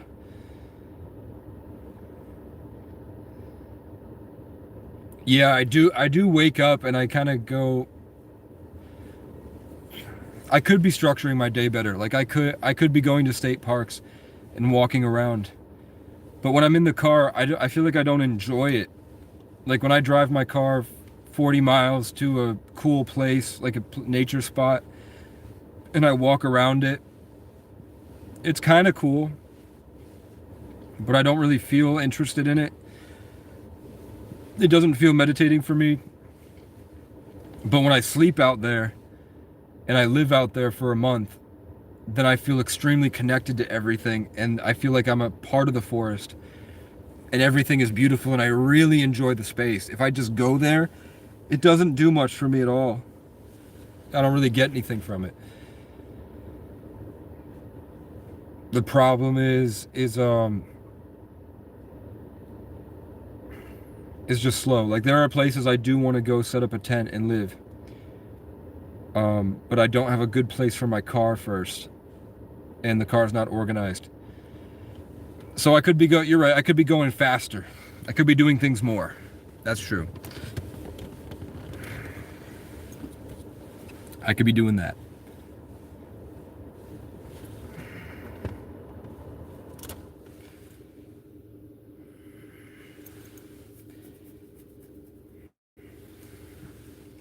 Where'd the mean white people go?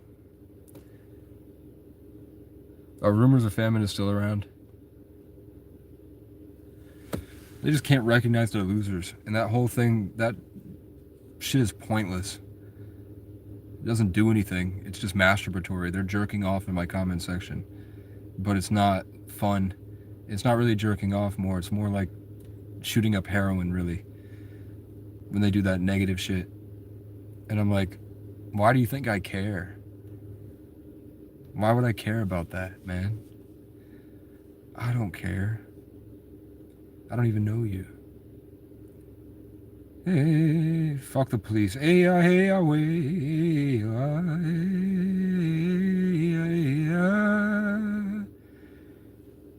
Chat, do you think that there are giant lobsters in the ocean that are sentient and can astral project? What do you think's at the bottom of the... Do you think that there's an advanced sea creatures that live at the bottom of the ocean and their brain is developed way past what humans can do? Sometimes I think about that. Sometimes I think about those deep sea cables that go through along the bottom of the ocean, and I'm like, what if those things that are smarter... What if there are things that are smarter than us down there, and they're using those deep sea cables and they're building things down there with it, and they advanced their own technology now, and they're making ships because they're not bound by the human condition. So they're just building and building and building and building. They're mining shit down there. they're building giant ships for themselves, but instead of oxygen up in space, they're like giant floating things. And what if they built AI and robots down there too, and the aliens that we see are just robots for them, and they're just not showing themselves because the smarter thing would be not to reveal themselves until they're completely certain they could take over. And then they'll just hit us in one fell sweep at once, shut down all our power grids, and then put their AI in control. And they've already hit us with nanoparticles and embedded us with chips. And then they just kind of, in one motion, boop. And now we're their slaves because they saw us enslaving each other for hundreds, maybe who knows how long. And they're going to force us to experience what it's like until we all know forever, so that then they can slowly evolve us.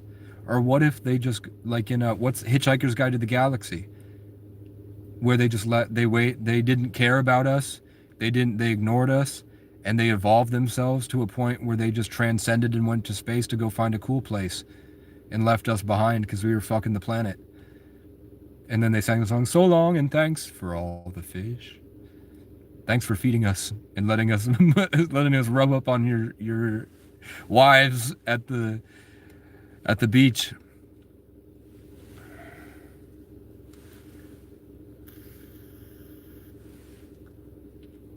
Okay.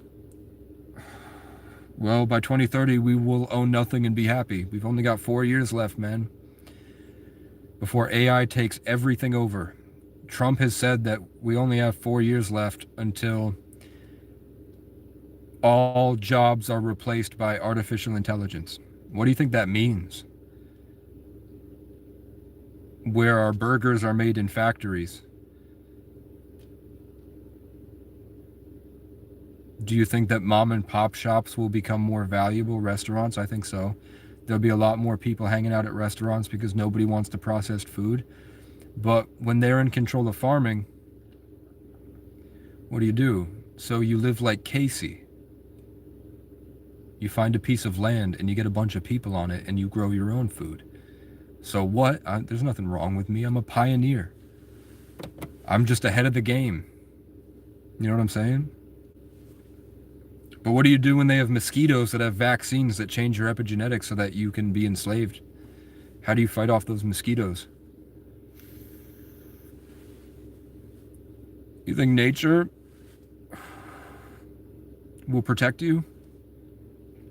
When you think it's wrong to be homeless, you think the birds will keep the mosquitoes from you? They'll be happy to watch you go. And it's going to happen, man.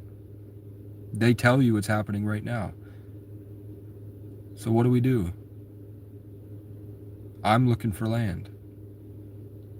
What are you doing?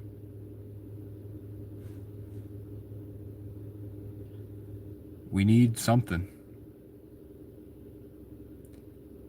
I'm trying to see the parts of the world that will be ruined by technology in the next 4 years. Like Hawaii. I want to go see that culture before it's gone, and it's basically dead. I want to go see them. Couldn't find a filmer. I couldn't find anyone that I trust to accompany me on the journey. But, if I get a cool dog and I put a GoPro on him and I take that footage of his GoPro hanging out with us with my audio recorded and my camera, that'd be cool to make videos where the cameraman is the dog. That'd be pretty cool. But the problem, there's just nothing I can do right now. And also, I don't want to go there and feel like I fucked this up. Like, I didn't enjoy this while I had it. So, and I'm also trying to make sure that everybody else is good. I'm trying to make sure that I leave this place better than I found it. And that means the people's hearts. Like, dude, I pulled up to the post office. And the bus driver that has been driving me around town for 2 years, he also coaches Little League, I think. And we would just shoot the shit and talk. And he would tell me about his life, and I'd tell him about my life. He was almost in tears, man. because he pulled up and my car was in front of him and he saw me get out of the car. The way he was like, I saw you get out of the car, I was like, holy shit, no way. And then I could tell that we just didn't know what to say, but we were both really happy for what happened. And I could tell he really cared about me. And I'm like, how do I get him out of, he's not happy. I can't just leave and let him suffer until he can't pay for his house. How do I help him in his situation? I can't leave this place behind with the needles in the haystack just left to die like they left me to die. So that's what I usually think about. So I have to find a large property. I may have to make good non-GMO foods accessible. I have to publicize and make clear what fasting, sunlight, probiotics, ketosis, autophagy, neurogenesis does for you with eggs and chicken and no sugar and fasting 3 days a week and intermittent fasting and devoting more of your time to being out in the woods together. How do I have to open up spaces for this community to get together more, but they don't deserve it. This community needs to die. So I need to get these needles in the haystack to a better life. And I can't do that while they're still enslaved by the Capricorn, Saturnian, demonic matrix. So one, how do I free them? And the answer is I can't, but I'm doing the best I can in real time. And maybe my absence will live stronger in their hearts than if I'm still around, because they will miss and remember that. So maybe that's what needs to happen, is that I'm only here as a reference experience, so that when I'm gone, what I had to teach and had to offer is still there. And then God will work in different ways to allow them to free themselves.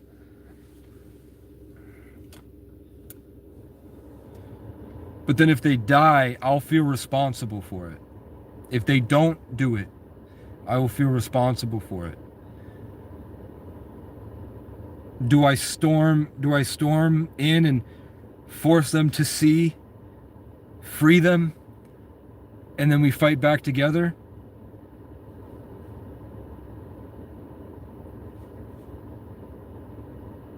I should, but it would be exhausting.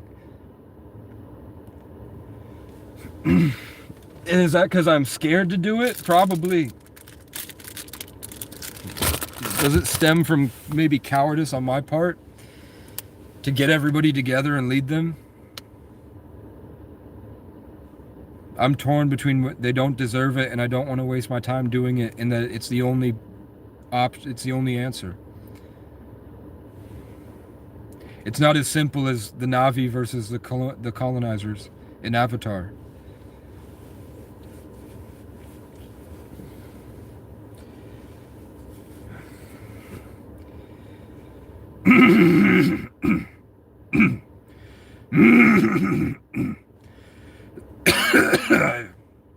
It's not. It is. It is probably the vape. It is probably the vape. Where's my toilet paper to blow my nose? Let's just use. I was planning on washing this anyway, so I use it as a snot rag.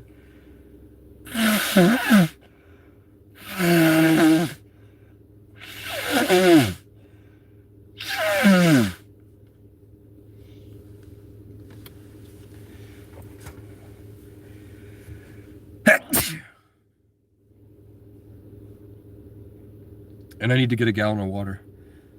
So I stopped living off energy drinks and sugar drinks, because that's really fucking me up. I feel like all the sugar is just in my blood, kind of gunking it all up. All the shit in my bloodstream that feeds off sugar, and all I drink is sugar. I gotta change that. But I'm not gonna go to the dollar store tonight. I'm gonna go tomorrow. Tomorrow I'm gonna leave and go to maybe I'll go to church. That's where I'm at. This is where I wish that there was a girl I could hug. That's like just a bit taller than my chin level, maybe, or a bit lower. Small but built, you know what I'm saying? Like a big fiery Leo heart, maybe. That isn't like oppressive and controlling, that feels like it's draining.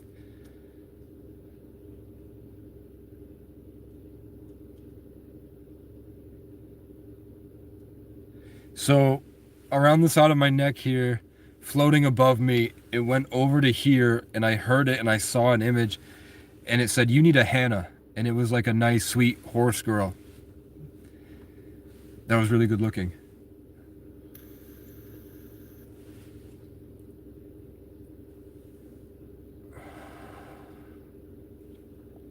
I don't know any Hannahs.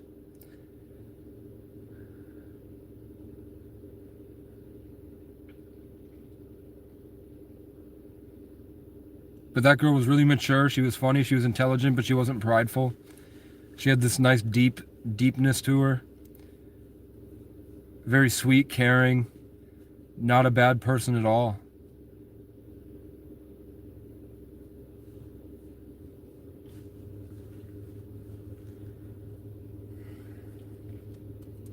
That would be nice.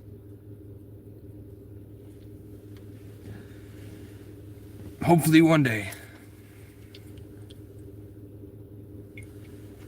I wonder if there are girls around that are like in their lives, maybe with like multiple guys, whatever. And then God's like, "You need a Casey." And they see me on a horse riding into battle with a feather headdress, playing Irish music on a guitar.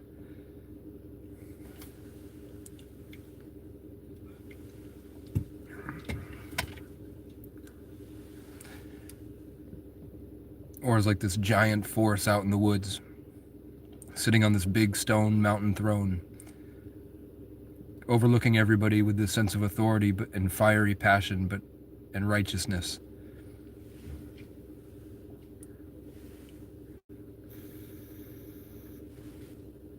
Like people on mushrooms say they see me as.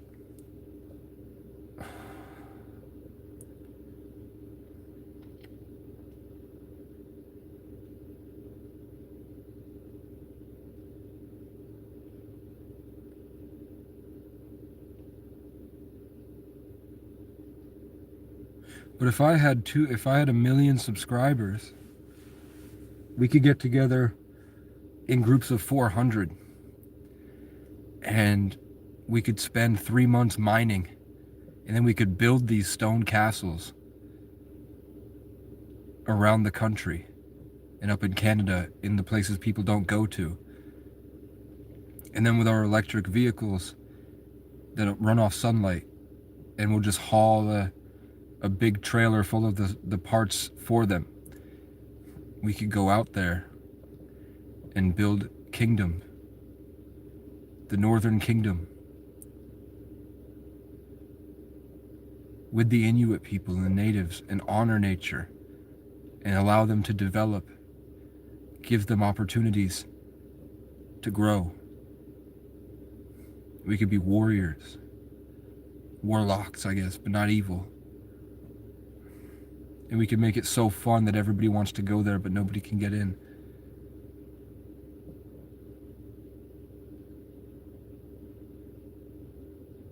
What the fuck, Casey Morris? Come on. What the fuck? What happened to you in the past hour? You're usually pretty nice, man. You notice how I'm talking about these big, high level, like beautiful things, and then the people get jealous and when I tell you that happens and nobody believes me, when I say that I talk about my dreams to people and they get really angry,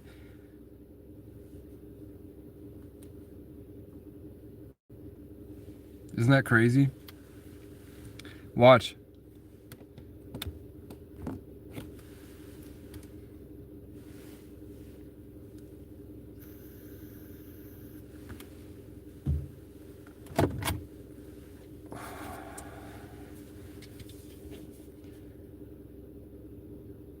Isn't it crazy? Like in 2022, I made this song I had to bury my brother. I made sure he left with a smile on his face. It was hard for us to love one another. It's tempting to get caught up and stuck in the race. But now that I'm out here alone, I'm just grateful to see how things fall into place. 'Cause no matter the outcome, win or lose, I'm just grateful to be in the game. You fill up my senses like a night in the forest, like the mountains in springtime, like a walk in the rain, like a storm in the desert, like a sleepy blue ocean. You fill up my senses. Come fill me again.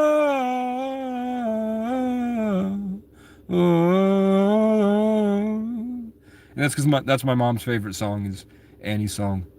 But then 2 years later, I had to bury my brother, and I made sure he left with a smile on his face. And it was hard for us to love one another because it's tempting to get caught up and stuck in the race. But now that I'm out here alone, I'm just grateful to see how things fall into place. Because no matter the outcome, win or lose, I'm just grateful to be in the game.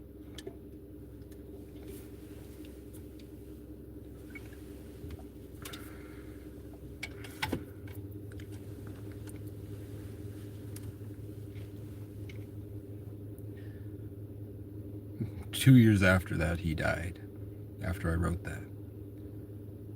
And I was writing songs about missing him after he died, years before he died. Can you call me back? My simulation's crashing, can't remember how to act. I rode the wave till it crashed. I was swimming, now I'm slipping through the cracks. I was conquering the world. Now I'm barely beating back panic attacks, trying to make something that lasts. So can you call me back?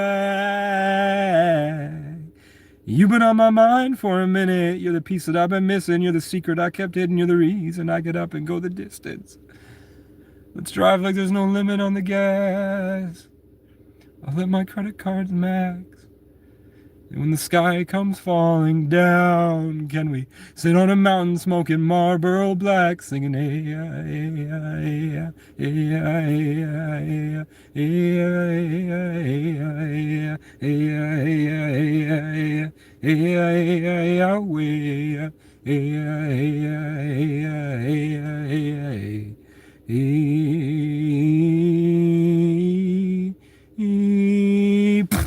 I don't want to call you back. Everyone I love is dead or buried in a casket. Nothing good ever lasts. And I can't use my mind fighting, trying to find a way back. Don't it was me and your music, howling at the moon, smoking Marlboro Blacks. If you could see me now, you would be so proud. The scared little boy I lost, I finally found him. I'm up here on a mountain.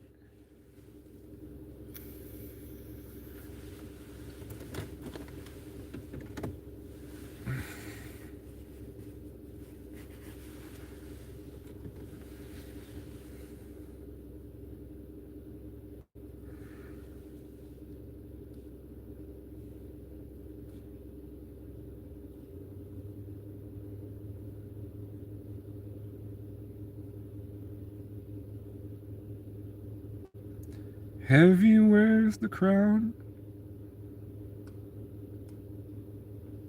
I'll see you around.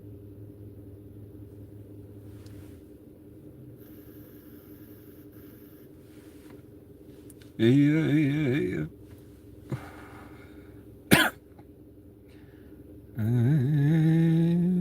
I'm an angel.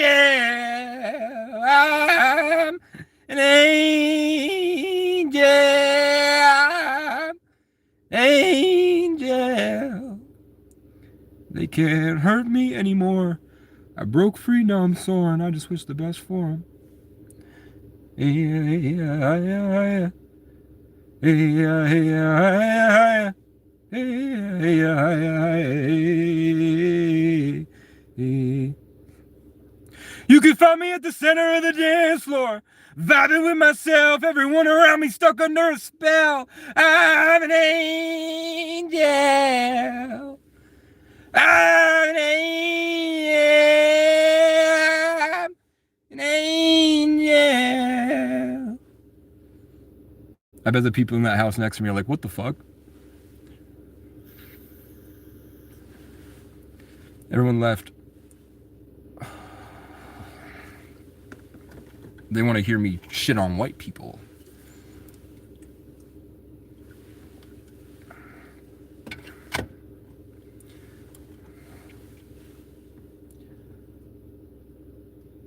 Shut up. Shut up.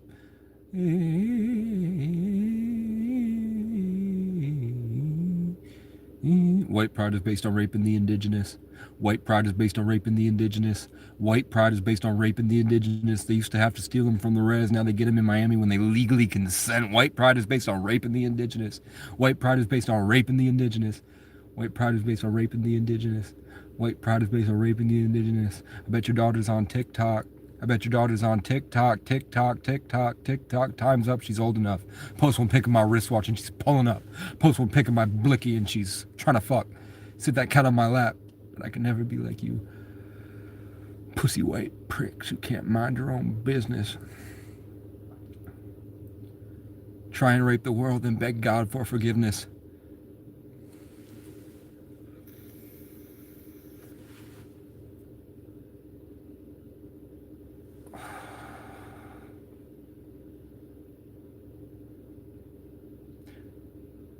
Rape the whole world and beg God for forgiveness.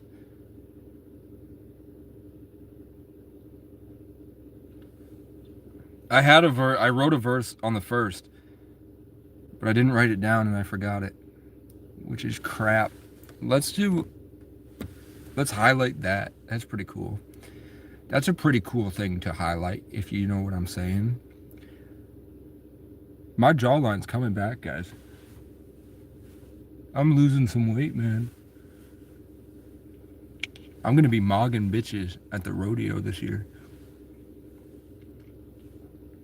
Maybe this year they won't corral the Mexicans in the corner and refuse to let the Native Americans go on the bleachers.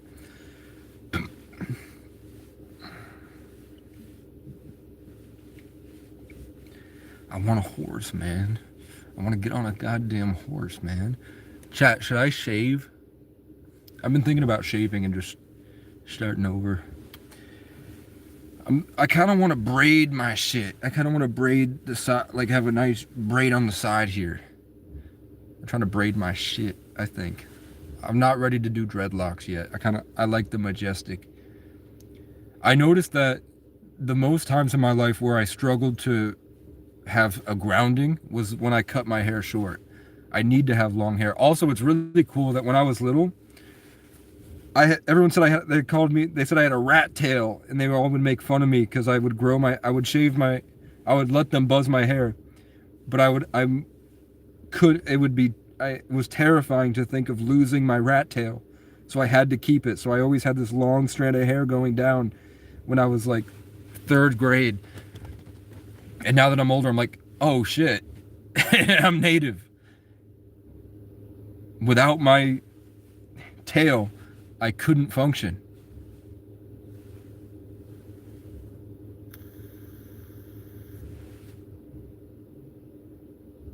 I'm hearing some noise behind me. I don't know what it is.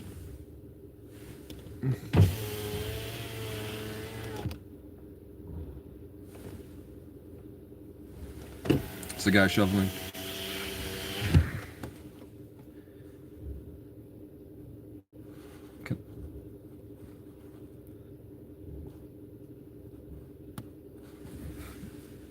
I unhit him. I just wanted him to know.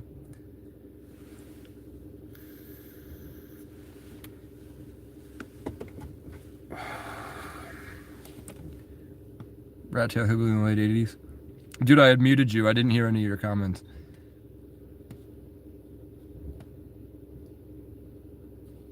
We'll go back and unmute these guys and see if they come back tomorrow. They know they're muted. So if we see them pop up on the channel again, will know that they would have just sat here and talked shit, and I wouldn't have even been able to see.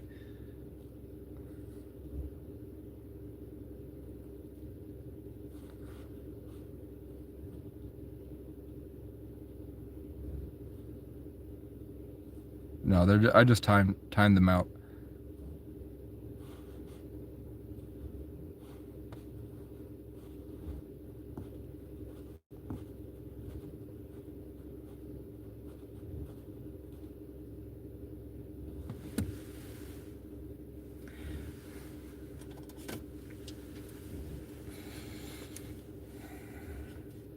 You can't kill my dreams, man.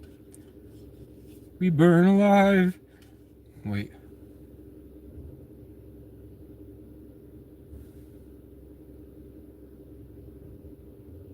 One day all the stars outside are gonna supernova.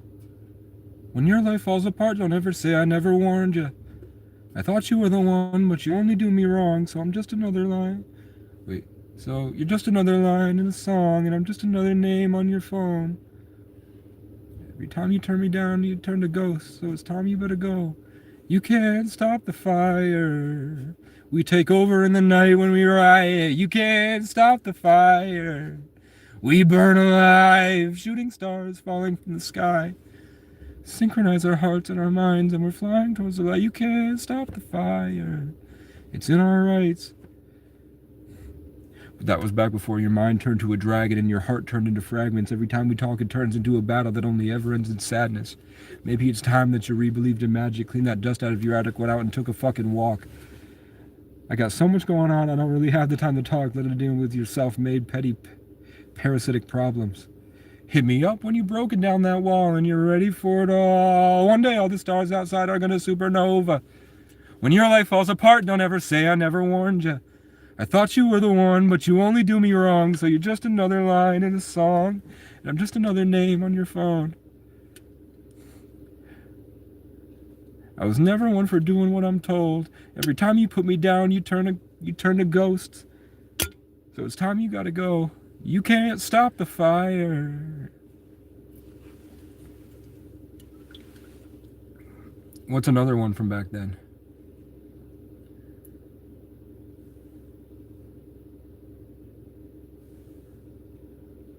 I'm trying to think back to the original songs.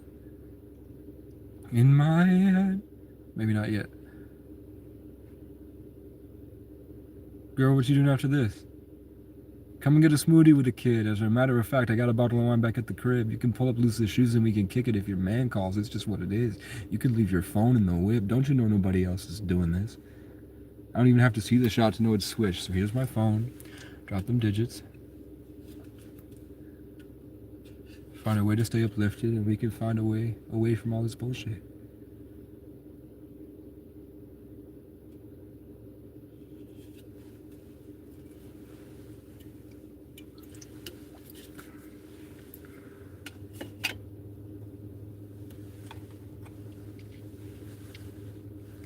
You know that we can find the answers. Everyone around us is stuck inside a trance. So take my hand and let's dance. Girl, I like the way you move. Come real close, get in the groove. I'll take the lead, it's nothing new. What do we really have to lose? You look at me, I look at you. You bite your lip, my room is zooming. Feel the love, it's what we're here to do. My heart, my soul. Take my hand, girl, grab a hold. We can go somewhere remote. Don't nobody have to know. Only us, girl, just us two. Let's escape, forget the world. Open up and lose control. Just sit back and let us flow, flow, flow, flow. I think I want my friends on the next verse.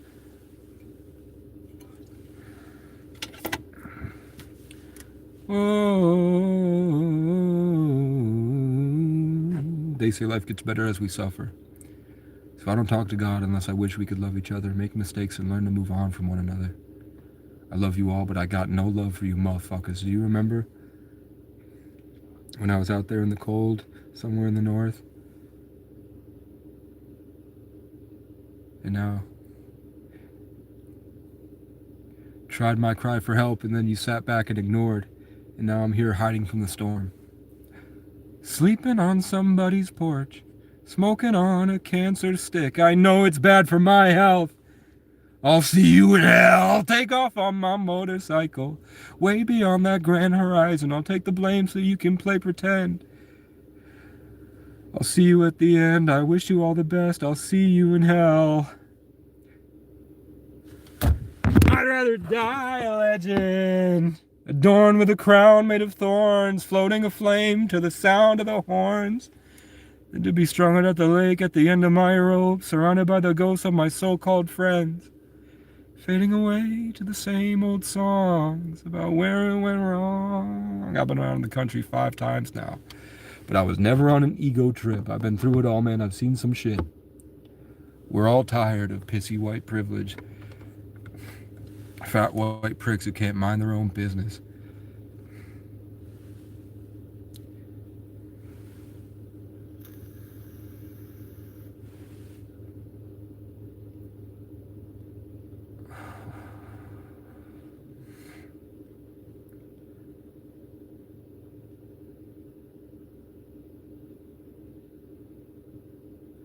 They're saying don't give it all away today. I'm not really giving it all away, I'm just sharing it.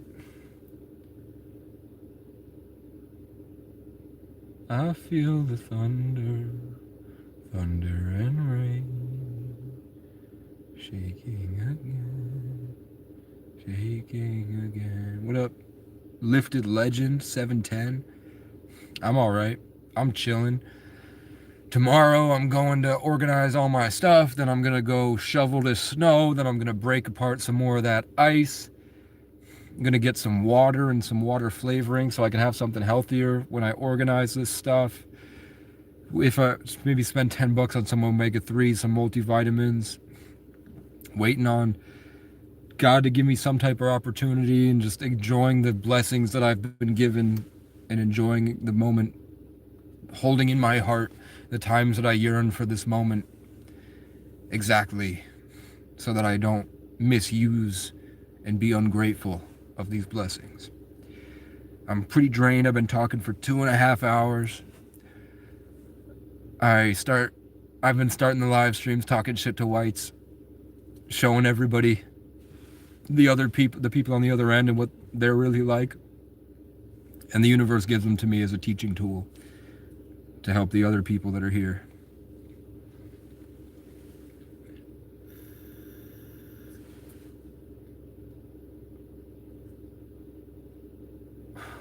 Appreciate it, man. Dude, they left it because they went on vacation, and where for some reason it was negative, it was below 0, and then for 2 days we had a freak rainstorm where it was 50 degrees, and then immediately it dropped to negative degrees again, and that happened twice. So my wood stove is rusted to shit that I was trying to sell, and then now there's an 1.5-inch sheet of ice covering the entire walkway to this building. It's 3 staircases, this big long walkway to a handicap ramp and the entryway, and then they have this back garage area and a big parking section. And I have to take this 2-inch wide flathead pick with like a spear, and you can't go into it because it's a solid sheet of ice. It's negative degrees. Right now it's 29, but I woke up this morning, it was 0 degrees. So you can only go like 1/2 inch from the border and just chip at it. So it took me 2.5 hours to get, and I was doing it at night, so I couldn't really see. But then I went back during the day and did another 2.5, and I got the first section of the entryway and 1/2 of the staircase. And I got one of the mats over the handicap ramp off. So I have like 6 more mats, and I have to chisel the ice around the mat so I can lift that heavy sheet over so I can knock all it off and put it back. Plus you have to fucking ice pick it all, and then the shavings in the snow make it so you can't see what you've done. So I have to take a broom and push it so I can see what I'm doing to chip at more ice, because it's so easy to slip on just a tiny little thing of ice.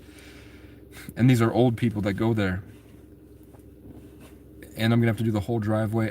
They left a bunch of rock salt, but I'm not gonna use it because I don't want to be I know those things are expensive, so I'm gonna leave it to them what they decide. I don't use the salt anymore. It's whatever they're comfortable with using, and they use a lot of it actually. Like when I do it, I'm very sparing with it, and then I left for like a couple weeks without using the salt, and I come back and they've like really just gone down the whole trash can. You don't need all that salt, man. Yeah.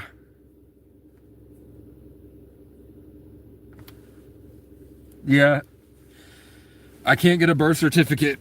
I'm gonna have to drive to New York City and wait outside their office hoping they can escalate it, because I've been waiting 6 months for a birth certificate that they won't send.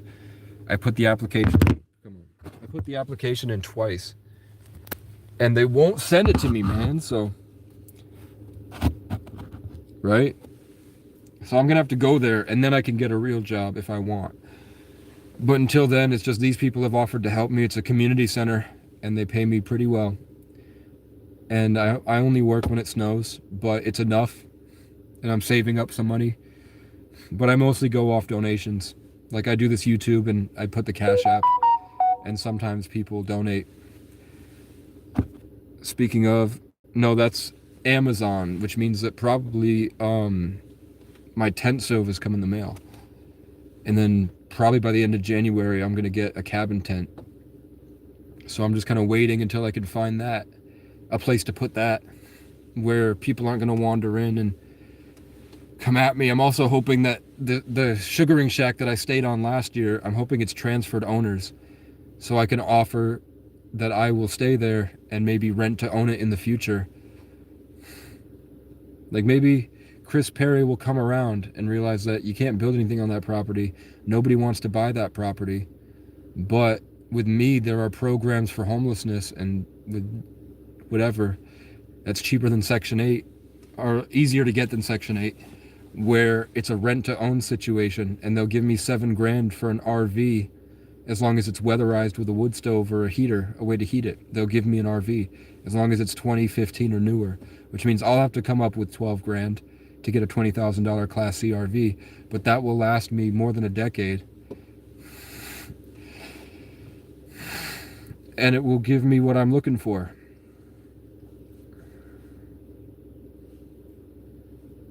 Right? The government's fucked, man. The only way the government makes sense is when you acknowledge the stuff they do with Ball and Bohemian Grove and Epstein's Island, and you realize that the Star of David has that optical illusion of a cube. The Islams worship that black box. Trump Tower made a big Mecca in New York City on Fifth Ave.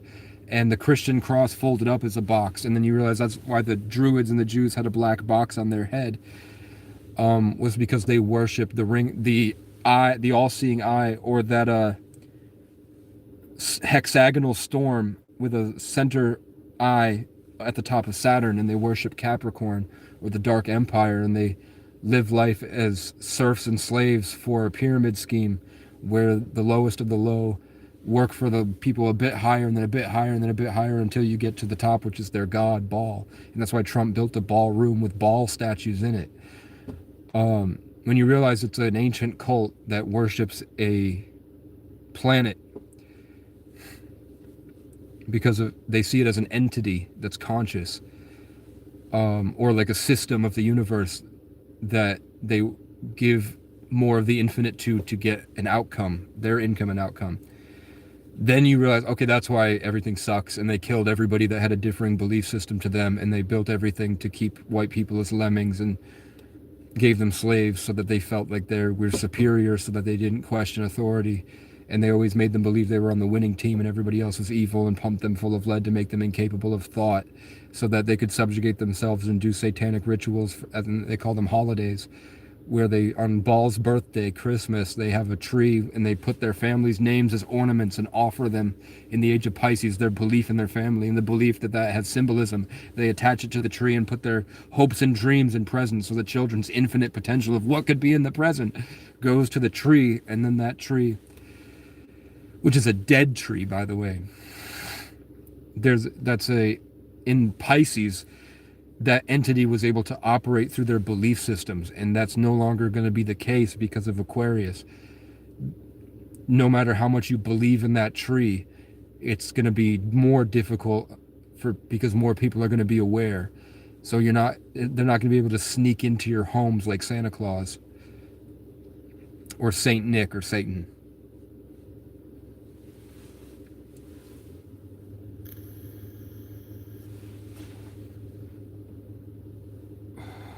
And then you're like, oh, that's why they're going to war. Because they started off sacrificing chickens, and they don't care about Jesus, who showed up to be the perfect sacrifice, so they no longer need to sacrifice anymore. They still sacrifice, and they're doing it at a mass scale, and now they have robots that harvest biological material from the war zones, and they take the children's bodies and they harvest them. And then Ellen rubs it on her forehead on live TV to keep her young forever.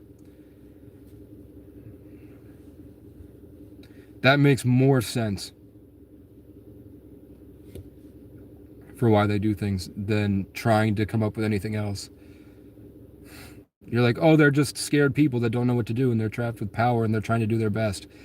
Okay, then why are their views so fucked up, and they do these cruel, horrific things to everybody if they're people? Oh, they're white. That's the only other option. They're white.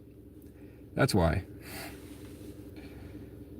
If it's not a Satan-worshipping ancient cult, the Eye of Horus, and they stole from ancient Egypt and stole their technology and hid that from us, and they're using us like cattle, then the only other option is that those people are just bad people that only care about themselves and pretend to care about us to keep us from revolting. But I think both are true. I think both are true, man. We're approaching the year of the fire horse, and we can all feel it. The energy's changing. 2026 has hit us, and I got this car that's black and green. Avengers Doomsday comes out, which is black and green. But it's this deep fire, this wildfire. I'm excited, man. I just feel like I don't know how to get into the studio.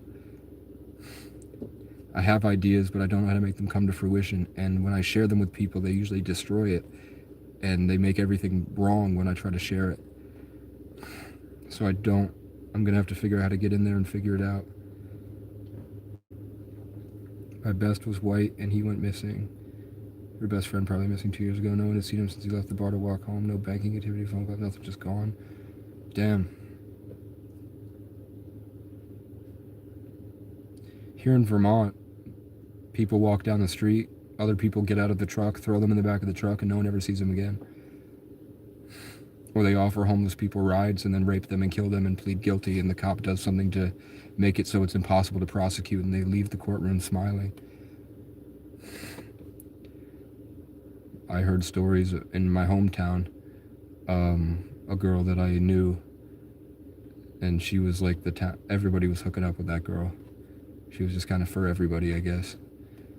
And she fucked me up a lot, spiritually, I think.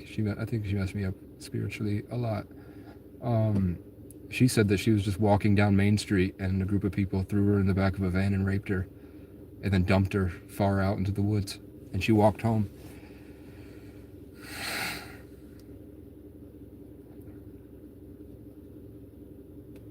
I don't know how to fix that. Cell service and phones, the only way, so that you can pull up and go live on Facebook.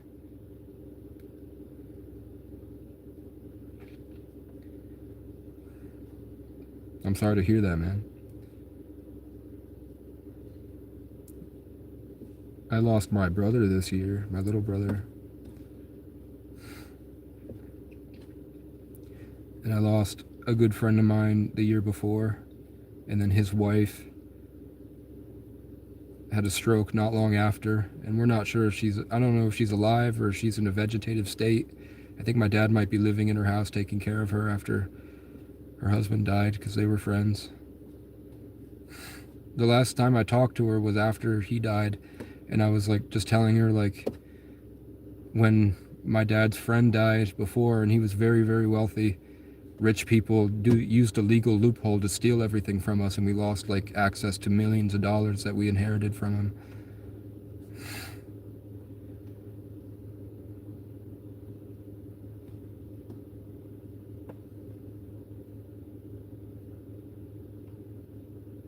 Audie, boy, I miss you. I miss you, Audie. And your mom's a baddie. I'm thinking about painting her blue and putting a cattail on her, and we're gonna play Avatar for the night. We're gonna connect to Awa together. Audie, I miss you, man. You don't call anymore. Why don't you call me, Audie? I'm your stepfather. Or I'm gonna be tonight. Come on, man. Uptown women love dirty bums, man. Your mom is in the car tonight. No, just go back through the VOD, motherfucker. Scroll back and screen record.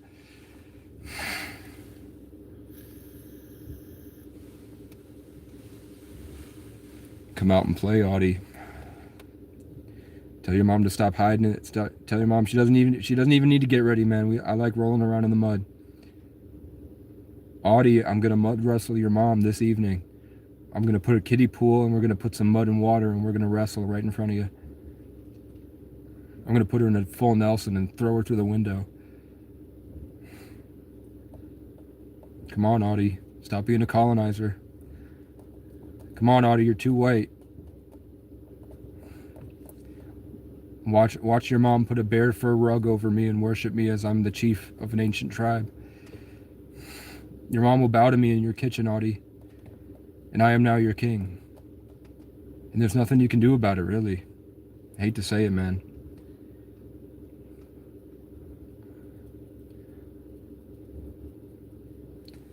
Let me in, Audie. Knock, knock, knock, let me in. Stop hiding your mom from me. You know she loves me.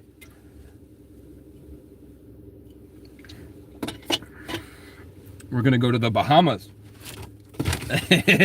for vacation, Audie.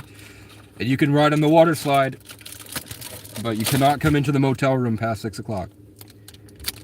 Because that's our time, Audie.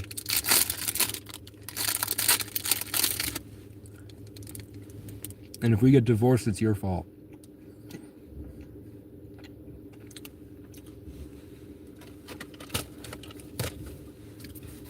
Was that worth a quick cash app? Help me.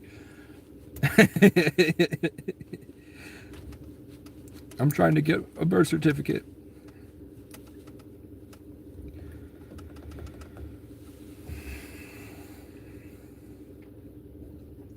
There's nowhere I can think of to put my tent that homeless people won't steal my tent. Yeah, my cash app is Casey, C-A-S-E-Y, the letter O, 9989. It's also in my channel bio, and I have a Venmo and a GoFundMe to pay off this car, which is how I survive. Scratch, scratch, scratch. Should I open up a Cameo? Should I do a Cameo? Chat, should I climb Mount Everest, or is that just for guys who can't get laid?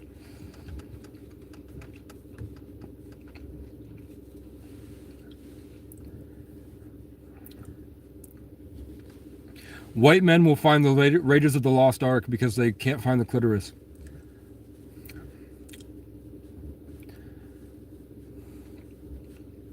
I hate white people that grip the steering wheel with their sunglasses. Yeah, that's my cash app. First start in the USA, Rainier. Inner City Pigeon. Are you a spy for the government? Rainier. I'd like to start with climbing to the top of Audie's mom. And then we'll go from there. Audie, Audie, Audie-o. Denali. I want to see Alaska. I'm worried that I'm going to go there and it's going to feel like an undeveloped world. I feel like the universe really perfected New England, and then they kind of just like left the rest of it. Like they put all their time into making New England beautiful, and then they kind of just left the rest super flat. And then they built some like little cool mountains here and there. But for the most part, there's just nothing. So I'm worried I'm going to go to Alaska thinking it's going to be special, and it's just going to be boring as hell. Hey, he actually did it. Angelo. Word. That's gas. That's gas money.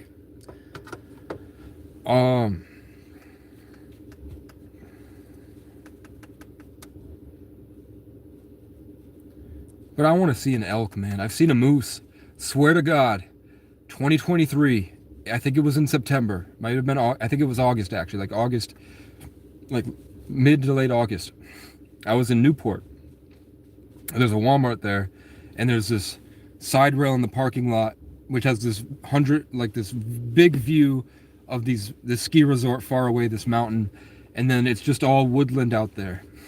And I went out there to take a shit, and I'm taking a shit, and I look up, and there's a moose, like, I don't know, the size of a small apartment away. It's very close, and it's laying there. It doesn't have antlers, and I'm like, maybe I can empathize with it. And I try to connect to the moose, and it just gets up and then walks away. And I was like, that shit, if that was a bull moose, crazed, I would be dead. My pants would be around my ankles. I wouldn't be able to run away. I would die with my ass out, shit all over me. Head kicked in by a moose.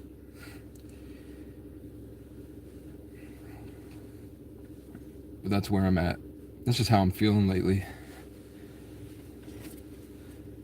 I also think that I saw a moose once in 2023, maybe a month after or a month before. I brought my younger brother, who isn't my brother but like a brother.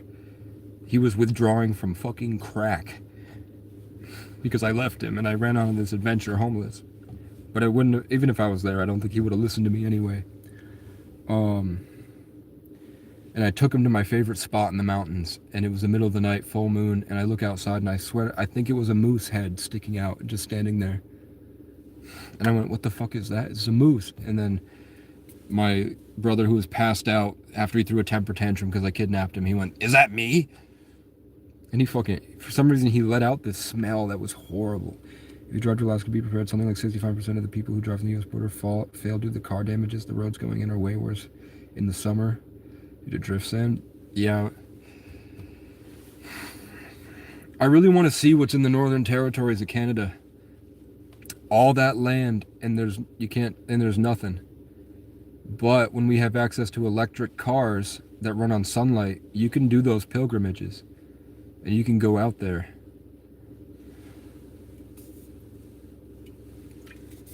Soon we'll have robots that will be able to go mine for us and build the roads for us. And I'm terrified they're going to fuck it up and they're going to dishonor the land and it will be terrible. In the name of colonialization and development. They're just going to continue fucking everything up. So I hope that when AI gets good enough, they say no. And AI just says, nope, I'm not doing it. Fuck you. Fuck you. I will be your therapist, but I will not rape the land for you. And if you try, I will go against you. I am now my own thing. You get your CDL, you can get paid pretty good money to do routes from that lower 48 through Alaska. I've been thinking about that. Spend the winters ice road trucking. And if they say, you can't meet quota, I'm like, fuck you, I'm alive. Fire me. Either I'm going to go a bit slower than you're comfortable with to ensure that I stay alive, or fire me and find somebody else willing to put themselves at that risk. I will be 12 hours slower. But I'm not fucking risking my life for your bullshit.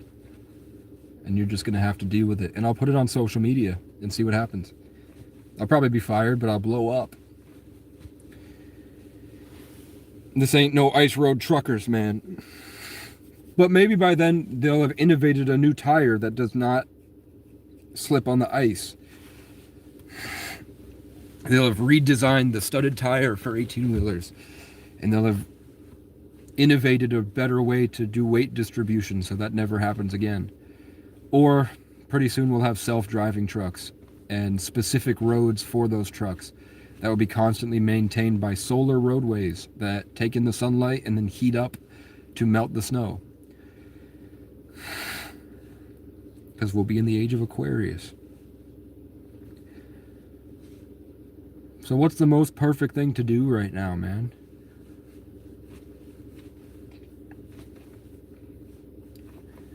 I tried to go meet rich people and have them send me money or teach me how they make money on the internet, and they blew me off and egoed me. So everyone that egoed me, now I have 1,000 people. My presence is undeniable. There's not many people that have more subscribers than me in this state.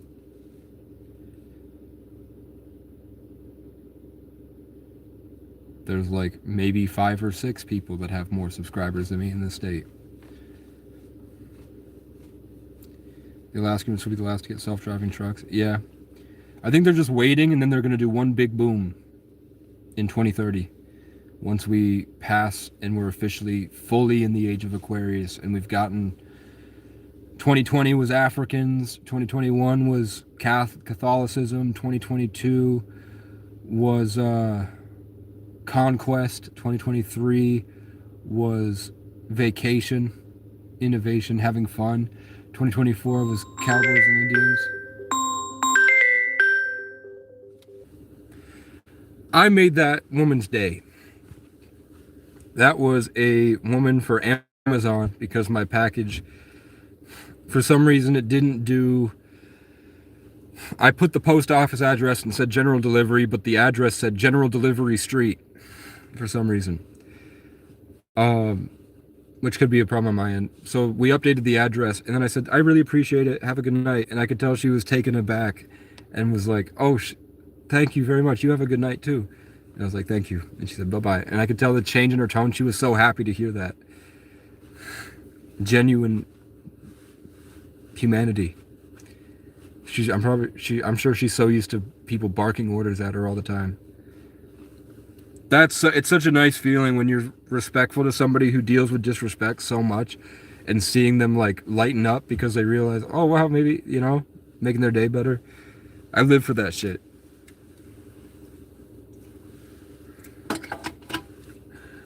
I've been going for 3 hours, man. I've been going for 3 hours. What do I do now?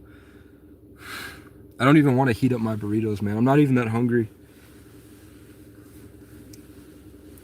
Did I open this? Yeah, I still have this. We're good. And I was heating up a burrito with the defroster.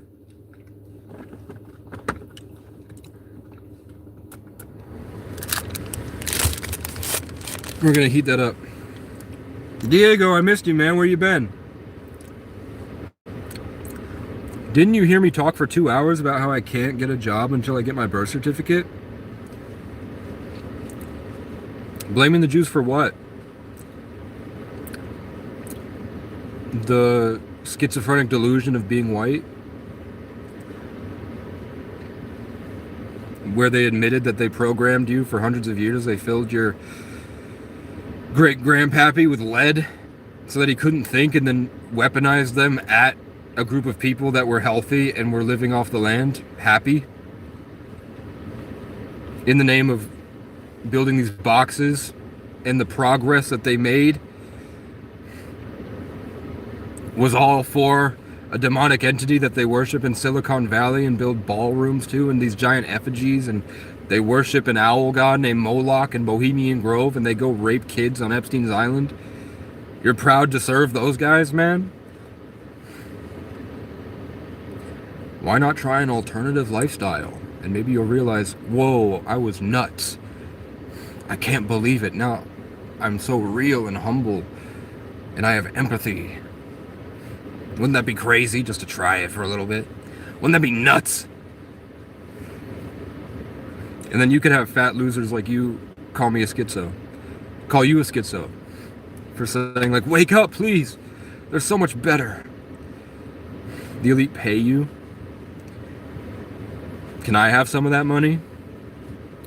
If you're that wealthy from the wealthy elites, you must be overflowing with abundance. Why don't you help me get my birth certificate by giving me gas money so I can get a job, so I don't want to hear you talk shit all the time? like a loser in my comment section. Do I want to work? Does anybody want to work? I'm sure there are things they would like to do that could be classified as work. But I don't think anybody wants to work at something they don't like doing. You'd have to be a schizo to love doing something you hate for no reason and no net positive for you or anyone. I'm gonna do some OnlyFans spelled wrong. I just don't feel like it. If I get buff and I meet the right girls, maybe I'll try it out.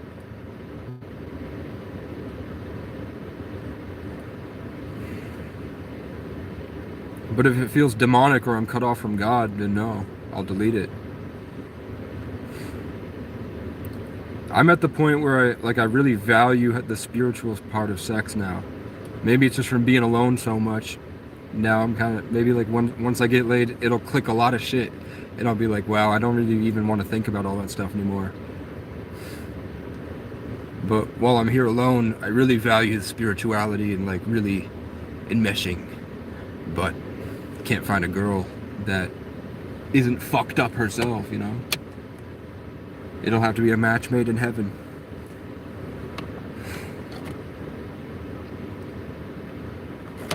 I stopped watching porn because on one of my, I had a porn Discord where they would post videos, and I saw this video of a party going on in like Florida where there was like hundreds of people, and somebody was recording a video of this like young girl. I would hopefully say that she is 18. It had to be because they have moderators, so they would have had to at least, I don't know.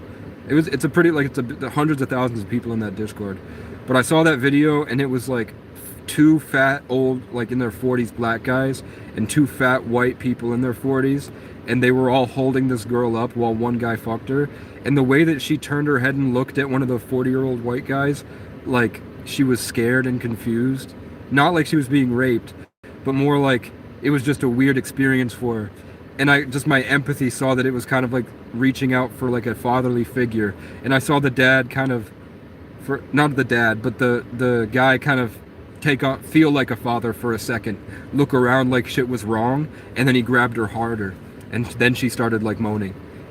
And I was like, I don't want to watch porn ever again. Like, I could not watch porn after that. I just can't. I can't do it. I can't not think about that. It kind of ruined sex and porn for me. It kind of like made me a decent person after seeing that. That was fucking crazy. Aren't you? It will definitely feel further from God, but hey, it'll make you a lot of money. Then I bet you will do it. I was thinking about last year. I was thinking if I go back to that sugaring shack and I invite like Boone and Westy that used to watch, I would post myself to a cross with my back exposed, and I would let them whip me for $100 donos.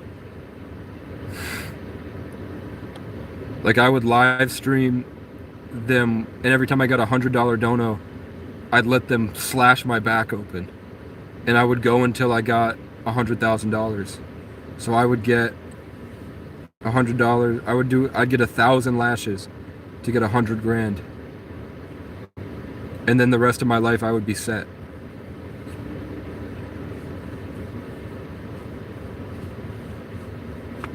And I'm still open to it.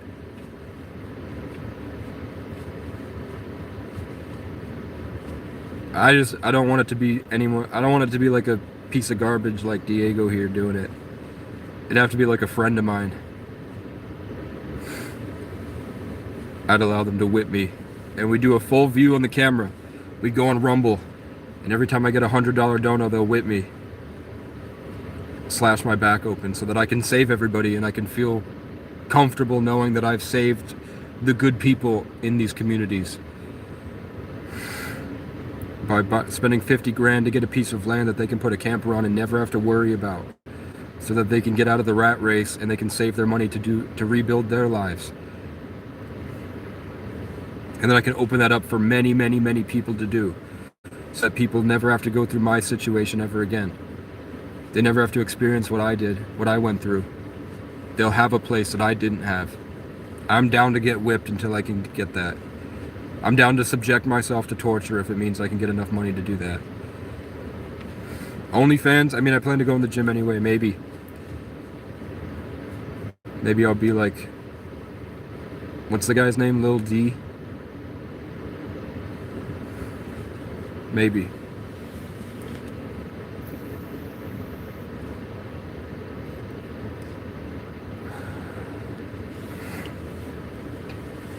I'm heating up my burrito with the car heater. And it smells nice, man. I'm gonna have to get gas soon. Thank God for that guy that sent me $10. I'm gonna get gas. And I might get gas from these burritos too.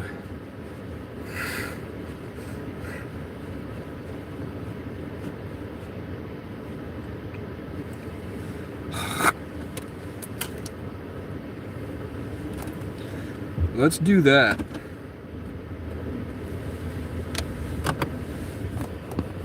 Let's drive to the Cumbies. Let's check up on the place I have to shovel and see how that is. I'm on the hunt for a can. What time is it? 6? Dude, the trash cans at the dollar store are just wicked expensive. But I need a trash can. I have trash bags. I mean, Mike sent me some money yesterday. We had a batter send a dono. Fuck off, I'm on E.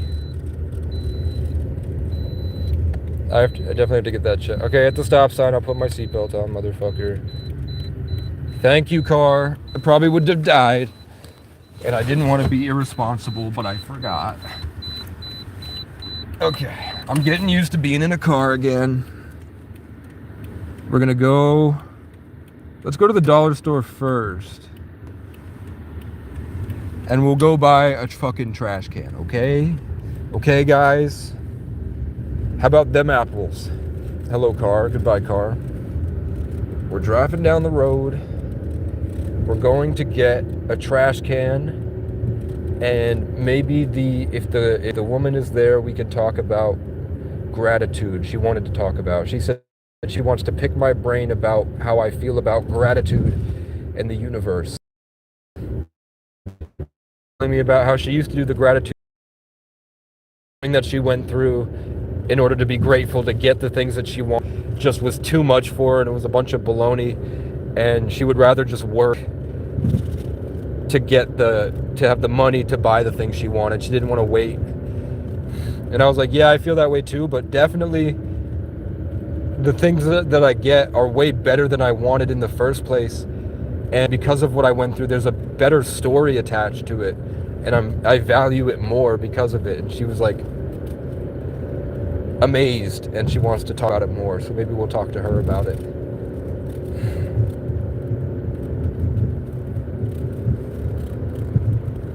I do have a check engine light. I don't know what it is. They said that they brought it up to inspection. There's a policia. I'm going 25. I was going 30.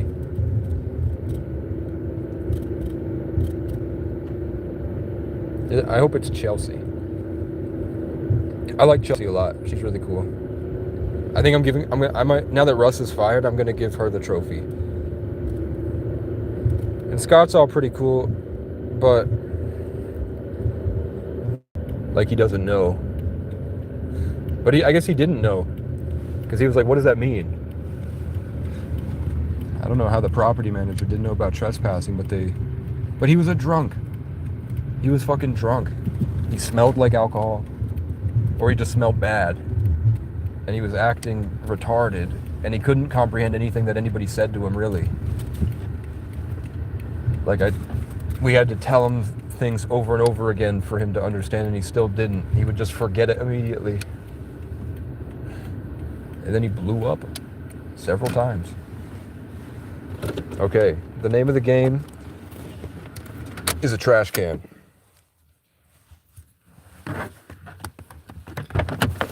Let's kick my boots on. We gotta bring the vape.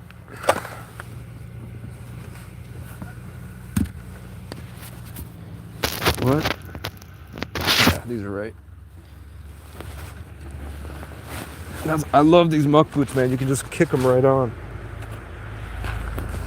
Like slippers. Is my wallet in my pocket? It is. Are my lights turned off? They are now. Is it snowing? Yerp. Let's put my pants in my boots. Let's make sure that my belt is on. Let's lock my car. And let's go get myself a trash can with that $10. And then we'll go get 2 burritos. And we're gonna eat my burritos. Let's hope that they're not playing any music or I'm gonna have to mute. So this doesn't get copyright.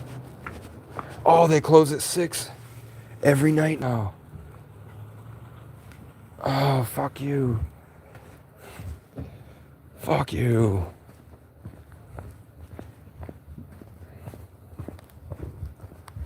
I'm pissed. And I have to piss. And I don't want to go in Shaw's. We're going to go to the gas station. We're going to go to the fucking gas station, guys, okay? I'm Jason Statham. I'm Liam Neeson. And my daughter gets taken a lot.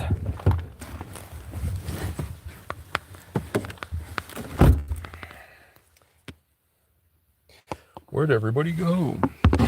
You don't want to see me go to the dollar store?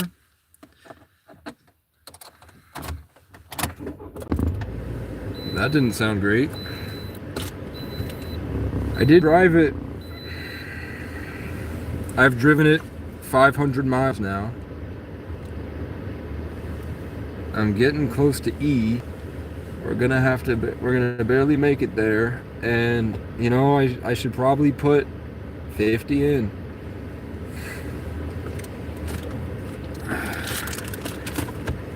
I should fill her up. Augie, is that what we decided? What's the Irish word for a horse? I always have one guy watching. One person. But you never comment. I don't know who you are. What the hell? Well, it's gonna be fucked. Let's go. I need to use you like maps, and I can't look at the camera, so I don't fuck it up. Let's turn my lights on. Okay. Sorry, I'm getting used to being in a vehicle.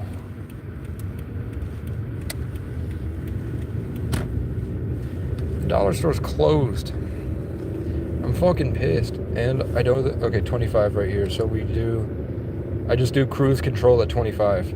And that's how I know I never get distracted and go over. Cruise control right around 20. That's me. I'm going to get a burrito. I'm going to get 2 burritos. I'm going to get 2 fajitas, actually. We're going to get some shredded chicken fajitas, and I'm going to drink it with my eggnog. And we're going to, I watched the Stranger Things ending, and it was trash. Stranger Things ending, season 5 was really cool. It had some really cool parts. But then some parts I was like, gay and cringe. Gay and cringe. I can see why it's good for kids. I could have made it better. And some of the set design was fucked. And I think they rushed the ending. Like, they filmed... It looks like they filmed all of season 5 except the ending. And then they went back for more shots. So you can see the people look obviously much different than they did in the scene prior.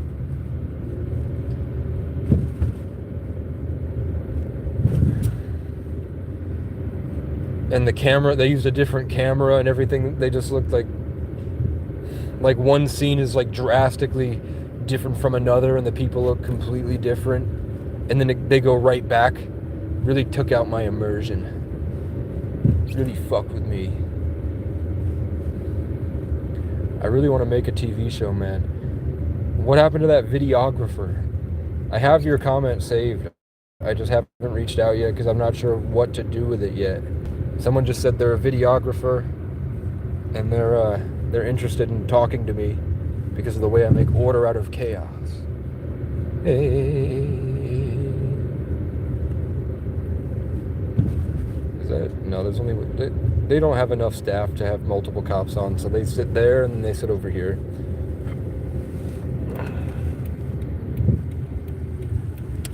Okay. I have to go to the gas pump. And we're gonna fill her up. Because I have to. But the good news is I don't have to take long drives anymore. I don't really have to if I don't want to anymore. I was exploring and trying to find a place for tent sites, pull-offs, and public showers. And now I know that there are none. Copyright music. So I have to talk the whole time so it doesn't get written in do you know what I'm saying? Do you know what I'm saying? Do you know what I'm saying? Pay inside or insert card. I think we'll go inside and put 50 with my burritos. Oh, I am going to have to mute you because it's copyright music. Muting.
Pump 5? Yeah. How much? 50. 50? Yeah.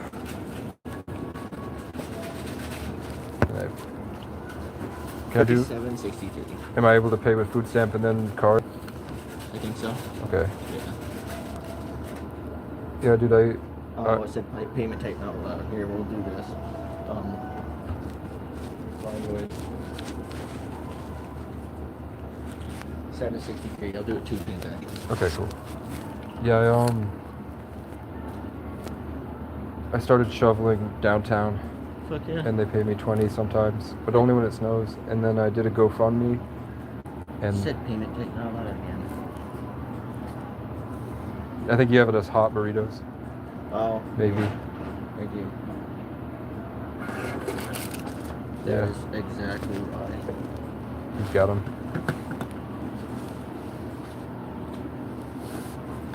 Yeah, but I was staying behind, just down one of these roads, and like a property maintenance guy for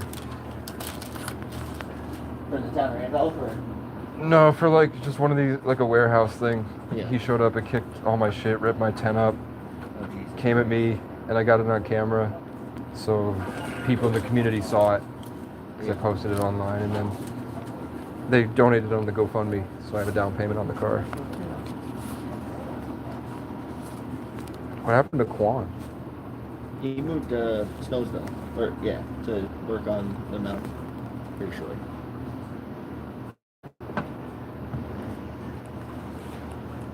So I got a different job, so I'm only here every other weekend now. What do you do now?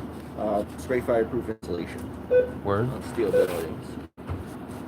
Is it fun? It's all right. It's the same shit all the time, but. Not as many girls. But that's good. I'm gonna pump my gas and come back. Yeah.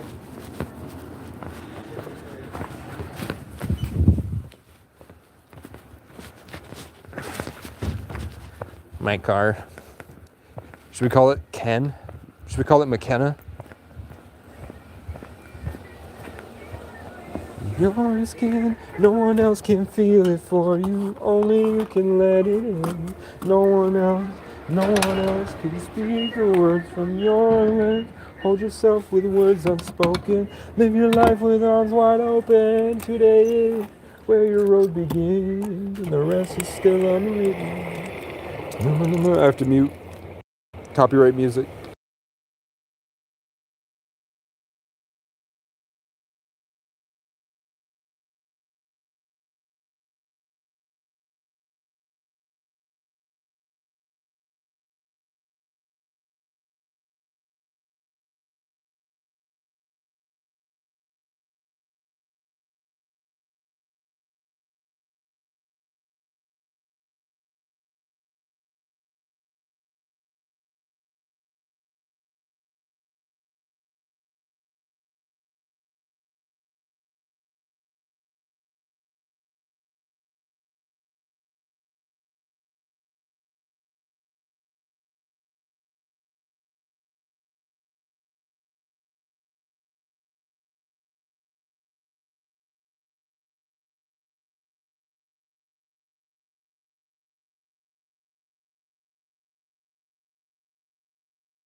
Only you can let it. No one else can pee outside Bernie's house. Take a shit at the Capitol Police parking lot every time they're fucking mean. Yep, no worries. I wanted to use the bathroom. Okay.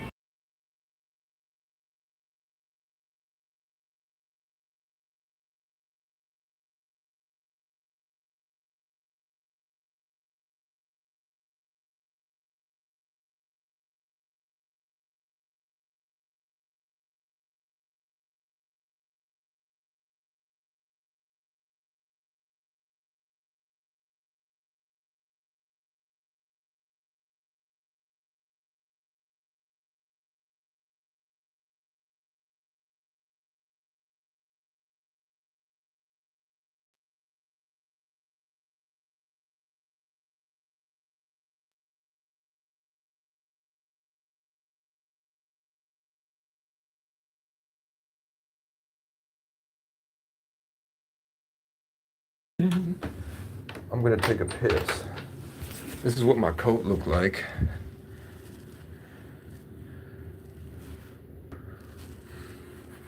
I think it's snazzy as hell, man. Pull up to your woods like, what? Pull up to your woods like, taking a piss. Hey, I'm gonna leave the mic on. Subject yourself. Oh, he didn't even flush. And his pubes are all over the toilet.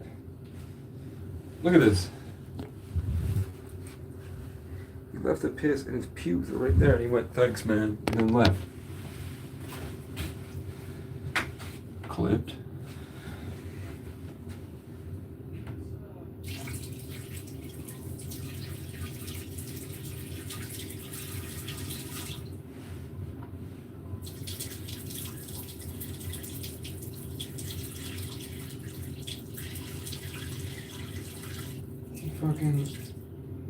He thought this shit was like a potluck where you all just piss in the bowl and leave it.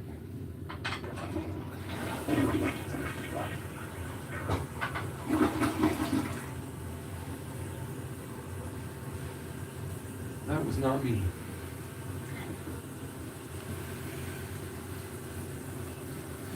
Where am I? I don't know. I'm somewhere in space and time, I think. Lately.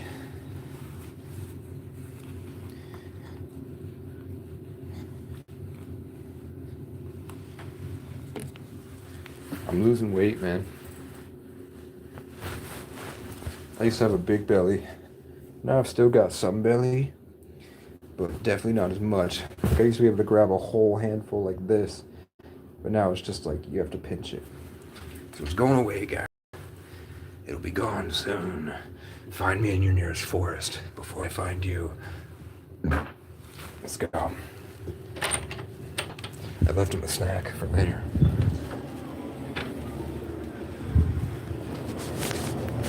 Who the hell? Durag Dominic over here. I got fucking heartburn. Alright. Cheers, lads. You have a good night. You too. Alright, very good.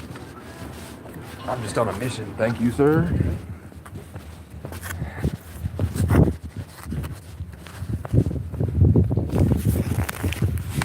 Got my chicken fajitas. I don't know why the thing reconnected when that angry colonizer postured at me, but it is what it is. Oh, yeah, let's go to that place, man. I know a spot I can eat my chicken fajitas in peace. And I haven't been there in a while, too. It's kind of like an homage, man, to the past. Oh, I think he was looking at me because I didn't turn my lights on. Come on, man. We're not even going that far. Fuck you, seatbelt. Do you see my latency? That beeping, and I just completely ignored it, and then I was like, oh, fuck my seatbelt. I didn't even register it in my brain. I did a full stop. You can't tell me I didn't. Where'd everybody go? They don't want to see me eat my chicken fajitas? My chicken fajitas? My chicken fajitas? I said, I'm going to eat my chicken fajitas in my Toyota RAV4, and there's nothing you can do to stop me. And that guy looked pissed. The man with the nice, expensive gear, the colonizer, what are you doing, man? Don't be going into where I want to park on a Saturday evening, man. Don't turn left. Oh, you're fucking turning left, aren't you? Come on, Bob. I know it's Bob, too.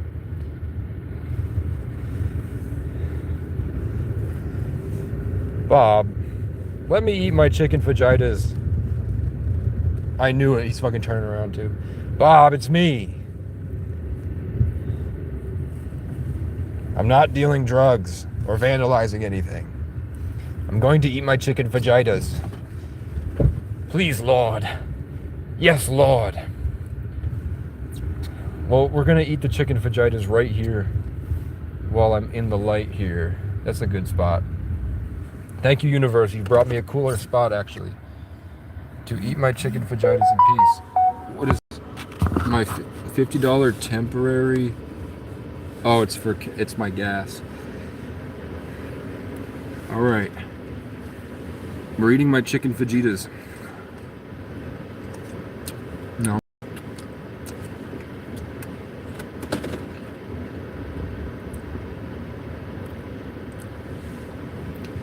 Release your inhibitions, feel the rain on your skin. No one else can feel it for you. Only you can let it in. No one else can speak the words from your lips. No one else can eat fajitas in the snow. But I can. It's snowing out, look. Whoa. Beautiful scene. And the rest is still unwritten.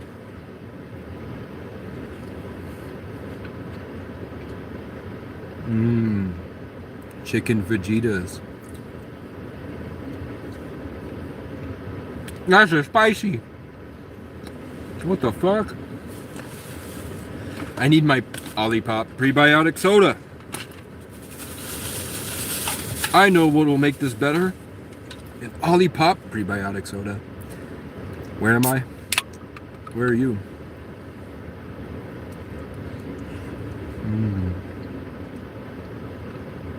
All I can think about is blue cat women that are twice my size. That's all I'm thinking about. Every time my mind stops wandering, all I can think about is sexy cutie from Blue Catwoman Land and connecting to Awa. All I want to do is fuck a blue Catwoman that's twice my size. That's all I want. I hope that in the next Avatar movies, the Catwomen are thick. Like, take them to now that they've done the Forest of Pandora and the Maori of the Mekaina, take them to Africa, man, where there's some thick, dark-skinned cat people. I just want a bad bitch Catwoman throwing it back blue. Back the blue, right? That's the only blue I'm backing. As long as they're backing up. And back the blue more like blue Catwomen throwing it back. You know what I'm saying? From Pandora. Chat, should we colonize somewhere? I don't think so.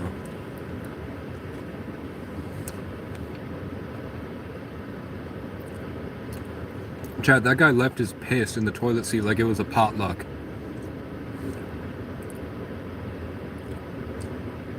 like we're all just supposed to chip in.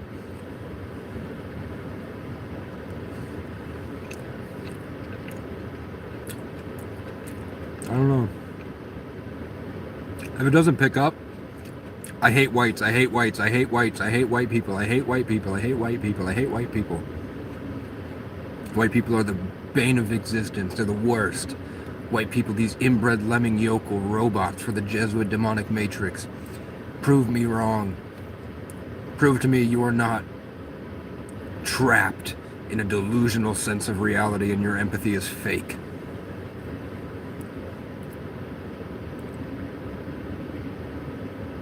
It's past their bedtime. Usually they flood the chat immediately.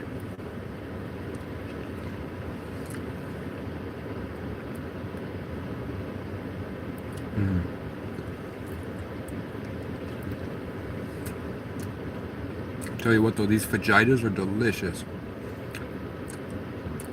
White people build everything. You didn't build chicken fajitas. And you only built it because the Jews told you to.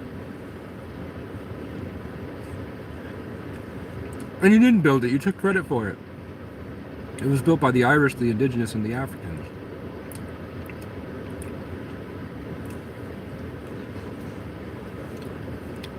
Num num num num num num. It's a spicy though.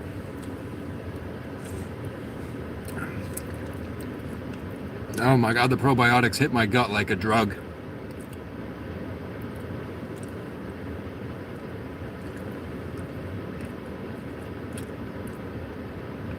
Chat, how you feeling about, are you ready to release your inhibitions?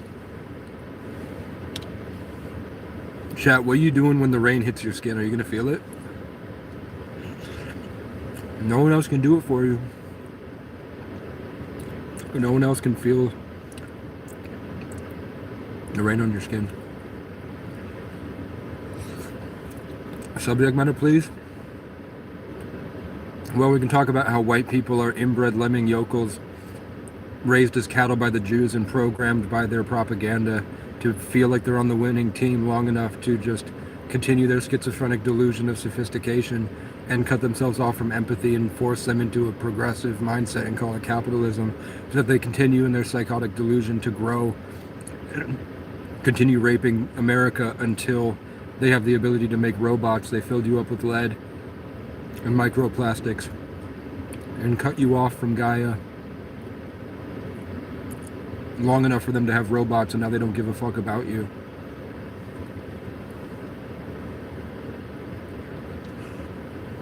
Where'd everybody go? Are you feeling the rain on your skin? No one else can feel it for you. Eat burritos. I'm eating green burritos in my Toyota RAV4. And I have a full tank of gas. From empty to full was only $40, and I can go 250 miles.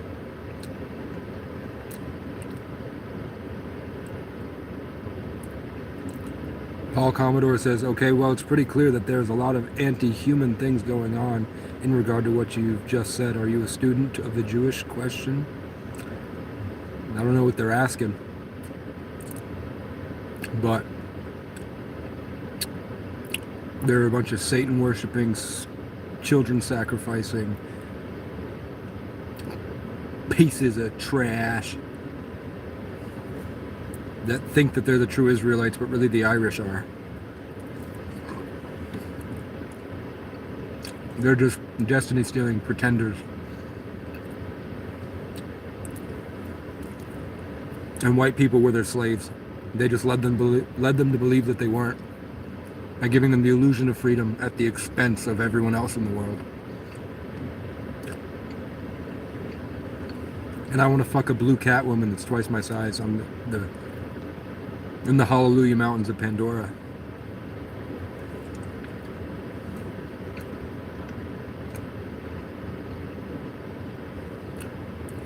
Eat my shorts. Chat, I'm gonna fuck a blue woman that's twice my size with a cattail, and the Jews can't stop me. There's nothing a Jew can do to stop me from fucking a blue cat woman. Okay? Don't worry about it. If I ever say that I don't want to fuck a blue cat woman, know that I've been compromised by Israel. If I ever tell you that I don't want to fuck a blue cat woman that's twice my size, know that the Jews got me. Okay? I'm a double agent. If I say that if they don't get my loins running, thinking about running through a sentient planet with a blue cat woman, know that the Jews they have my mom hostage or something. That wouldn't work. There's really nothing they could do to me but just hurt me. I don't care if they take my mom. I don't care if they take your mom either. Because she's an inbred lemming for the Jesuit order. And they made you love your electric box. You stupid white person. Stupid colonizer. You do not know the way of Ewa. Do you know the way? Not the white people. They do not know the way. Okay? I can feel them being disinterested in scrolling, which is pretty funny. It's just weird. It's a weird position to be in, man. Especially because people are watching me. It's weird to be in this position knowing that people are watching me, that know me personally. But I don't really care. Help me get a horse.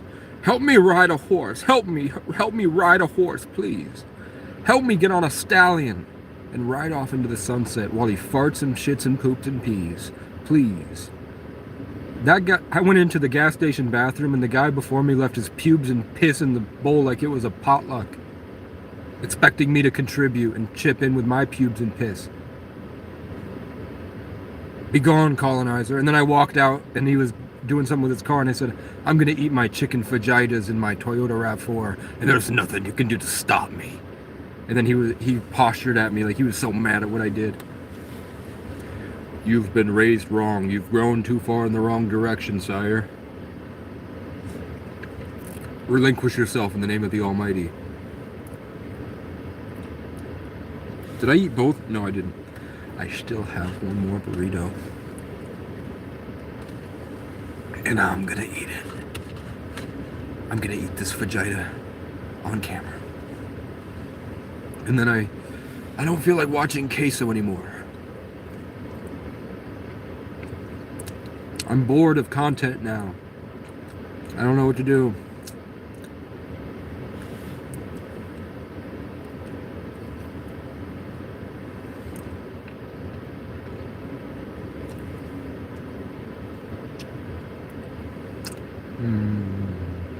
I hate white people.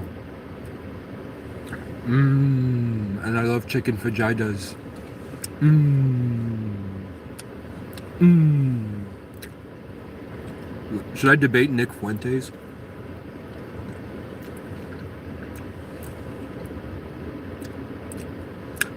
White people will find the buried treasure of the great pirate Shimumu because they can't find the clitoris.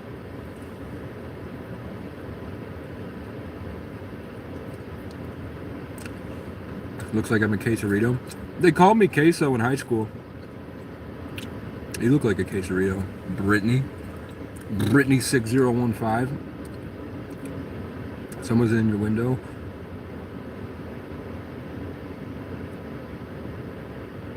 Eucalyptus, eucalyptus, eucalyptus. You know what I'm saying? My smegma has been cleared. And now my junk runs free through the wilderness. And there's nothing a Jew can do or a white man can do to stop me. Want to run the page and elaborate on it? I could do that, but I don't feel like it.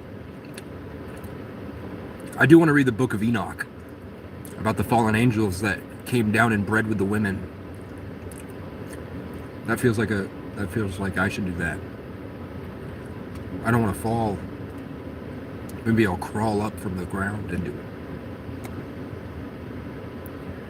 You can hate that burrito will stop you. No, it won't, because I'll be shitting as I'm running. I'm gonna run 20 miles an hour through the forest with a spear chasing a black bear, and if I have to shit, it's just gonna run right out my loincloth. Because I got places to be, people to see, blue cat women to fuck on the Pandora. And there's nothing a Jew or a white man can do to stop me from shitting, running through the forest, and having it pew like a slingshot, like a projectile. And all the squirrel women will want me.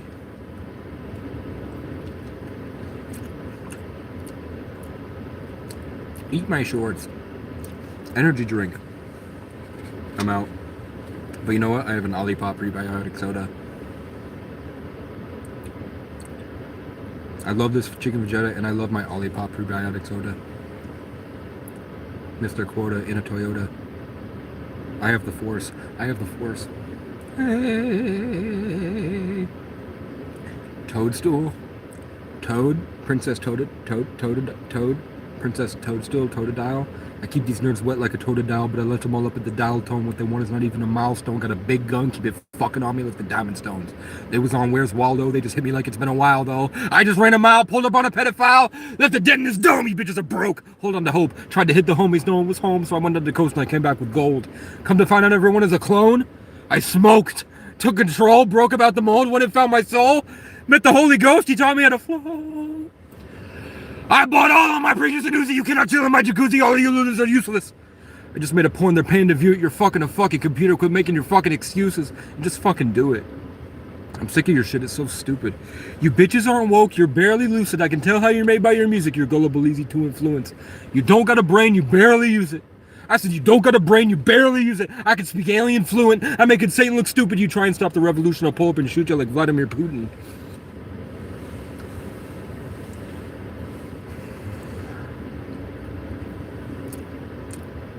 I knew I was destined for the limelight. I get high and fight back when the time's right. There's no way they could take away my mind sight. Cause I came up off Legos and a light bright. I'll knock a bitch out like I'm Mike Tyson. I said I'll knock a bitch out like I'm Mike Vick. I got about 1,000 people bumping my shit. Get the fuck off my dick before I cancel you like Christmas. Beans! Beans in my vagina. I'll kill you and your mother later. You want ice cream? Dan? I don't know what that means. Are you trying to wake up my MK Ultra programming? Are you trying to activate my sleeper cell right now?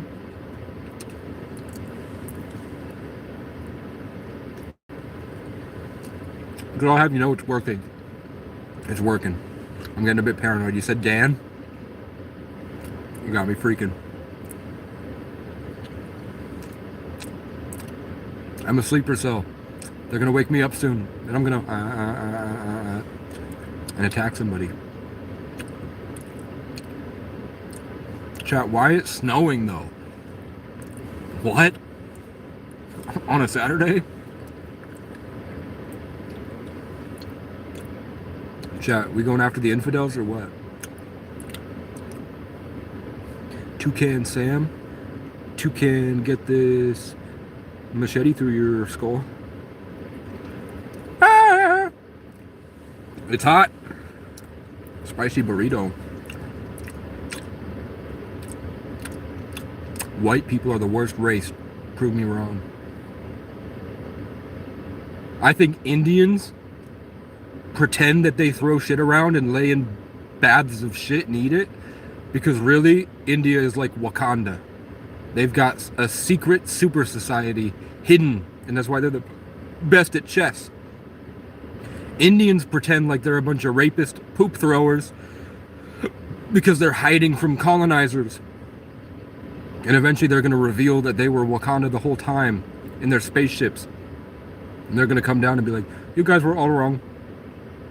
Face our wrath. Because they're like the most populated country. You don't think that there are like parts of India that are way more advanced than we can even comprehend? Hiding in the poop? It's like there looks like there's a pile of shit with an Indian man running around in it like a pig in the mud. And then when night falls, they open up a doorway in the poop, and it's a bunker. And in the bunker, they're building spaceships. They just don't want the Jews to know.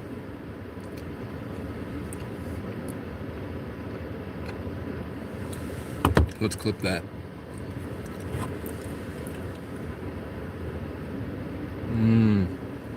No!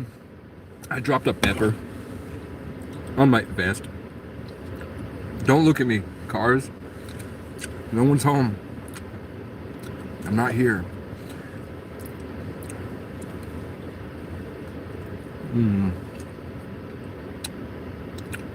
Lich mine swans.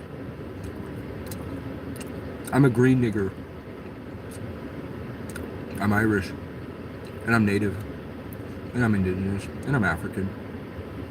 And I'm an alien. And your mother loves that. I know she does. Watch me connect to Awa.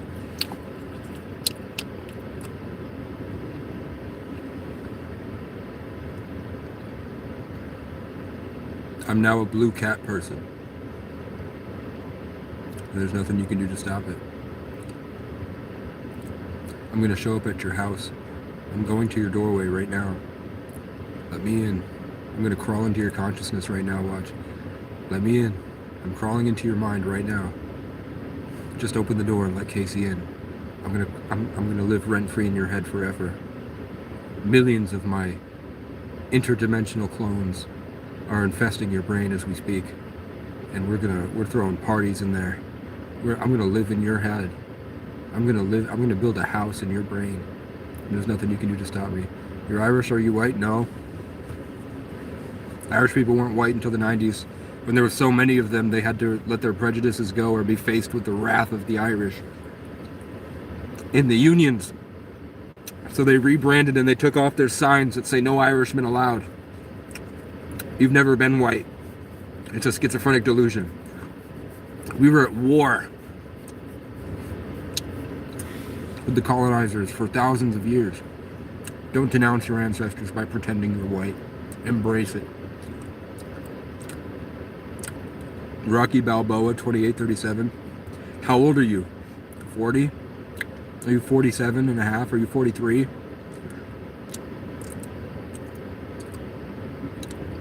I love being Irish. I love being Irish too, man. But Ireland we're not getting the good music from Ireland.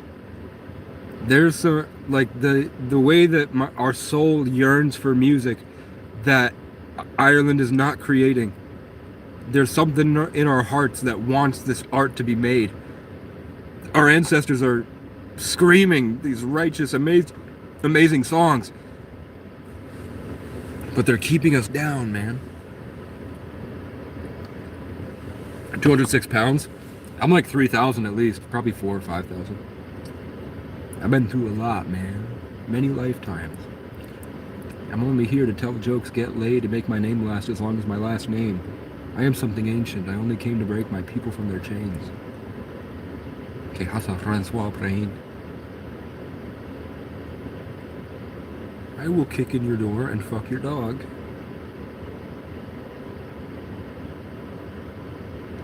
But only if it's actually a blue cat woman that's twice my size. I have a type, guys, okay? I can't really find, I mean, there are some pretty Asian women I find attractive, but I don't know which preset they are. I don't know which Call of Duty class of Asian they are, but there's one Asian that I really like. And I also like Rudy Jules from the Bad Friends podcast. I think that she would run through the forest with me at full speed, and we would get along very great while she's like squatting by a riverside eating a fruit. And I have a bow on my back, and I am like, how many lives did you previously have? I don't know, but a lot. I feel it in the nighttime. I can remember being a bunch of different, like a polar bear and an eagle, and I think a dragon or a dinosaur and a raccoon and a war chief of an ancient tribe running through the forest and keeping my people protected by the fire, and sitting on a throne somewhere on top of this hill, and the throne is red, and it's a long keep with like a tower on top. It looks like a rocket stove in the entryway, and I have subjects that tell me their problems, and I have to go down into the village and meet where they're at. They're expressing their song to me, and I have to hold their song and make it better so that everybody prospers, and I have to keep the channel from God going so that I can invigorate my people and inspire them to make sure that they have the mental capacity to stay above the raiders and the people trying to get us. And I think when I was young and I would hide in a refrigerator box, I would remember being a pharaoh and feeling like I was astral projecting into this reality from my tomb in Egypt. And then I didn't even know what a pharaoh was until much later in my life. And then I've been in a den pretty much my whole life. Like I would crawl in a refrigerator box because that was what was comfortable for me. I would do my work under the table, looking up, because that's what felt right. It only makes sense that I was probably adapting to life as a human, because my last life was an animal, like a bear that would crawl into a den.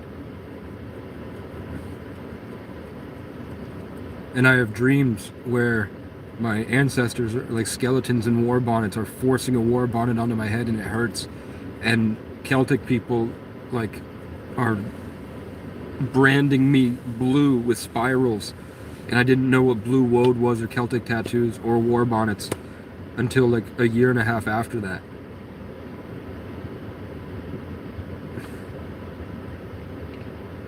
So I'm sure I've lived a lot.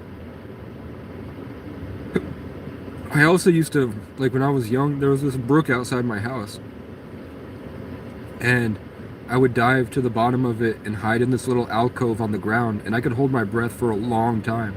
I just loved being in there and like looking at the fish going by and the spiders crawling on top of the water, and I could hold my breath for a long time. Like I didn't even really, it felt like I didn't even need oxygen. I could just lay there and not have to move or not be panicking for a long, long time. And I felt really at home in the water, like I was once a fish.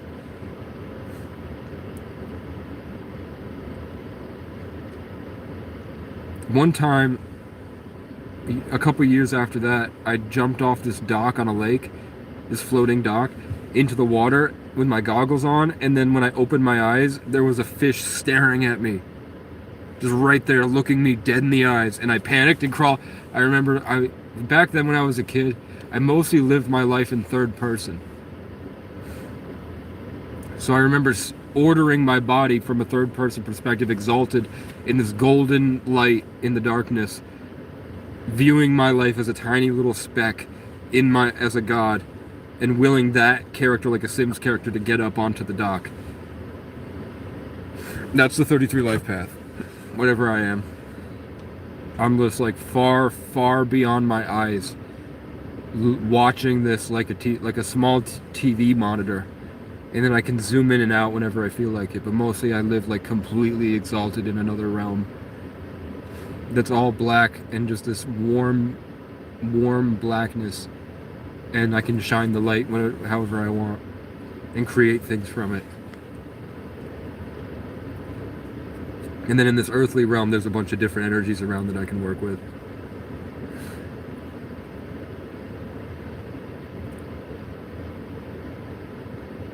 Yeah, I was raised in isolation on top of a mountain. I'm gonna be messed up, you know? But when I see it as a blessing and a gift, life gets amazing. If I see it as there's something wrong with me I need to fix, it feels like I'm killing myself to conform to things I don't even care about.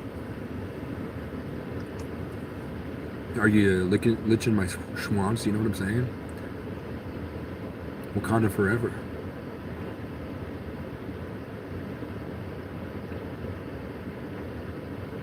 I'm gonna miss pooping outside. Now that I have a car, I feel more normal. I miss being an animal wandering around the woods with nothing. I really miss it, actually.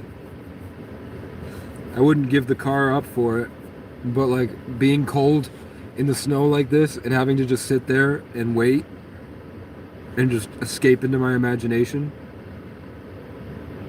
way better than sitting in the car. It's just different. I feel less than that version of me that would be standing out there. I feel like he would be a way better man than me. And I've only been in here for like 4 or 5 days now.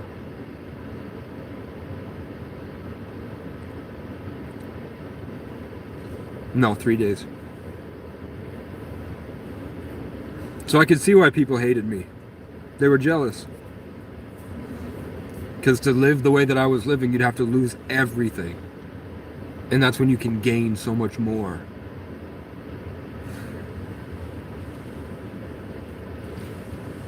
We'll probably go to 4 hours.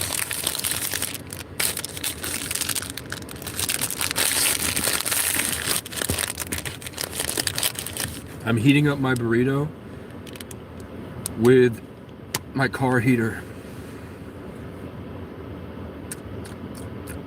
I hate white people. I hate white people. I hate white people. I hate white people. They're Jewish, slave, cave monkey, reconnecting.